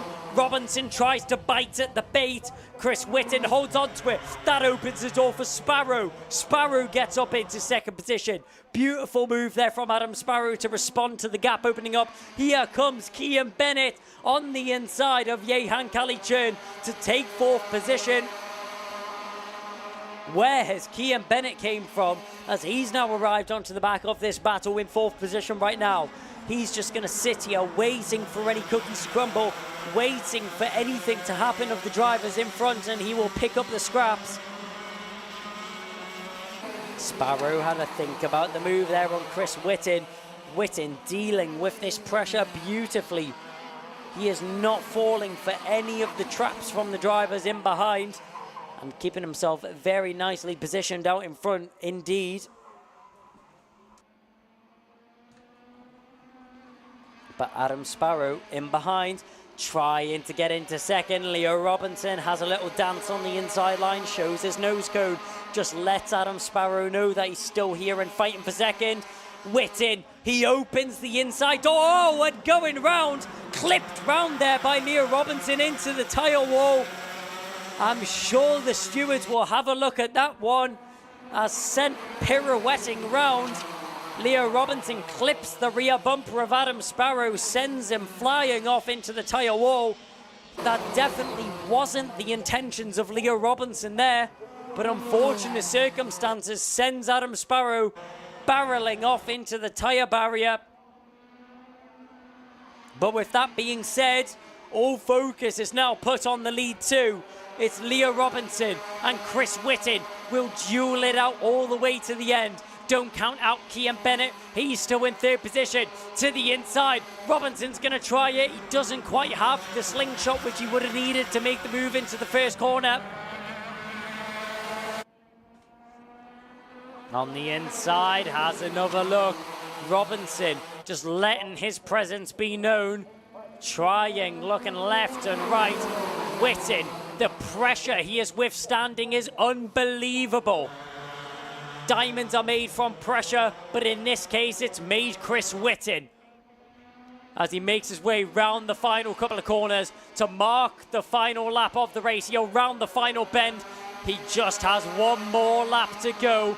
Will he be able to hold on to the lead, or will it be Leo Robinson? Will it be Kian Bennett, or will it be Jehan Kalichern on the inside? He's left the door open, and Leo Robinson says, thank you very much. I'll slip down the inside if you don't mind. Going defensive now goes Robinson. He's the one who's going to have to deal with the pressure. Whitten, is his offensive as good as his defensive form? We'll have to find out. Into the midsection of the circuit. He's just got a couple corners left to go. Time is whittling out here. As head down, Chris Whitten is pushing everything he's got, trying to get this move done around the final bend, though it's not going to be enough. Leo Robinson, when the chance arose, he took it. Hands across the line. Leo Robinson, what a drive from him. Kept himself in contention the whole race and got himself into that race lead. Now the incident will be looked at between Leo Robinson and Adam Sparrow, as he was awarded a warning flag for that incident. So Leo Robinson provisionally wins the race from Chris Whitten in second position. It was so close to being a victory there for the number 33. But just a couple corners too short. Leo Robinson takes the provisional victory here from Chris Whitten in second position. Kian Bennett comes home in third from Jehan Kalichern. Then Spencer Lane, Jack Stewart, Jessica Fitchhall, Harrison Morrow and Adam Sparrow. Unfortunately, an incident between him and Leo Robinson means that Adam Sparrow retires from the race. Such a shame there for Adam Sparrow. What could have been a brilliant result for him towards his championship standings ends in heartbreak and ends in the tyre wall. Nothing Adam Sparrow could have done about that one though.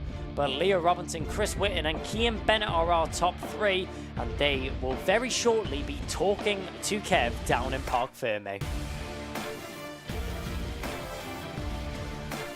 So here we are then in the post-race scrutineering as our top three wheel the carts in and onto the scales. It's the man who came home in second who's first on the scales, Chris Whitten there. Just behind him then, Kian Bennett finishing with a third, cart number 5, making up for what's been a pretty tricky weekend for him. But the first place man is at the back of this line of three, Leo Robinson. There he is, just getting out of his overalls in the background of the shot as it stands right now. Not without incident though. Adam Sparrow was in the mix, wasn't he? But then he went off, and that'll need a little bit of looking at afterwards, I'm sure. But as it stands right now, we've just got these three drivers just as it stands, with Leo Robinson, Chris Whitten and then Kian Bennett as your top three. We'll get Kian on the chat as soon as he's off the scales. First and foremost, he was our third place man. Chris Whitten, then cart 33, came home in second, and we'll get a word with him in a moment. And then of course, just looking in the background there, it's cart number 36 that was Leo Robinson.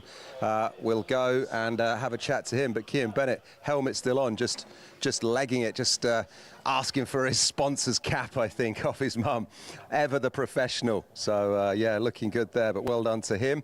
Let's get a word with him, because he's had a fourth, an eighth, and an eighth, and then he's ended up with a third. So, Kian, that's a great end to what's been a fairly testing weekend for you. Yeah, it's been a really tough one. We've struggled a bit this weekend, but we've kept going, and we've got a podium in the end, which is good damage limitation, really. So yeah, well happy. Yeah, I bet you are. All going on in front of you as well. Leo's come out on top and Chris Whitten in second. But as always with TKM, at moments during the race, it looks like anyone could have took it. Yeah, I was quite far back at one point as well. I just kept pushing, putting the laps in. I could see him getting closer, and if there was any opportunities, just about taking them. But you know, Leo and Chris have done a great job all weekend, so well done to them. And it's one of those circuits where you really need to work as a team and get a tow, don't you, to get the maximum top speeds out there, and you guys were doing that. Yeah, it's a pretty fast one. I think, yeah, some of the fastest laps obviously come in the tow, but yeah, it's massive round here. Brilliant. Who's been looking after you? Who would you like to thank? My mum, as always. She brings me everywhere, every weekend, and always grateful to her. My family at home always supporting, and then obviously at Robsall Racing, and you know, work for giving me the day off as well. So yeah, thank you to everyone. Brilliant. And now the championship hopes are very much still alive as we go to GYG and then Rowra. Yeah, still 2 more rounds to go. Don't want to get ahead of ourselves, but we'll keep pushing and see what we can do.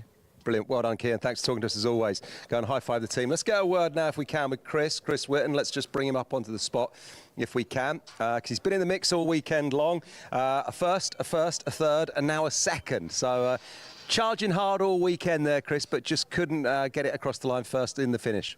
Yeah, not too bad weekend really, especially better than the weekend we had at Warden Law last time out. So pleased with the points we gained this weekend, to be honest.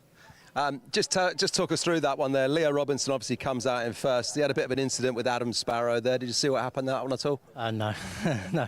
They were all sort of waiting for the last minute, to be honest, because whoever's in the lead can never get away around here because the tow's so big. So they all sort of had a little bit of a tangle behind, which I don't know whether it helped or not really, but I'll have to watch it back.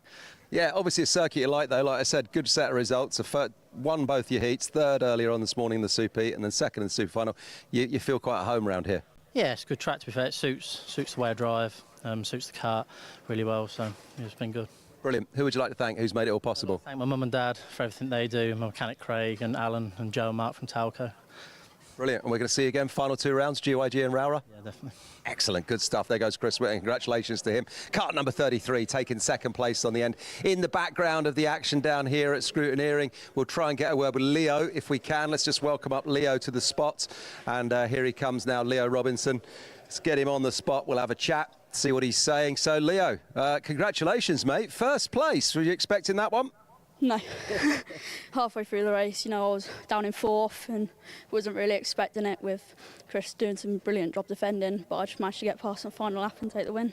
Yeah, really well done. But you know, don't discredit yourself. Fast this morning, came first in the Super Heat, so you're obviously doing some things right today. Yeah. Who's been making it all possible? Who's been looking after you this weekend? Tim Wilson Motorsport, my dad, all my family, my mum for the amazing support, my grandparents for helping fund, and FF course, because they were giving me media training for this and work on the simulators and stuff like that. Brilliant, well done, mate. Excellent effort and well done for this. The training has worked. We've now got GYG and we've got Rowra. Please tell me you're going to be at both of those rounds. Yeah, I will. Excellent, well done, sir. There goes Leo Robinson. Congratulations. Go and high-five your team and thanks for talking to us. Cheers. There he goes, Leo Robinson, well done. First place on the day, not without incident though, so congratulations to him. Let's see what happens when we get the official results, but that's how they cross the line. Leo Robinson, Chris Whitten, and then Kian Bennett. Let's go back to Kai now, because we've got another one coming right up.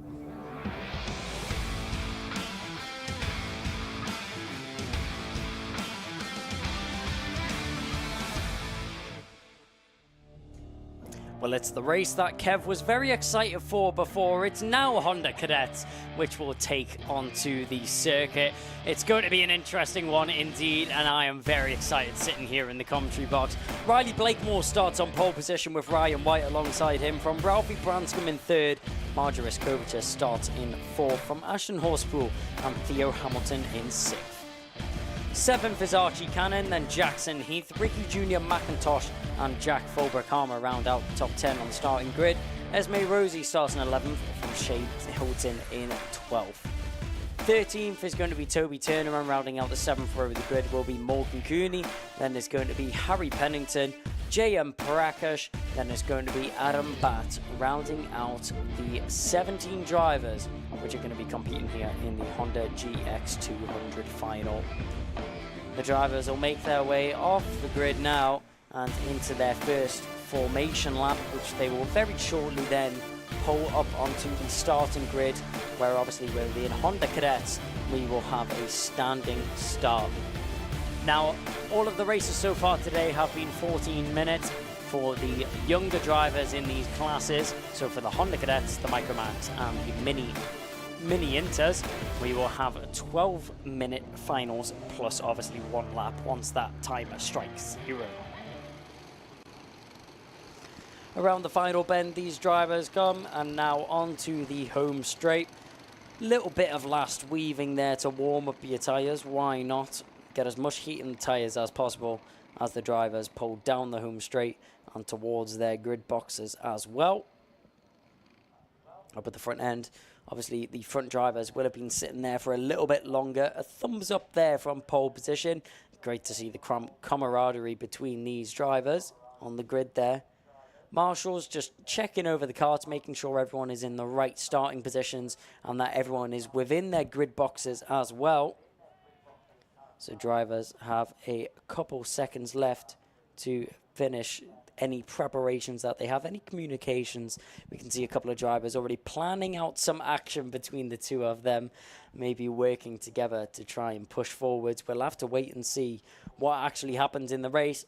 Drivers, all eyes are on the lights though, as the lights are now on the gantry. Lights are out and we are racing. Great start there from Branscombe on the inside line as he's able to tuck in behind our leader of Riley Blakemore. Blakemore didn't get the best jump though. That's given the way of Ryan White. From the outside over the grid, he gets himself into the lead of the race. A great jump there from the number 1 from the outside lane to get himself into the lead of the race. Trying to attack in the background is Ricky Jr. McIntosh. The number 44 was trying to carve his way through. Ryan White, followed by what looks like the number 15 of Marjoris Kovachis. We'll have to see when the drivers come back into our shot. There it is, yep, Ryan White, followed by Kovachis, then Branscombe, and then we have the number 68 of Riley Blakemore. So we'll have to see how these drivers fare out over the course of this race. Obviously a lot longer than these drivers are used to racing.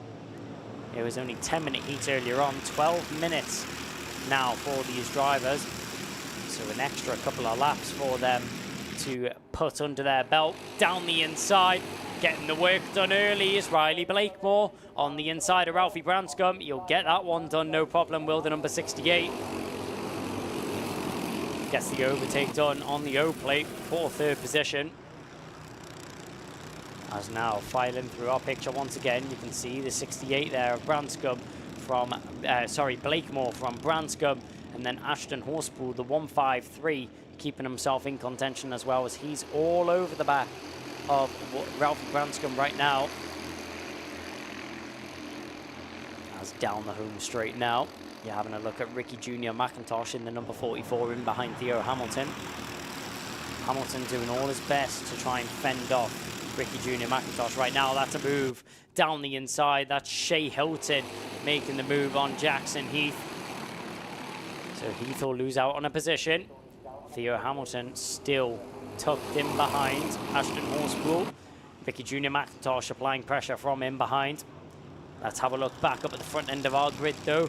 Ryan White from Kovachis and Blakemore has now caught onto the back of these leading 2 drivers. They have tried to work together to push away from the rest of the pack. Hasn't quite worked out for them just yet.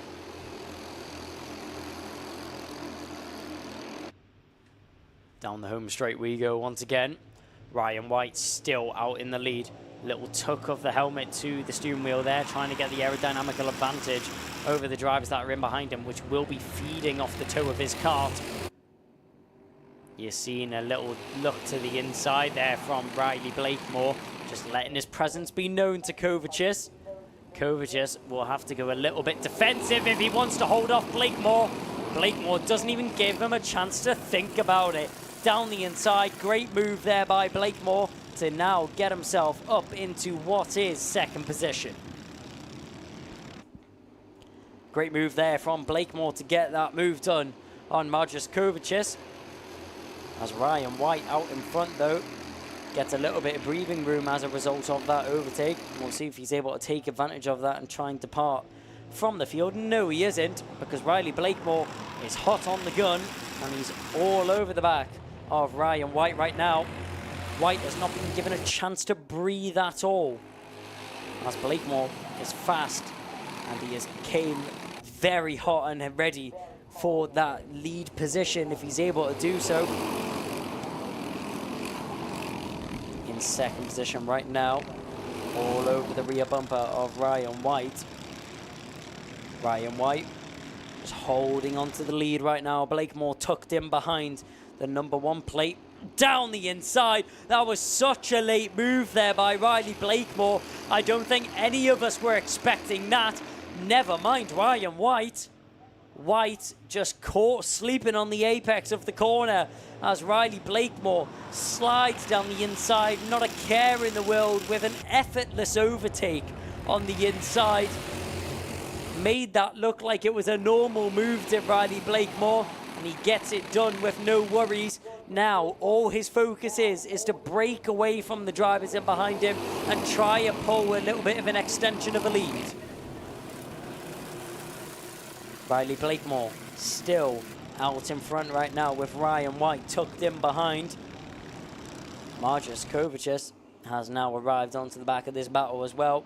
Ralphie Branscombe wants a piece of the pie. Keep an eye on Ashton Horspool as well, in behind all of this battling. Has now turned it from 2 carts to a 5-cart train for the lead. Ryan White still pinned to the rear bumper of Riley Blakemore though, so Ryan White not going anywhere anytime soon. Let's see how this one pans out for him. Down the hill we go, onto the back straight. Riley Blakemore doing a great job out in front to hold on to this position right now. In behind though, Ryan White, what is he able to do to respond to the move, to respond to the pace which Riley Blakemore has put down onto the circuit? It's going to be a tall order to get himself back into the lead, but I'm sure it's a challenge that he's up for taking. Around the final bend we go, onto the home straight once again. Ralphie Branscombe still tucked in behind Marjoris Kovacic. Kovacic just biding his time, waiting for something to happen within this top 2. Doesn't want to go for an overtake too early.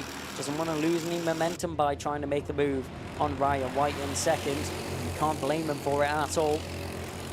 This Three Sisters circuit, nearly 1.2 kilometers long, and it's all about momentum. It's all about keeping up that minimum speed and trying to carry as much pace as possible around the circuit. Or in the words of Kai Hunter when we heard him talking to Kev earlier, it's all about waft around this circuit. So we're keeping an eye here on the 24 and the 44. That's Archie Cannon and Ricky Jr. McIntosh. McIntosh tucked in behind Cannon. Down the home straight. Will he be able to look for a move into the first corner? We've seen plenty of overtakes into the first bend. A thumbs up there from the number 24 of Archie Cannon as they go into the first corner. Not quite sure what the thumbs up was for, but a good job nonetheless.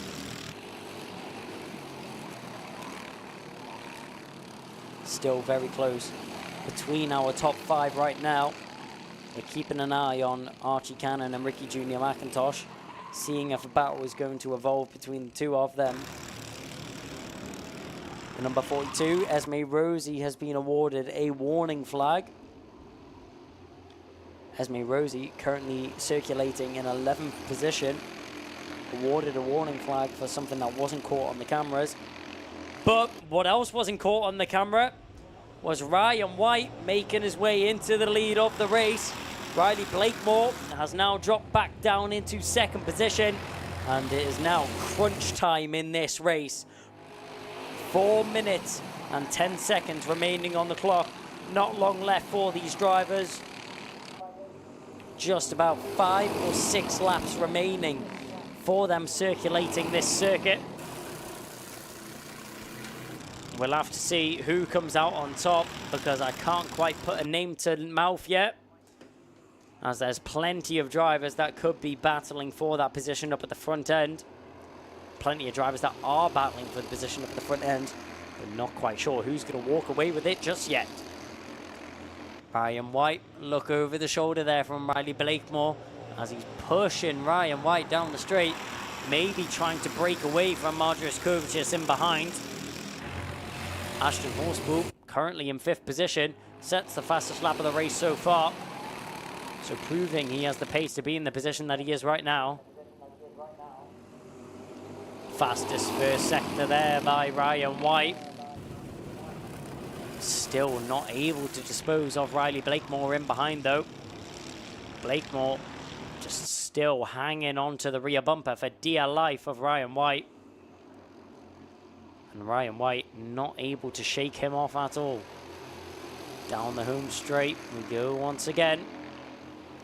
Let's see if a move is going to be made this time round. Down the home straight, looking to the inside, maybe not. He's still going to push with Ryan White down the home straight. Working together right now are the top two. So Riley Blakemore not wanting to take any chances, not wanting to give anything up that he doesn't have to. And Ryan White down the inside. There he goes. Caught me off guard there, did Riley Blakemore. As he gets the move on the inside, he'll get that one done on Ryan White. An unorthodox position to make an overtake. Ryan White was definitely not expecting that one to get the move done. Riley Blakemore on the inside line.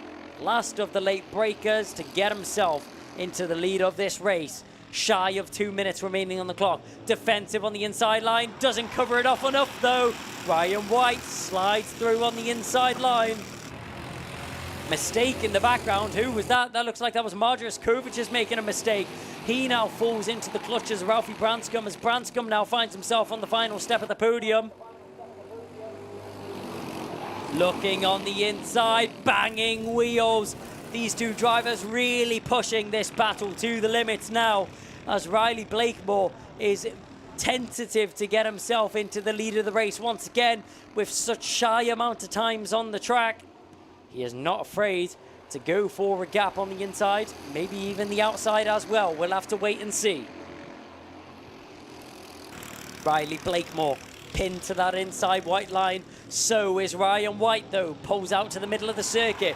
Gets himself a little bit more of a racing line. Keep an eye out for Ralphie Branscombe. He's going to arrive onto the back of the top two in very short fashion. Down the hill we go. Onto the back straight. Ryan White, the commander of this battle right now. Through the midsection we go. Ralphie Branscombe still under a lot of pressure from Kovacic and Horspool in behind. 30 seconds remaining on this clock. And as Ryan White rounds the final bend, keeps the car under control and onto the home straight once again for the penultimate time of this race. He will cross the start-finish straight into the first corner. Blakemore doesn't think about it. Blakemore trying to get this move done on Ryan White, just waiting for the best opportunity possible, waiting for the chance to arise and for that gap to open up on the inside line. Thought about it there. You've seen the little bit of hesitation. Pulled to the inside line. Blakemore thought about it. Didn't commit to the overtake though. Clock has struck 0. No time remaining. Just 1 lap left of racing. We've seen the lead switch so many times on the last lap of the race. Will it change this time round?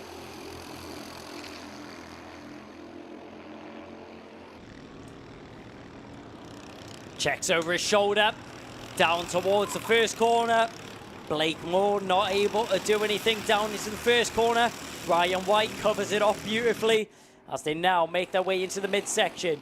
There is a back marker approaching. Will that throw a spanner in the works for Ryan White? We'll have to wait and see. Adam Batt, will he be able to get out of the way without causing any problems for the leaders, or will he even have to? Looking to the inside line, it's so close. Millimeters are separating these leading two drivers. Ryan White doing a great job putting his car beautifully in the perfect position to defend from Riley Blakemore in second position. Around the final bend though, Blakemore not able to do anything at all. Ryan White with a defensive masterclass. Blakemore's happy anyways, but Ryan White the #1 finishes on the top step of the podium. Riley Blakemore comes home in second position from Ralphie Branscombe in third. Marjoris Kovacic, after making a small mistake, drops down into fourth. What could have been a podium for Kovacic, a small mistake is what cost him down into fourth position. Still a great result nonetheless. And Ashton Horspool finishes in fifth position with the fastest lap to his name as well. Archie Cannon, Theo Hamilton in seventh from Ricky Jr. McIntosh, Jackson Heath, Esme Rosie in 10th from Jack Fulbrook-Harmer. Harry Pennington will finish in 12th from Shea Hilton, Toby Turner in 14th, then Morgan Cooney, Jayan Prakash and Adam Batt. All 17 drivers finishing the race. Adam Batt just one lap down. So that's going to round it out there for the Honda GX200 Cadet Final. And that is going to be the end of the Cadet races. Just 2 more races now to unfold in front of us. And I'm sure waiting tentatively down in the paddock. We will now throw down to Kev as he will have a word with the top 3. Well, how about that then? That is a sight that we've seen before, but for the first time in 2024, Ryan White coming home in first place, putting this car on the scales. The smile will be back on that young man's face, that's for sure. Well done to him. And then we welcome onto the scales the man that's come home in second. There he is there. We got Riley Blakemore coming home in second, kart number 68, doing a great job of putting the cart on the scales there. He's going to be absolutely thrilled. We only saw him at round 2 when he came 19th, and here he is at round 4, getting the high five. I think that might be Dad there, just giving him the high five. No, it's not Dad, but a well-deserved hug as well. Brilliant stuff. Like I say, we saw him at round 2 when he got a 19th, and now he's back here at round 4 and he's got himself a second. And what a weekend he had. He had a first, a second and a first. He's absolutely buzzing. He's absolutely buzzing, giving us a thumbs up there. He can't quite believe his luck. There's Paul. That's Ryan's dad. Well done to him. He's going to realise or be thankful that once again his lad's done the business. He's worked very, very hard this year. Hasn't quite slotted in for him in UKC, but maybe this is the comeback. And then we've got Ralphie Branscombe in the background and Dad Joe there doing a great job. Third place for him this time. We have seen him do, you know, great things all season long, but he's had a third, and now he finishes in third. So a strong weekend from him. His championship hopes are still very much alive, but that's the way it falls sometimes. As we get high fives from Ryan there, and Riley rather, and Ryan. It's all the R's, isn't it? We've got Ryan, Riley and Ralphie in the scrutineer in there.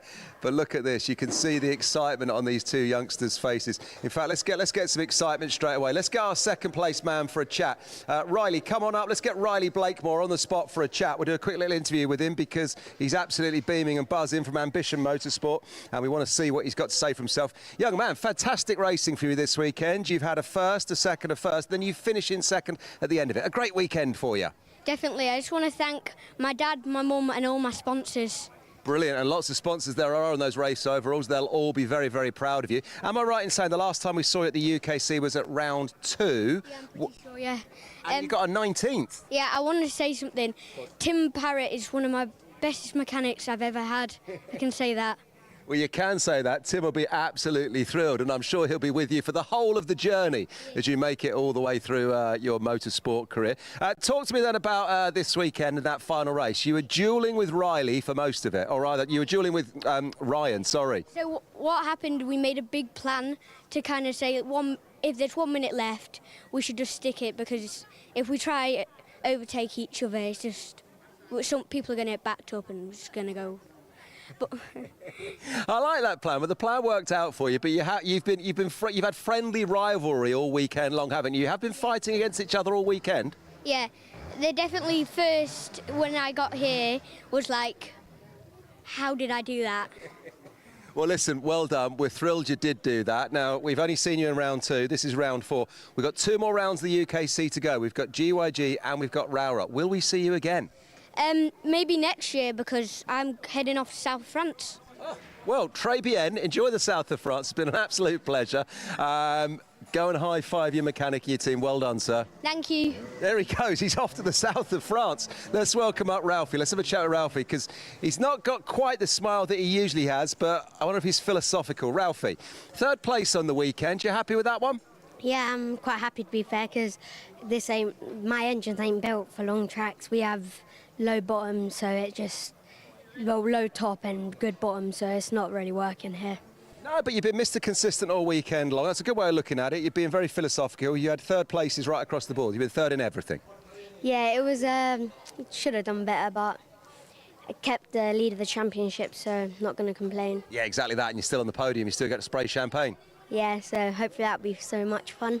Brilliant. And a quick word, your dad looking after you again this weekend? Yeah, my dad's looking after me all weekend, like usual. Brilliant. Well done to you and well done to him. Go and give him a high five, and we'll see you for that podium a little bit later on. I will, thank you. There he goes, Ralphie Branscombe, third place man on the weekend. But let's welcome up Ryan White, a man who I've spoken to many, many times before on the top step of the podium, and he's back in 2024. Here he is. Good to see you, my friend. Ryan White, first place, business as usual. Yeah, we've had a tough first half of the year with Mojo tyres. We haven't been able to get set up right, and it's all worked this weekend, so. It has all worked this weekend, and you've had friendly rivalry with Riley Blakemore. You and him have been duelling it out, haven't you? Yeah, he's not in the championship, so I've just been pushing him around. He's been pushing me around, just coming first and second, championship points. That's all I need, so that's what I was doing. Well done to you, sir, well done. And I understand in that superfinal there, you had a little word with each other, and you're like, look, let's just see what happens. Keep it clean for the dying stages of the race. Yeah, me and him have been first and second all day, and we just both wanted to come first and second. Whether it was him come first or me come first, it didn't really matter to us. First and second is all we needed, and that's what we got. Brilliant, well done. Who's made it all possible? Who's looking after you as always? My dad, my mum, my grandparents, and that's it. That's it. So the Ryan White wagon rolls on, and we're going to see you hopefully at GYG and Rowra. Yeah, yes you will. Brilliant. Yes, yes, you will. Of course, the logo is on the side of the van now, so we can't miss it. Well done, sir. Enjoy the podiums a little bit later on. Yeah, thank you. There we go then. So that's Honda Cadet done and dusted. We now have Micromax and then Mini Inter. Really exciting stuff. Not sure if we've got time for some replays, but let's go straight back to Kai.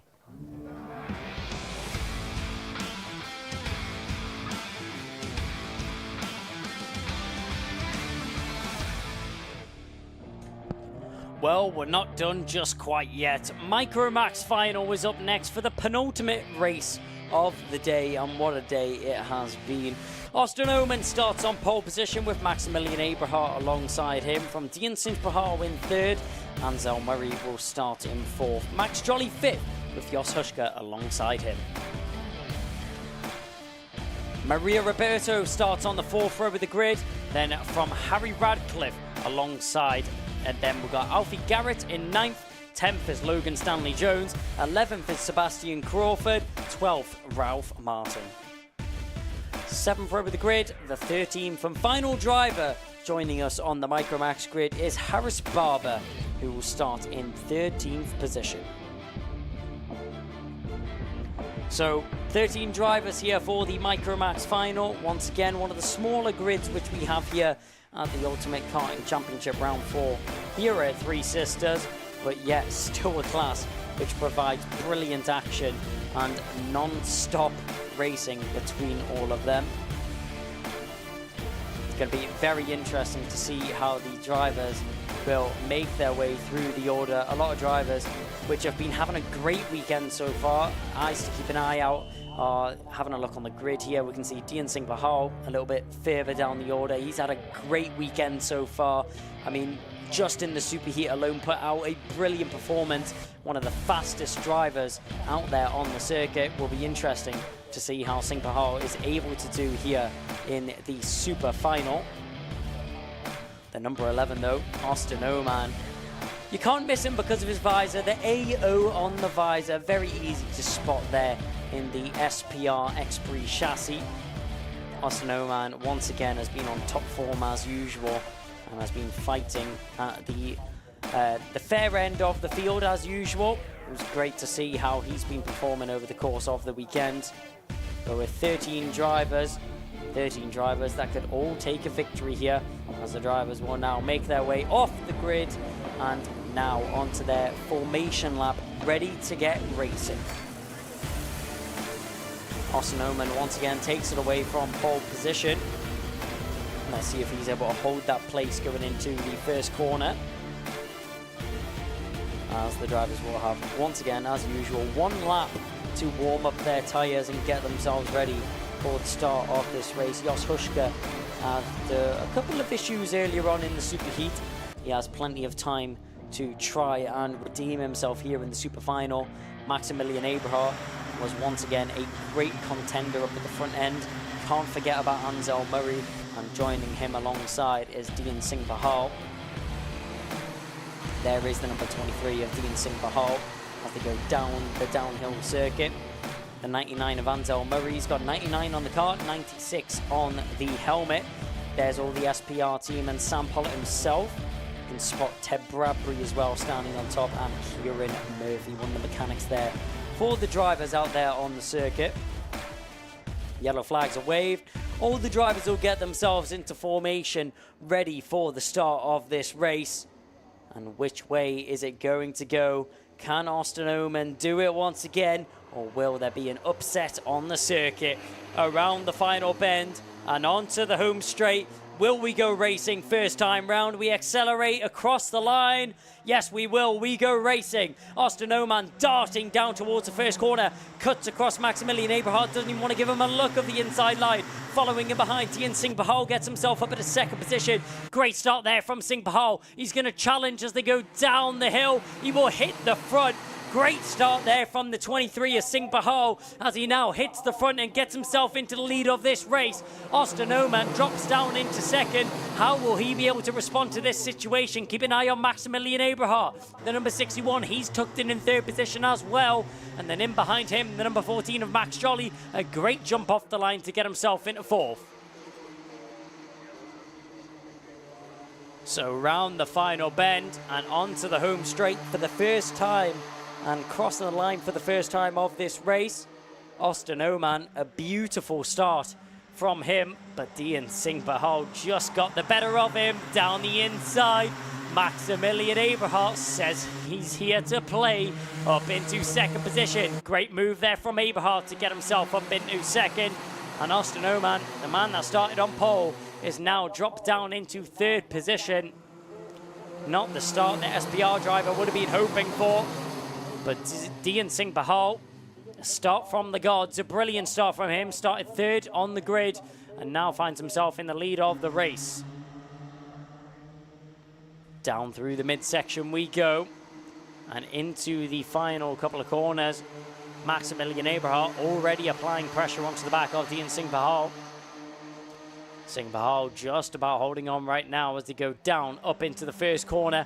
A tap on the helmet there, saying to his teammate, come on, let's work together, let's push away, get away from Austin Oman in third position. And I think that's what Eberhardt and Singh Bahal are going to try and do. It looks like that plan is already working wonders as they've pulled a little bit of breathing room over Austin Oman in third position. Max Jolly is actually arriving onto the back of the 11 right now as we speak. Keep an eye on Jos Huschke, the number 55 in the mid-pack. Maria Roberto just in front of him. Down the final couple of corners we go. Jos Huschke trying to apply pressure onto the back of Maria Roberto. There's the number 16 of Sebastian Crawford. Crawford all over the back of the 32. Ralph Martin currently sitting in 10th position right now. Let's see if Crawford is able to break into the top 10. Keep an eye on the front of the field here. Still Singh Bahal. Oh, cut across there from Jos Huschke as he collides with one of the drivers around him. Just jumping up in the air there. I'm not quite sure who it was. It may have been Alfie Garrett, but not 100% sure who that was that had contact with Jos Huschke down the straight. Singh Bahal still leading the way from Eberhardt in second. As they go round the final bend, Max Jolly ever so closer onto the back of Austin Oman's kart. And these two drivers out in front doing a brilliant job of working together as they have broken away from Austin Oman in third. Singh Bahal picks up the fastest lap of the race, just for good measure as well. Down into what is going to be the back straight now. Austin Oman just about fending off Max Jolly for the time being. Max Jolly, though, very fast and raring to get himself onto that final step of the podium. The number 14 will leave nothing on the circuit, no stone unturned indeed. So we'll have to see what happens here. Keep an eye on the 99 of Ansel Murray. Ansel Murray just waiting for something to happen between these two drivers in front of him, and he will pick up the scraps of that battle. Jos Huschke checks over his shoulder. You'll see in behind Ralph Martin in 10th. Alfie Garrett just managed to get past Jos Huschke on that previous tour of the circuit. Garrett is now all over the back of Maria Roberto, as you see on your camera. Roberto goes defensive on the inside line. Austin Oman still sitting quite nicely in 3rd, in behind Max Jolly, still trying to get that move done. Roberto going very defensive for how early on in the stages of this race we are. Jos Huschke still trying to apply a little bit of pressure onto the back of Alfie Garrett, push him forwards past Roberto. There's the move. Alfie Garrett made the move on Maria Roberto though. Jos Huschke tried to follow through, but was a little bit too far back off the rear bumper of the 47. Now his helmet to the steering wheel and down the straight, having a think about it. Ansel Murray thought about trying to go for the move on Max Jolly. Jolly wasn't having any of it though, and very firmly shuts the door in the 99's face.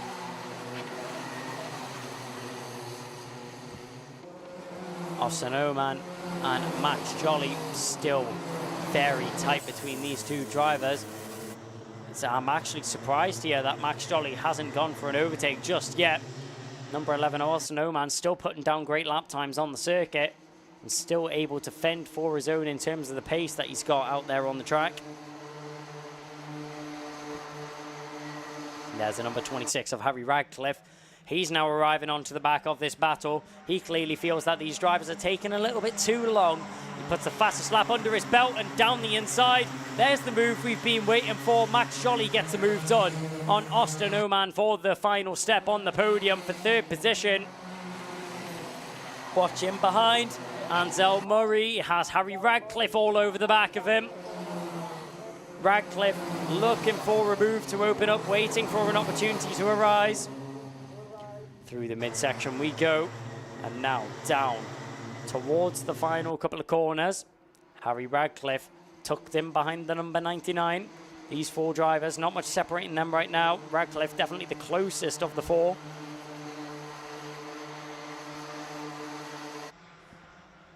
Down the home straight we go.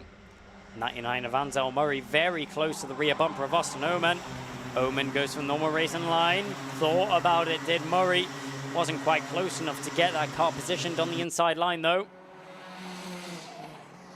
We'll have to see what unfolds here as Dian Singh Pahal still out in front working together with his teammate of Maximilian Eberhardt. Those two have completely checked out from the rest of the field. Nearly 2 seconds is the gap that they've managed to pull out. Keep an eye here though on Jos Huschke as he has a lot of pressure in behind from the 32 of Ralph Martin. Ralph Martin trying to get that move done with a little bit of haste as they go down through what is the final couple of corners and onto the home straight now. Up to the first corner. Oman just about fending off from Jolly. Oman has managed to get the move done on Jolly again though. Sorry, we missed that there on the cameras. But the number 11 of Austin Oman now finds himself back in 3rd position as Max Jolly has dropped down into 4th. Check over the shoulder. All you'll see is the reflective visor of Ansel Murray. Yellow flags out there in the midsection as one driver's went off the circuit. That's Logan Stanley Jones. There you can see the 73 of. That's such a shame, especially in the closing stages of this race. A retirement off the circuit. Hate to see that there for Logan Stanley Jones. But down the home straight we go. Singh Pahal and Eberhardt separated by nothing, but down the inside, Oman didn't have it for long as Jolly goes down the inside and following through. Ansel Murray has no problem in taking that 4th position. A little fist pump to the air. Let's go, let's push forward. Austin Oman has dropped down into 5th. Max Jolly very happy with the move that he's been able to make there as he gets himself into the final step of the podium. For the time being, though, remember there's still 3 minutes and 10 seconds remaining on the clock, so still plenty of time for other drivers to get themselves involved in the battle and challenge for that final step on the podium. Max Jolly, he's got most of the work done already, but it's not quite finished yet. The race is not over till the checker flag flies, as down the inside, he's found that out the harsh way, as 2, no, maybe even 3 carts go down the inside. Max Jolly, what was 3rd position, drops down into 6th now, as Harry Radcliffe manages to sneak through, as well as Ansel Murray and Austin Oman.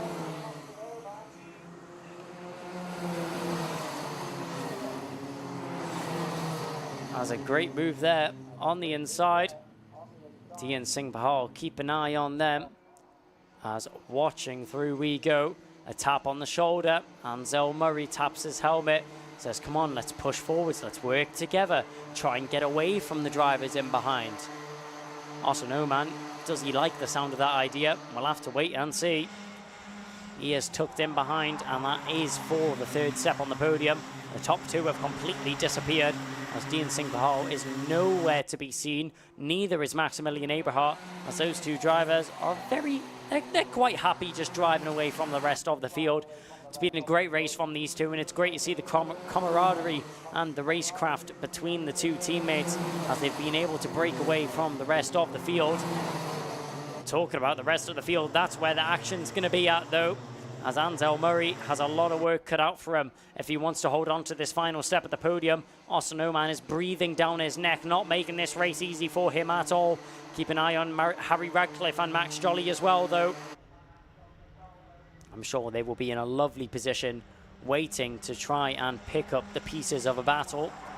1 minute and 5 seconds now remaining on the clock. So not long left for these drivers, just 3 laps remaining for circulation. Onto the back straight we go. Dian Singh Bahal and Max Eberhardt. The question is, will these 2 drivers go to battle? They have a 3-second gap back to Ansel Murray and behind, so they could battle and they wouldn't have to worry about Murray catching onto the back of them as well. I think Murray has bigger fish to fry and more worries on his table as well, as he still has a lot of pressure in behind. Sorry, we haven't caught that on the cameras, but Ansel Murray is not in 3rd position anymore. While we were focused on Singh Bahal and Eberhardt, Oman and Radcliffe have managed to make their way through Ansel Murray. And to answer your question, yes, they will battle. Singh Bahal goes defensive. Eberhardt is now on the attack. 10 seconds remaining on the clock. This will be the penultimate lap of the race. But the question is, who will walk away from this one victorious? Down the inside, he tries it, but Singh Bahal covers well. Eberhardt had a look to that inside line and wasn't able to get there in time. Check over his shoulder. Singh Bahal just sees how much breathing room he has back to Maximilian Eberhardt in behind in 2nd position. They go down the home straight. Slipstream is going to be a huge advantage here for the 61 of Eberhardt. Can he get a slingshot on the inside? Can he get a slingshot on the outside? He'll have to go the long way round, and yes, he will. What a move around the outside. Maximilian Eberhardt on the final lap of the race. Checks over his shoulder. Can't quite believe his eyes. It's Dian Singh Bahal in behind now. He's the one who's going to have to make the move for the lead. He's done all the hard work this race. Maximilian Eberhardt goes defensive on the inside. You don't want to give it up now, lads. You don't want to crash. The #1 unwritten rule in motorsport, don't crash with your teammate.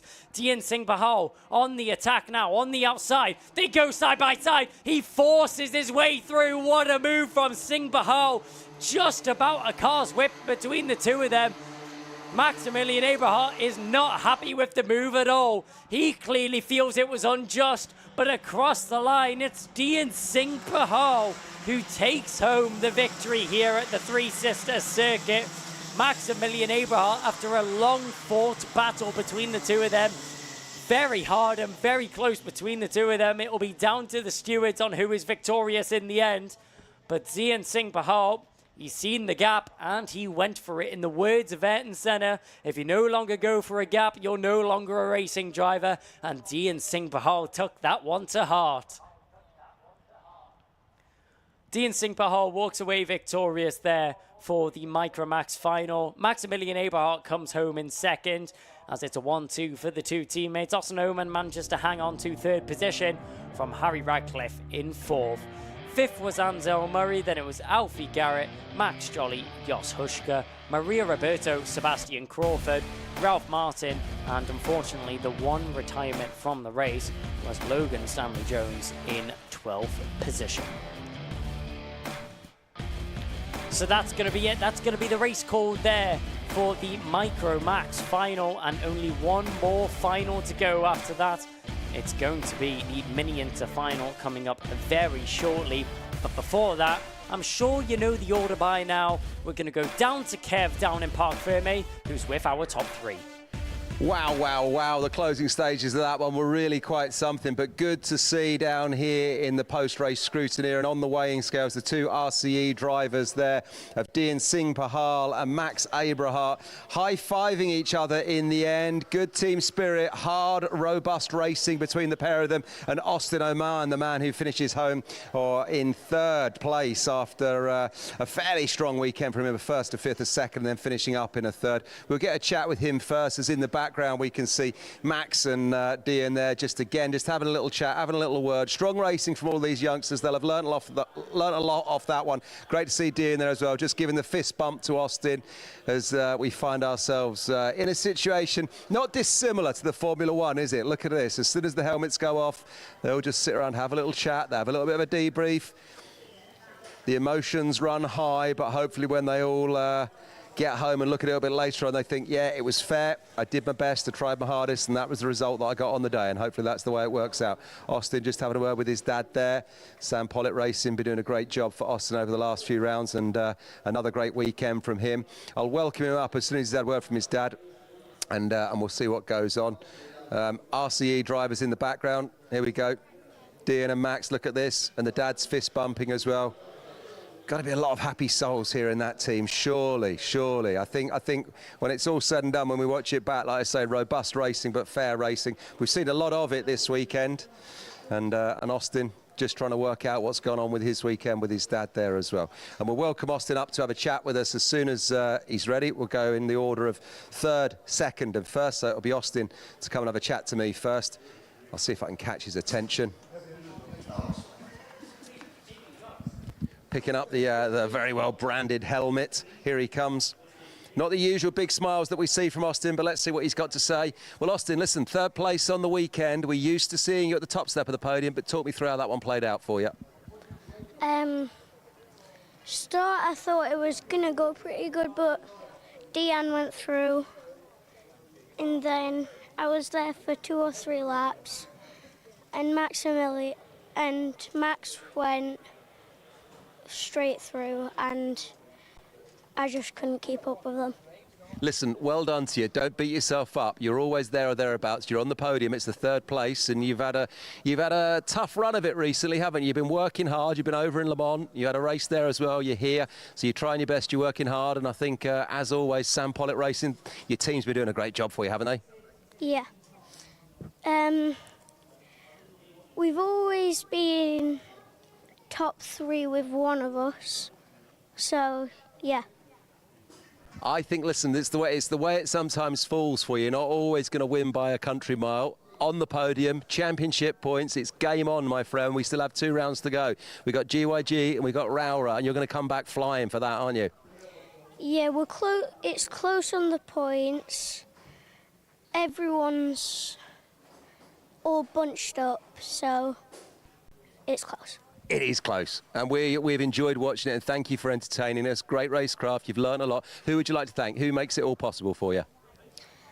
Sam Pollitt Racing, Nigel Horner, and my mum, my dad, my nan and my papa, and my sister. Brilliant. Austin, well done. Go and give your team a high five, and we'll see you for the podiums a little bit later on. It's always a pleasure, sir. There he goes. Austin Oman of Sam Pollitt Racing. Let's welcome up our second place man now. Then here he is, Max Abrahart, just giving Austin a little high five there. This man's got a smile on his face. So here we are then, Maximilian Abrahart. Max Abrahart, well done to you, sir. You were battling with your teammate through all of that one, but you've got a smile on your face in the end. Good result for you. Yeah, thank you. Talk me through the closing stages. You were wheel to wheel with Dean, weren't you? But in the end, he just nicked you on the last lap. Yeah, it was a bit annoying, but I'll take a second. Yeah, you should, because you've been strong all weekend and we've enjoyed watching you. 6th in your first heat, 3rd in your second heat, 3rd in the super final and 2nd in the super final this afternoon. So not a bad weekend. No, it wasn't. We were very quick all weekend. Who would you like to thank? Who makes it possible? I'd like to thank SNA, the pallet company, Dave from RC Force,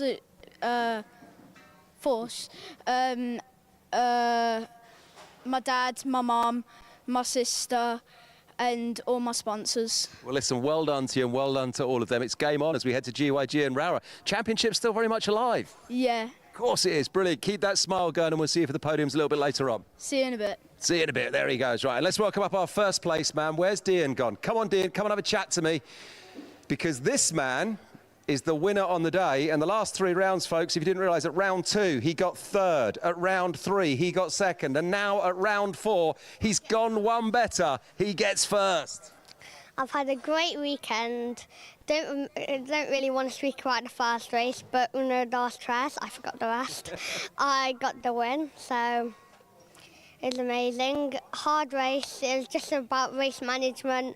Last few laps was a bit like some good racecraft in it. It was hard the whole weekend. I'd thank Jordan at Force, JT included, Dave, Reese, his son, everyone. Hello, Reese, having a bit of a party down there.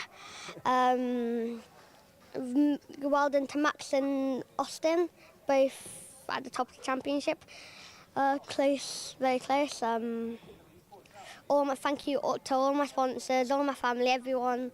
Yes, everyone who supported me. I don't need to say any more because you've said it all. Well done to you, Dean. Huge congratulations. And as I said, a 3rd, a 2nd, and now a 1st in rounds 2, round 3, and round 4. What are you going to do in round 5? You coming back with another 1st? I guess I'll win it or nothing. Win it or nothing. Well done, sir. Go and give your team a high five. We'll see you for the podiums a little bit later on. Thank you. There he goes. How about that then? So where are we up to now? Is that the end or we got one more? We got one more, haven't we? We got Mini Inter still to go. Kai, I am loving it down here at the post-race interviews. What's it looking like with you?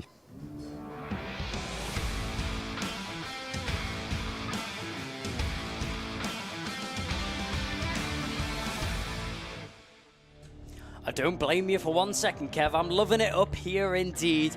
But it's such a shame that we're now on to the final race of the day. It's going to be the Mini Inter final, which are going to be the next drivers onto the circuit. And what a way it's going to be to round out an amazing day of action. Hansing Khan starts on pole position with Miles Burton alongside him. Emerson McAndrew Urin will kick off the second row of the grid with Louis Radcliffe alongside him. Alex Goodson is 5th, with Joshua Griffin starting in 6th. Starting 7th on the 4th row of the grid is Daniel Minto from Zach Starbuck, JJ Lowe, Thomas Potter, Riley Muro and Ollie Thompson rounding out the 6th row of the grid. The 7th row then consists of Blair Smith, Drew Davidson. Row 8 is Thomas Jackson and Lomond Willix. Then it is going to be Zach Jennings and David Hjorns rounding out the 18th position. 19th is going to be Charlie Stapleton. Hakeem Bat rounds out the 10th row, and the 11th and 21st driver on the grid. Rounding out the grid is going to be Mohammed, starting in 21st. So, Mini Inter final to round out the day. 12 minutes plus 1 lap of pure ultimate karting championship action. What more could you ask for? It's definitely going to be close up at the front end. Emerson McAndrew, you're our championship leader, has a lot to prove and a lot on the line right now. I'm sure he will be looking for another final victory to put under his belt. But But the question is he going to be able to do it starting from third position on the grid? He's going to have a lot of challenge around him. He's not going to have the work cut out for him too easily.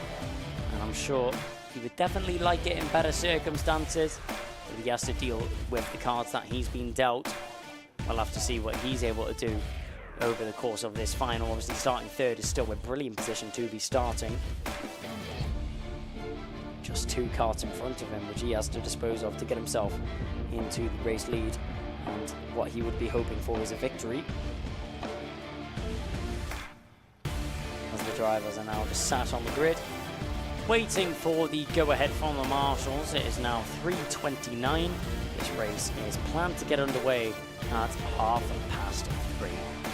As the clock now strikes 3:30, we have the hand up there from the marshal and the green flag is waved. To start off the final race of the day, Mini Inter Final is about to get underway. The drivers make their way off the holding grid and now onto their formation lap, getting themselves ready for the start of this race. If you're watching along from home on the Alpha Live YouTube channel, make sure to put a message in chat, say hello, tell us who you're supporting and who you are cheering on going into this final race of the day. A lot of drivers in this one that could walk home with that top step of the podium. It's been very close over the course of the weekend between the Mini Inter drivers. Hansen Khan obviously being the driver which managed to get the jump onto pole position. Miles Burton starting in second. Miles Burton has quite a bit of support in the chat here from Mandy Gibbons. Shout out to Mandy Gibbons cheering on Miles Burton from home. He'll be starting in second position on the front row of the grid, alongside Hansen Khan on that treacherous outside line though. Will he be able to get the jump into the first corner? It's only been done once today. Nothing saying that he can't do it twice though in that KO Motorsport machine. And they're round the final corner and onto the home straight for the final time today. The revs rise, accelerating down the home straight. Do we go racing? Yes, we do. Green flag is flown and we go racing to the first corner on the inside. Great start there from Hansen Khan. Nothing that Burton could have done to try and respond to that. Burton on the outside row actually drops all the way down into 4th, maybe even 5th, having a look at the drivers making their way through right now. But a textbook start there from Hansen Khan on the inside line. Couldn't have asked for anything more there from the number 7. Squeezed to the inside line there as the number 22 of Riley Muro just about hanging on to the edges of the track. Manages to keep the car in a straight line, manages to keep it on the rubber as well, up into second position. What a start that has been there from the number 26 of Alex Goodson. Started all the way down in 6th position, now finds himself in 2nd. On the inside, onto the home straight. Will he be able to get the move done into the first corner though? We'll have to wait and see. Drew Davidson trying to make his way past Lomond Wilcox. As we go through the chicane for the first time in this race, Hansen Khan is leading from Emerson McAndrew-Urin, Alex Goodson, Louis Radcliffe, Miles Burton, Joshua Griffin, Zach Starbuck, Daniel Minto, Riley Muro and Thomas Potter rounding out the top 10. In the mix though, down the inside, there's a move there from the 26 of Alex Goodson. Louis Radcliffe got that 3rd position momentarily. Great response there from Goodson to get himself back up into 3rd though. No problems at all as they go on to the home straight once again. And up into the first bend, down the inside, goes a little bit sideways, but no problem at all. Louis Radcliffe goes down the inside and following through is Joshua Griffin on Alex Goodson. So Radcliffe up into 3rd, Griffin up into 4th, and that means Goodson all the way down into 5th.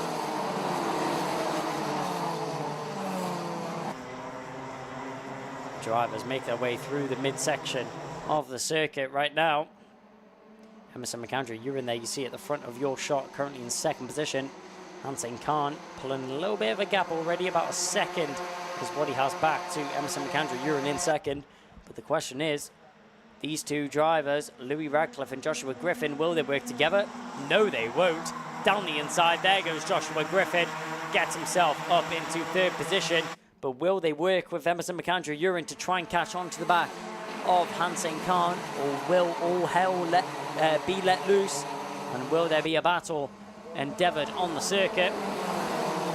McAndrew-Urin has been caught by Joshua Griffin now. Griffin in the Team UK colours, representing on the suit. His green flag is flown from a yellow flag, which was put out earlier in the section. Round the final bend we go, and onto the home straight now. Up the inside, no time wasted there by Joshua Griffin. Fastest lap as well, just to make sure he gets the move done. Down the inside, gets the move done on Emerson McAndrew-Urin. No worries at all there from Joshua Griffin. And with the fastest lap under his belt and with the pace that he's putting down on circuit, 0.2 of a lap faster than the competitors around him. Will he be able to get that move done on Hansen Khan when he catches onto the back of him? It's not a question of if, it's just a question of when will Joshua Griffin catch on to Hansen Khan, unless Hansen Khan is able to pick up the pace a little bit. Keeping an eye on this battle though, led by Lauren Wilcox. David Hjorn's in behind. Keep an eye on Jennings in the number 69, sorry. Into the first bend we go. Keeping an eye on Joshua Griffin. There's Hansen Khan out in front. 2.4 tenths faster a lap was Joshua Griffin that last tour of the circuit. So very quickly and rapidly catching on to the back of Hansen Khan, who's in the lead of the race so far. Khan has had no trouble so far this race.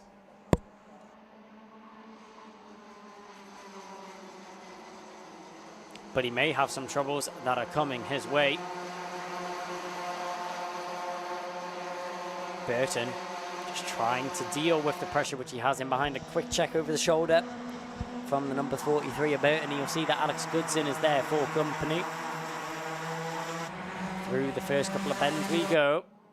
And now onto the back straight. Hansen Khan, that gap has been completely brought down now by Joshua Griffin. Griffin all over the rear bumper of Hansen Khan now.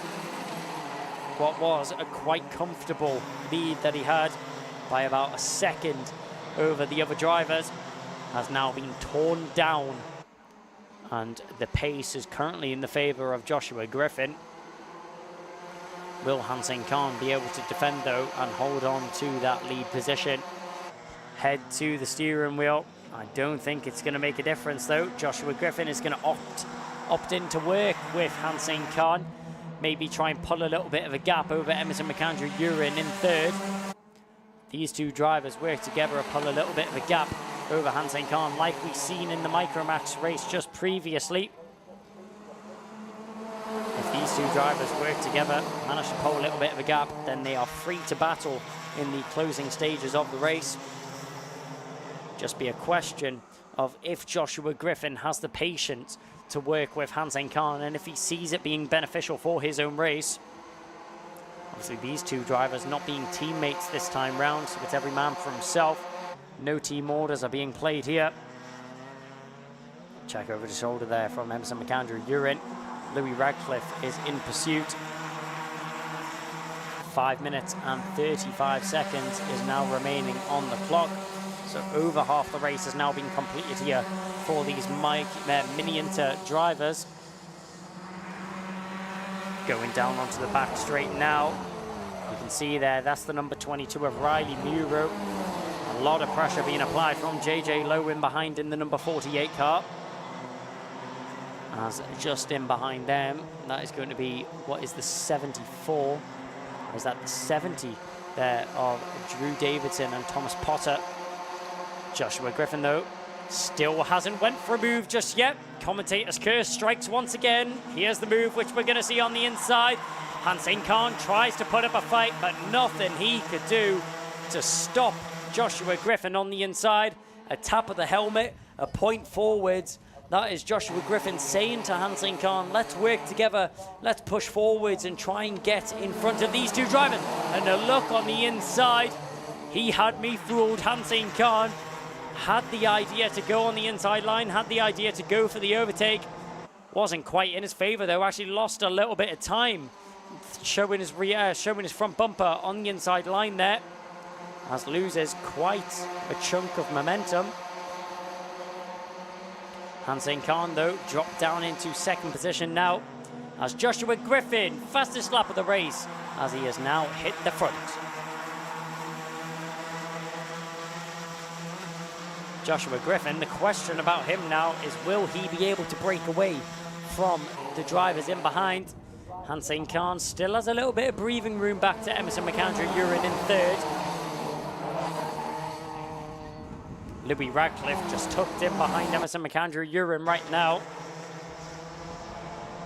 As down through the midsection of the circuit, we find ourselves into the final couple of corners once again. The number 82 all over the back of Emerson McAndrew-Uren right now is Louis Radcliffe, rocking the SPR colours.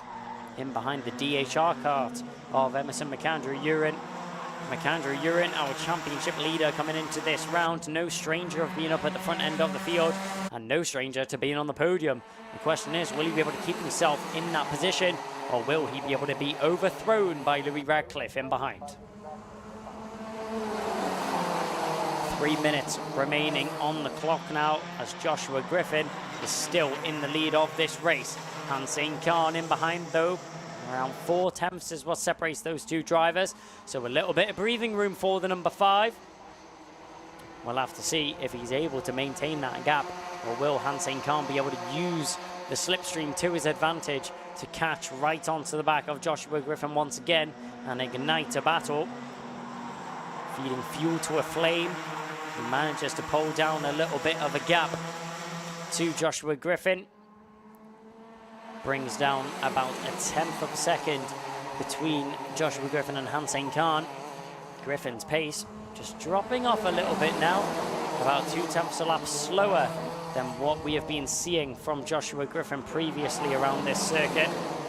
But Hansing Khan keeping consistent with his lap times and keeping the pace up to a T. As we round the final couple of corners now, onto the home straight. Emerson McAndrew-Uren dealing with the pressure well from Louis Radcliffe in behind. McAndrew-Uren seemingly unfazed by the number 82 all over his rear bumper, especially when the number 82 of Louis Radcliffe is setting the fastest lap of the race. A 46.02 was the best time on that previous lap.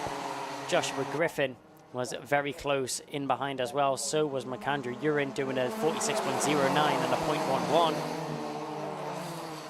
1 minute 30 remaining on the clock. Not long left now for these drivers to figure out their final finishing order. Emerson McAndrew-Uren, he's now in with a chance of fighting talk as he's in third right now. Can he challenge for second though? He has brought down the gap to Hansing Khan in second position. Checks over his shoulder, you'll see he has a little bit of breathing room and a cushion to fall back on of Louis Radcliffe in behind. As they go through the first corner, 1 minute left, we're going to go sub 1 minute. Down the hill we go. It's all about carrying momentum around this circuit, and McAndrew-Uren is doing that beautifully to bring down the gap to Hansing Khan. As he is very close to arriving on the rear bumper of the number 7 there. Into the final couple of corners we make ourselves now. There's the number 7, that's Hansing Khan. In a bit of a sticky situation here. Not quite close enough to catch onto the back of Joshua Griffin and to be able to challenge for a move. Joshua Griffin, he has a bit of breathing room, doesn't quite have to worry about Hansing Khan in behind. But Emerson McAndrew-Uren picks up the fastest lap of that race on the previous tour of the circuit. The only driver to be setting 45 lap times. And what a time to be picking up the pace, but is it a little too late? We'll have to find out as the clock is about to strike 0 now. Emerson McAndrew-Uren has one more lap to do it if he wants to get into second. Griffin looks safe, but don't count your chickens just yet. The race isn't over till the checker flag flies. Around the final bend we go, and onto the home straight.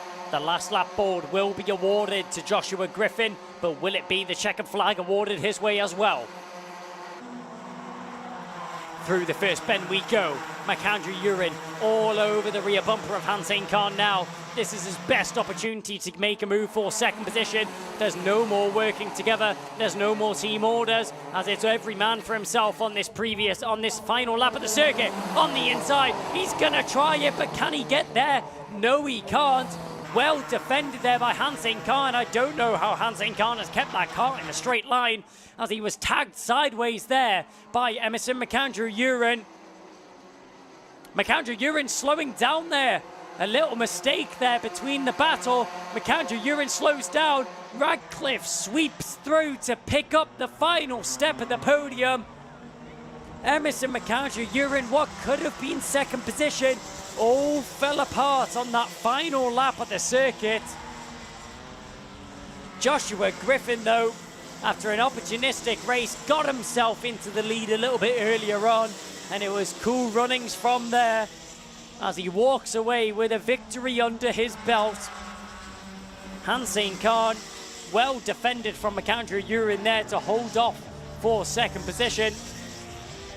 Radcliffe, though, capitalizes on the mistake there made by McAndrew Urin and sweeps up the final step of the podium in third. McAndrew Urin will come home in fourth, from Miles Burton in fifth, Alex Goodson in sixth, Daniel Minto comes home in seventh, and it's JJ Lowe, Drew Davidson and Riley Muro rounding out the top 10. Best of the rest was Zach Starbuck from Thomas Potter, Thomas Jackson, Ollie Thompson, then it was David Hjorns, Loman Wilcox, then it was Zach Jennings, Blair Smith, Hakeem Bat, Charlie Stapleton and Mohammed Hassan Munir. Unfortunately, Charlie Stapleton and Mohammed Hassan Munir retired from the race, and only 19 of the 21 karts finished on that tour of the circuit. But unfortunately, that's going to be it there here for the Ultimate Karting Championship. It's been a wonderful day of action. The mini inter-final was definitely one to round off the day, with Joshua Griffin taking home a victory. And what a round it's been. This round 4 of the Three Sisters circuit here in the Ultimate Karting Championship.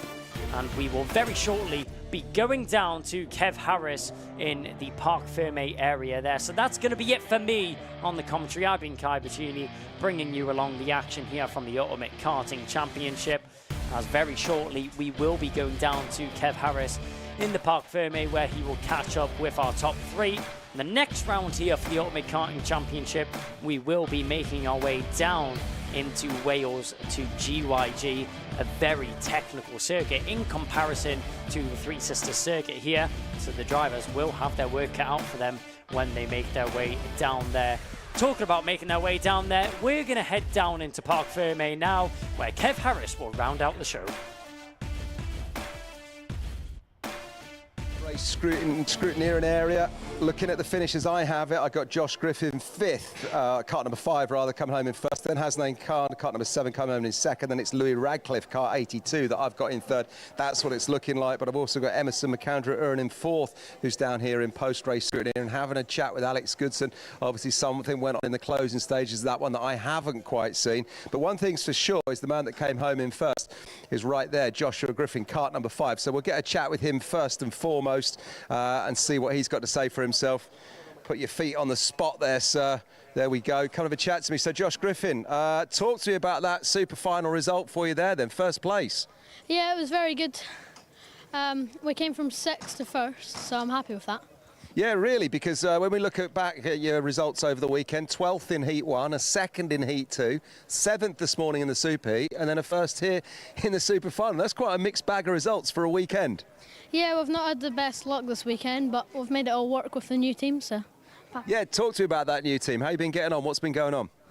Yeah, the KR's been very good to me this weekend. It's my first race weekend with them. Who's been looking after you and what sort of things they've been telling you? Toby from KR has been looking after me this weekend, and yeah. He's obviously been saying the right things, and it's a circuit you like. Just talk me through the closing stages of that super final there. Did you think you were going to take the win? When did you start to realise in that one that you thought, I've got this? About 4 laps to go, I started counting down the laps. Yeah. Brilliant stuff. Well, listen, well done. Who else would you like to thank? Who's made it possible? Toby, KR, Lee Taylor and my dad missed his stag do. Brilliant. Well, listen, are we going to see it in the next couple of rounds? We've got GYG and we've also got Rowra coming up. You going to join us for those? Yeah, I think so. Brilliant. Well, we would love to see you. You were fourth in the championship coming into this weekend. So I think now you've moved up a little bit because with Alex Goodson, you might have moved up to second. I'm looking here, it's Alex Goodson and Riley Murrow ahead of you, and they've not featured on the podium this weekend, so there's a strong chance that you might have nudged up a little bit. That's good news, eh? Yeah, I know on drop rounds we're in second and we're closing the gap on first, so. Well, there you go then. Well done to you. Huge congratulations, sir. There he goes. There's our winner. Go and high-five your team. Thank you. There he goes, Joshua Griffin there, first place on the day. Let's welcome up Hasnain Khan, because Hasnain's the man that's on the timing sheet is coming home in second, and it's the first time that you've not taken a first place result on the weekend, Hasnain. Talk me through the super final from your point of view there. A bit disappointing, but it was fun. We didn't have the pace really. Tyres came on too late, yeah. But it was still a good weekend overall. A really strong weekend. I mean, it is hard. It's a bitter pill to swallow, isn't it, when you've won everything to come to the super final and get a second. But, you know, damage limitation, you're still on the podium, still strong points. Yeah, it is what it is. Come back next round. Absolutely. Who's been looking after you this weekend? Who's made it all possible? The whole of Hunter Motorsport, Reese and Kai, Josh for the driver coaching and Venator Racing Engines, and my dad for mechanicking. Listen, well done. It has been a really, really strong weekend for you. It doesn't always, the cards don't always fall for you in kart racing as well, you know. But look, first place in everything up till that point. So 3 firsts and a second. You've got to somehow try and pick yourself up from this one and go again, haven't you? And take the positives. Yeah. Brilliant. Well done, sir. Hasnain Khan of Hunter Motorsport. There he goes. Let's just send him on his way. As we look then now for Mr. Radcliffe. Here he is. Louis Radcliffe. Come onto the spot, sir. Put your feet either side of there. There you go. Listen, third place in the end there. Were you expecting that one? No. It was like really close between me and McAndrew Irwin as he got on the marbles and slid all the way out. I went around the outside, which is probably not the smartest, but because he couldn't get on the parbow because he was on the marbles.